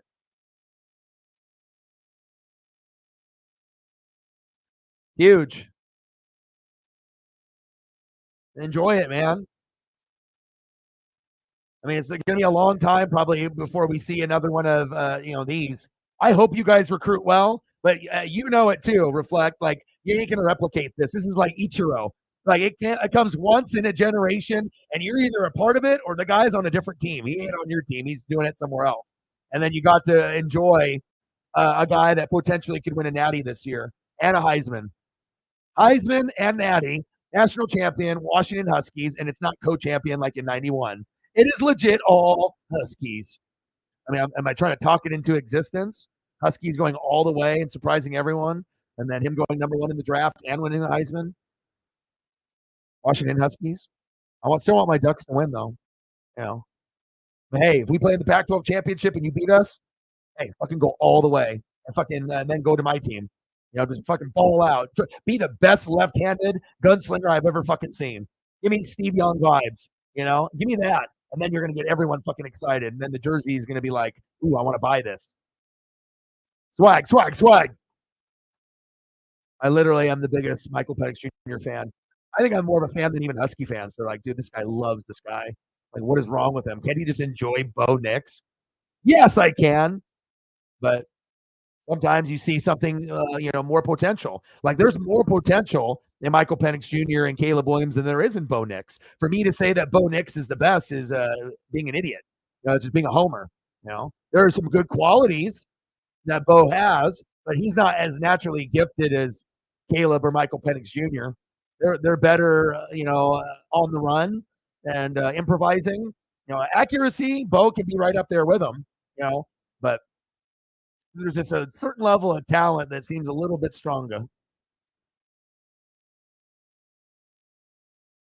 Boom, boom, boom, boom, boom, boom, boom, boom, boom, boom, boom. Don't be disappointed. Caleb actually had a better game than Michael Penix Jr. So you know what that means? That actually means, Megan, that even though you lost, but they didn't get fucking smashed and you didn't lose by fucking 40, that Caleb Williams potentially is going to go number one in the draft based off that game. They're like, okay, a good defense, outplayed Michael Penix Jr., so like Caleb got his, it wasn't necessarily the Heisman moment that Michael Penix Jr. had, because they beat Oregon. But, you have to look at the silver underlining of the whole belly of it. Actually had a better game. So that is going to be, his stock. It's going to be more nerves, But, I mean, the safest number one pick would be him. It just depends if you like him enough. I appreciate you. Don't be disappointed. This could be the number one pick in the draft. Boom shakalaka. Appreciate you. 20. Holla. Reflector the 15er. That guy's pretty cool.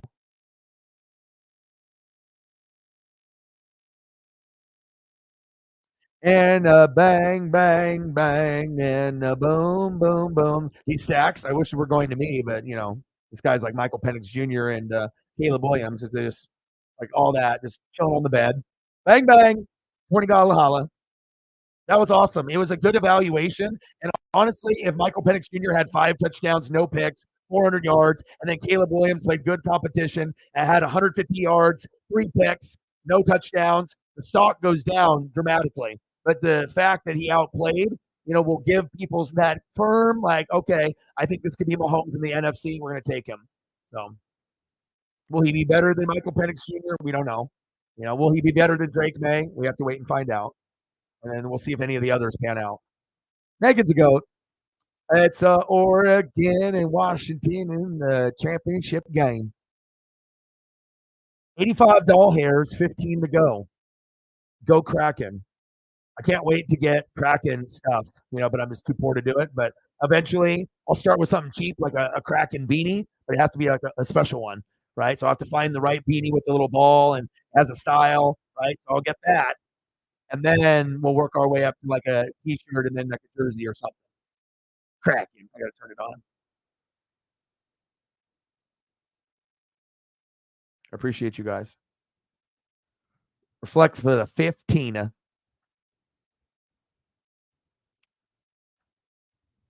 I mean, the only thing I'm really missing from some of y'all is being a Seahawk fan. I mean, that's really it. That's really it. A lot of the other stuff. Northwest, we the best. $15 hairs. Bang, bang. Boom, boom. Money, just like Michael Penix Jr. is. This is what he's doing. Bang, bang. I could be the first pick in the draft. I'm a lefty. Kind of good. Pick me. Bang, bang. Let's go. Appreciate you. Awesome. Best game I've watched all year. By far. That was awesome. Bears move off of Fields. Trade him away. Have him go somewhere else. Justin Fields to the Buccaneers. Justin Fields to the Buccaneers. But I'd rather have Michael Penix Jr. You can, or Justin Fields to the Atlanta Falcons. Justin Fields to the Nyland Saints. Justin Fields to the NFC South. ESP? Possibly. And then they go Caleb and Maserati Marv. I love me some Oregon State. Oh, they're playing Shadur too on Espen. All right, hold up. Hold up.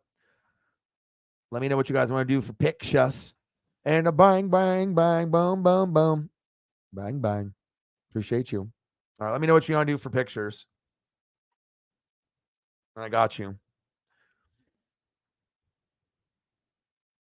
$100 hairs. 100 to go.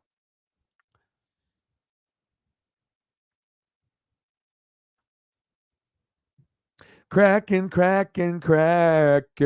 Calgary Flames, you don't stand a chance tonight. Not happening. All right, let's get some cracking.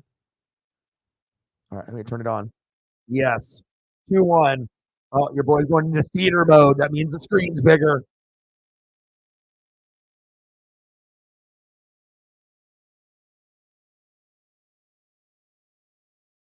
Come on, Kraken.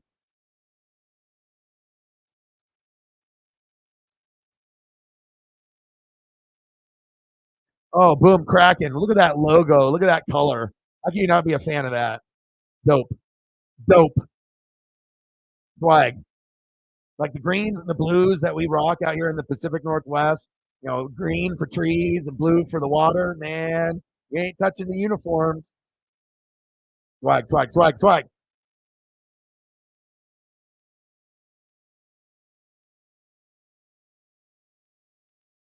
Blue swag. Bright blue swag.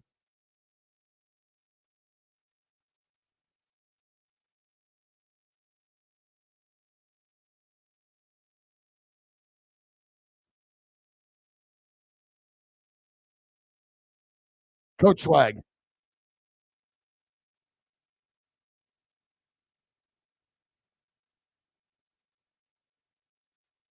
Look at the white, though. That's icy. That's my jersey right there. If I get a jersey, I'm looking for the icy one. I just got to make sure I'm not eating hamburgers and hot dogs and spilling shit on it. Some of y'all be fucking repping the jersey and just eating all kinds of fucking foods everywhere. Burrito, spaghetti.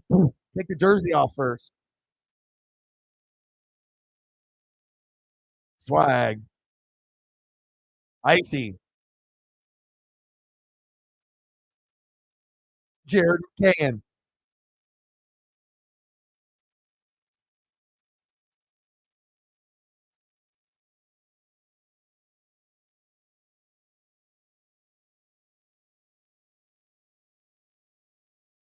How about some Yanni? All the different swag.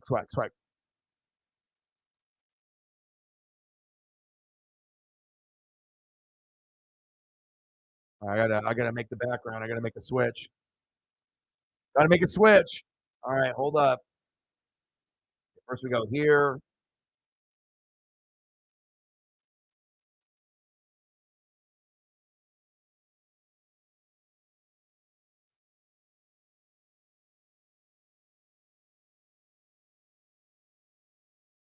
Gruba.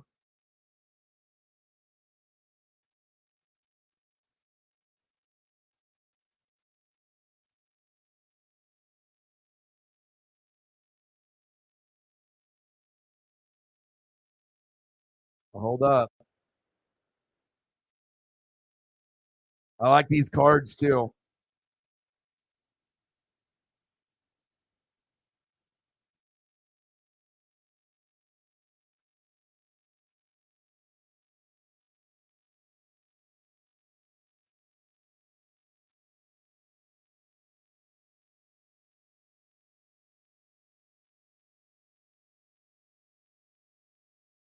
Boom. Oh, oh, big check. Oh my gosh. Is he alive? Oh boy, got checked and fucking depleted.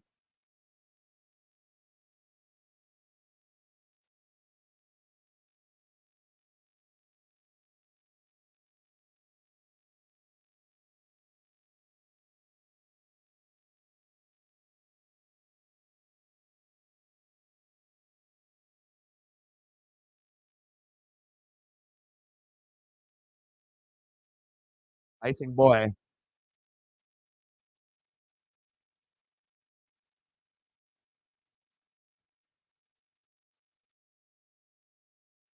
Oh, boom. Now we're a hockey stream just like that. Boom, shakalaka. Look at Pete Stemkowski. That's my boy. Fucking comb over for days. My fucking boy. All right. You guys don't want to fucking fuck with him. Pete. Dude, the comb over is the shit. Let's go. Swag, swag, swag.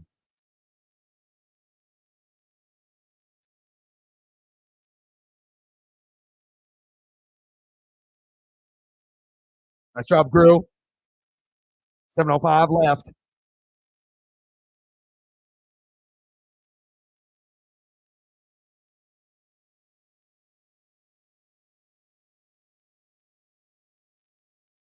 Oh, yeah.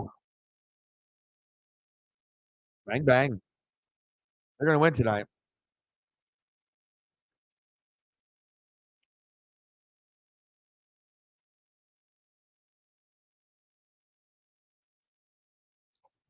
Cool.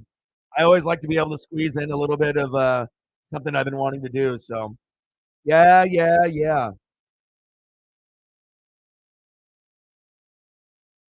What do you want to see reflect? Belichick take Caleb? No, no, Belichick wouldn't because he would be too far back, and he loves his assets. So he would rather just go for like a Drake May falling into his lap, and then that would be a better fit for that team. You know, you want that like Mac Jones type, but you got the wrong type of body frame and mechanics. Like you got a guy that wasn't even that good. You got to get a guy that's like NFL ready that can make the NFL throws that actually has potential. Like you feel it, not like oh I don't know. It should be yes I know instead of like if they do fuck up it shouldn't be it'd be like injury or something.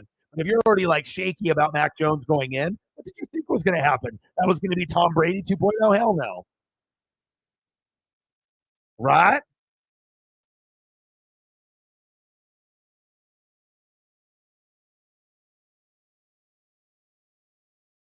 All the come overs, dude. All the come over swag, dude. I mean, I like people that got mullets. I don't care. Like, I like it when people are just like you do them.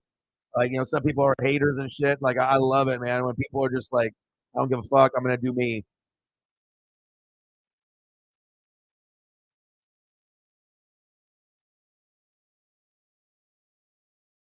I like seeing individual swag. You got pink and purple hair. Fucking, I'll have to like comment on that shit in a good way.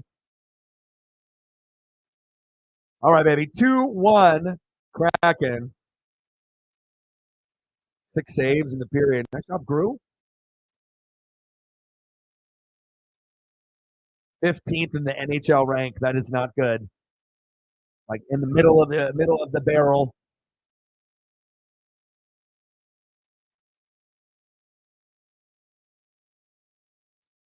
Nice job, Crew. Crew. That's one thing that if I did live in Seattle, dude, I'd be going to so many goddamn Mariner games. I'd be trying to get a ball like every fucking game I went to. I'd be going to Kraken games like all the time for sure. Like it would be impossible for me not go if I lived there. Like if that's available. Hell, I'd be going to probably a few Seahawks games too. I mean, if it's there, and the tickets are more expensive, but good vibe. Oh, done. Oh, well, he shut the door.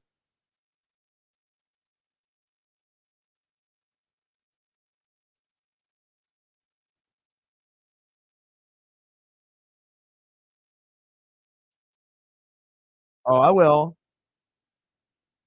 I mean, it just depends on what game I want to go to, and how much money I want to spend or whatever, depending on when I go.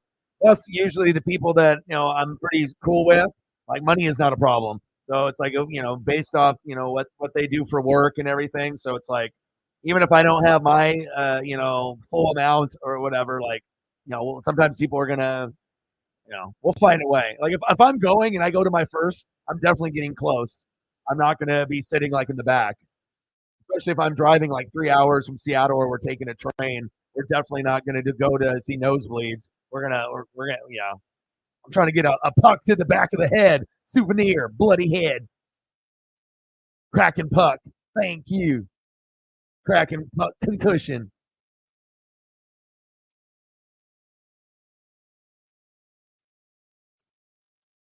As long as it was just like a minor bruise, and I got to keep the puck.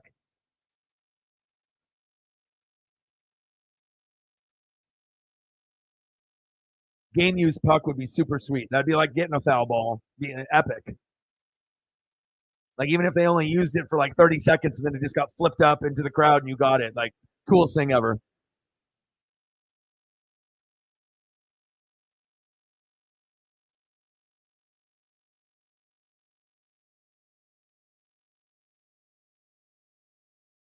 Kraken.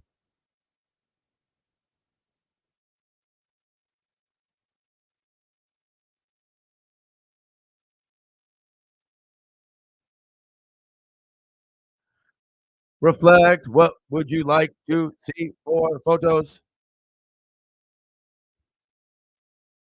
What else do you want to see for the photos?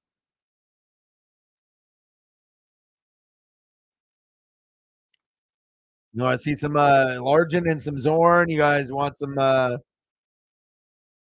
Mafe? You want some Jake Bobo? Huh? The game tomorrow. Possible to win. If you win, it's going to gain so much credibility too. Like winning on the road against a team that could overachieve like you and make it to the championship game.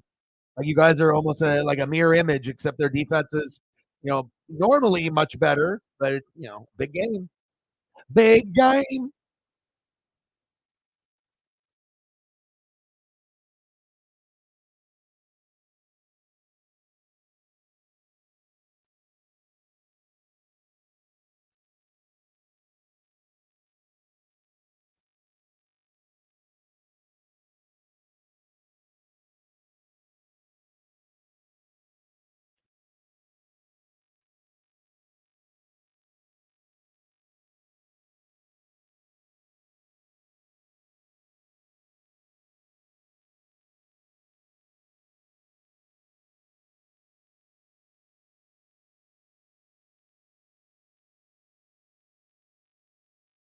This guy's pretty good. The Bobo, Jake.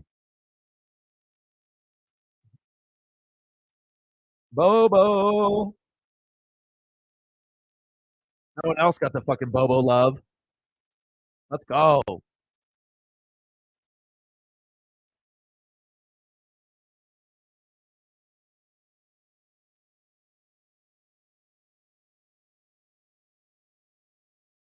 It's like not only do you become a fan favorite, but then you're overachieving where you're actually being productive. You're actually playing and you're dominating. Like that's when you know you got something special. Like you got something that you saw some potential in preseason, but thought maybe this is only preseason. And then they get a chance. DK has a little injury. Boom. You're like, hey, I'm a guy that you don't have to send down to the bench. I don't have to be the water boy. You can put me in and I can score. And he does. I like players like this. Very easy for people to say that this is like some of the Hawks, some of their favorite.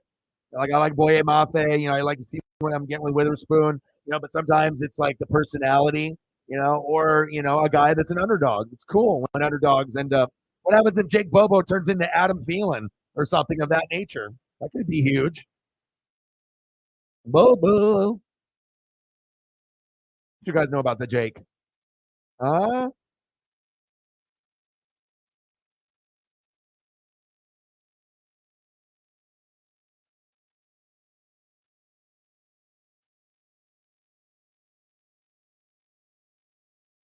There's some like these ridiculous throwbacks.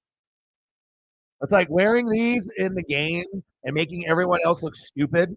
Like that's when you know you got a throwback that's like amazing. Like Kelly Green Eagles is amazing. This is amazing. Houston Oilers is amazing. Tampa Bay Buccaneers, nah, right? With the blues and the greens and the grays. I mean, game over. Like you don't even have to be a fan, and it's just like the Oregon Washington swag. It comes out again. They might not be the most popular, but it's like they got the.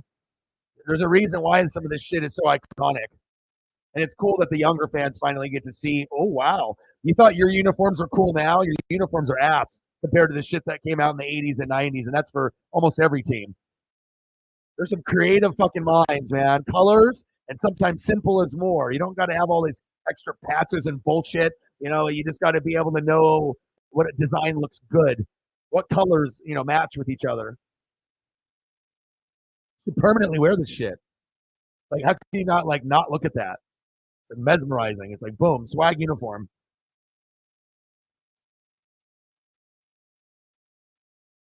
Yeah. Well, players drafted after the fourth round do fantastic.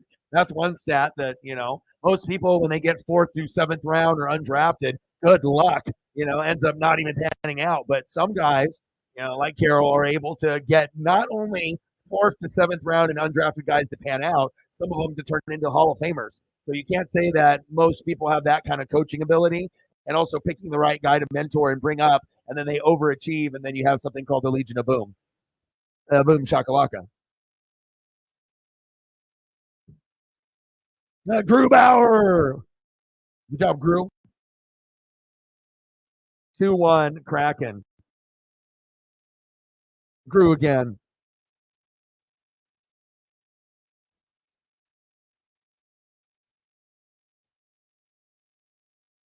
Nice.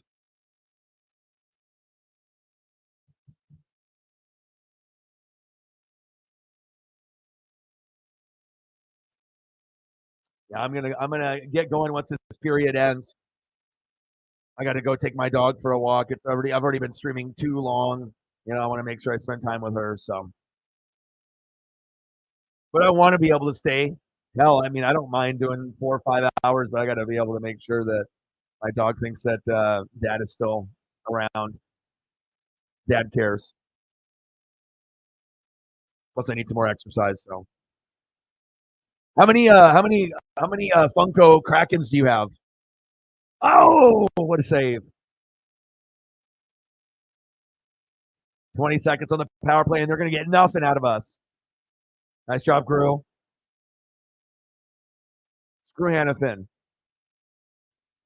No shooting lane. Sorry, Hannafin. Oh, good save. No Hannafin. Fucking A. You got to be shitting me, Hannafin. Son of a beezy. You got to be shitting me. Fucking Hannafin. All right. Your boy went from college football to hockey and then back again. And then boom. Any other photos or anything that you guys want to see before I dip out of here? I want to make sure I throw that out there.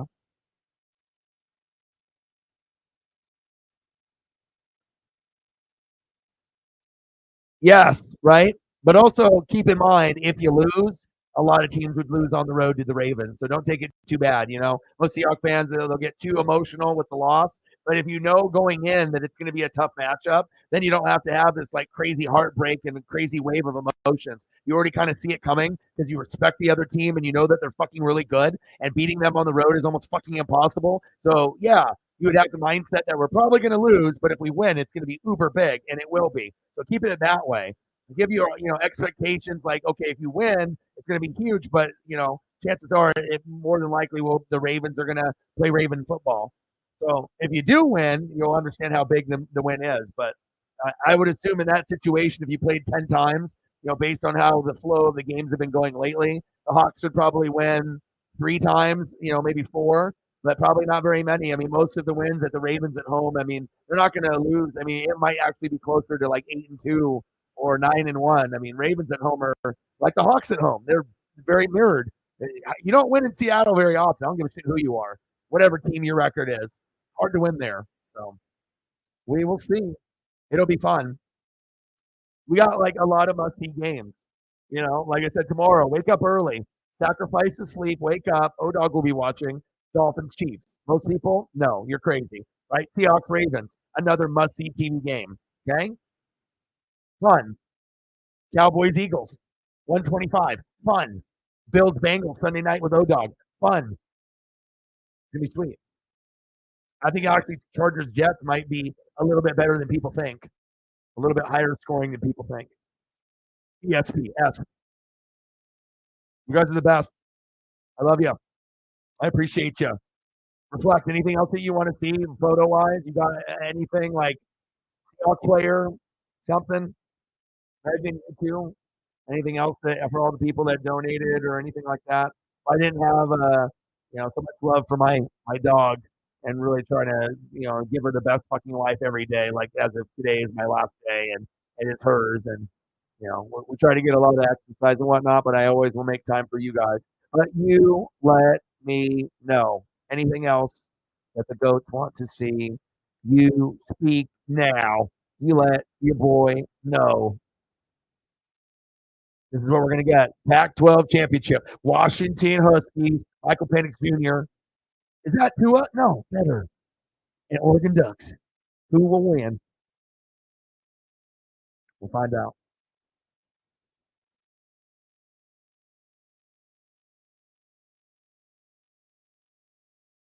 Sal Goodman. Sal's a good one. Makes me want to watch that show.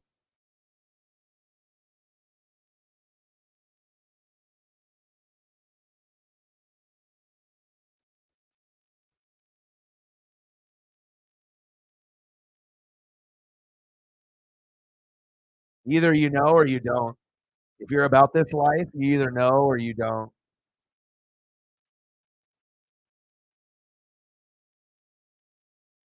Hey,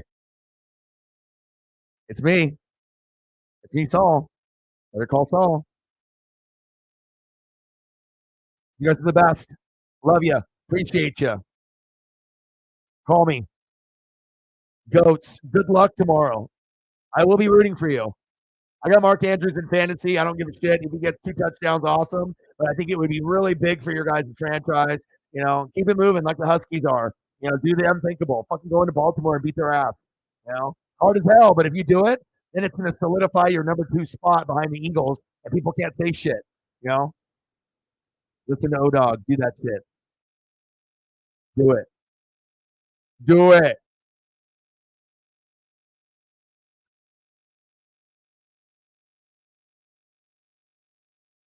What a game. Fun times. Goats. You guys are awesome. I appreciate you. More photos to come. And you guys have a great rest of your night. Enjoy NFL tomorrow. So I'll do reaction videos at 1:30 to like 4:30, probably at 3. Sunday Night Football, Bengals, Bills, and then we'll recap all the crazy shit that happened in all the amazing games prior. And hopefully we have a few upset wins. I hope we do. And we'll go from there. So I appreciate every single one of y'all, everyone that donated, commented, shared. You guys are goats. Reflect and Megan and Sarah and everybody. Padilla in the building as well, and a few others. I appreciate y'all. And I got one question for you. Who talk sports like us? Your boy Ryan, Northwest Sports Fanatics. Love you guys. And I'm out. Gang.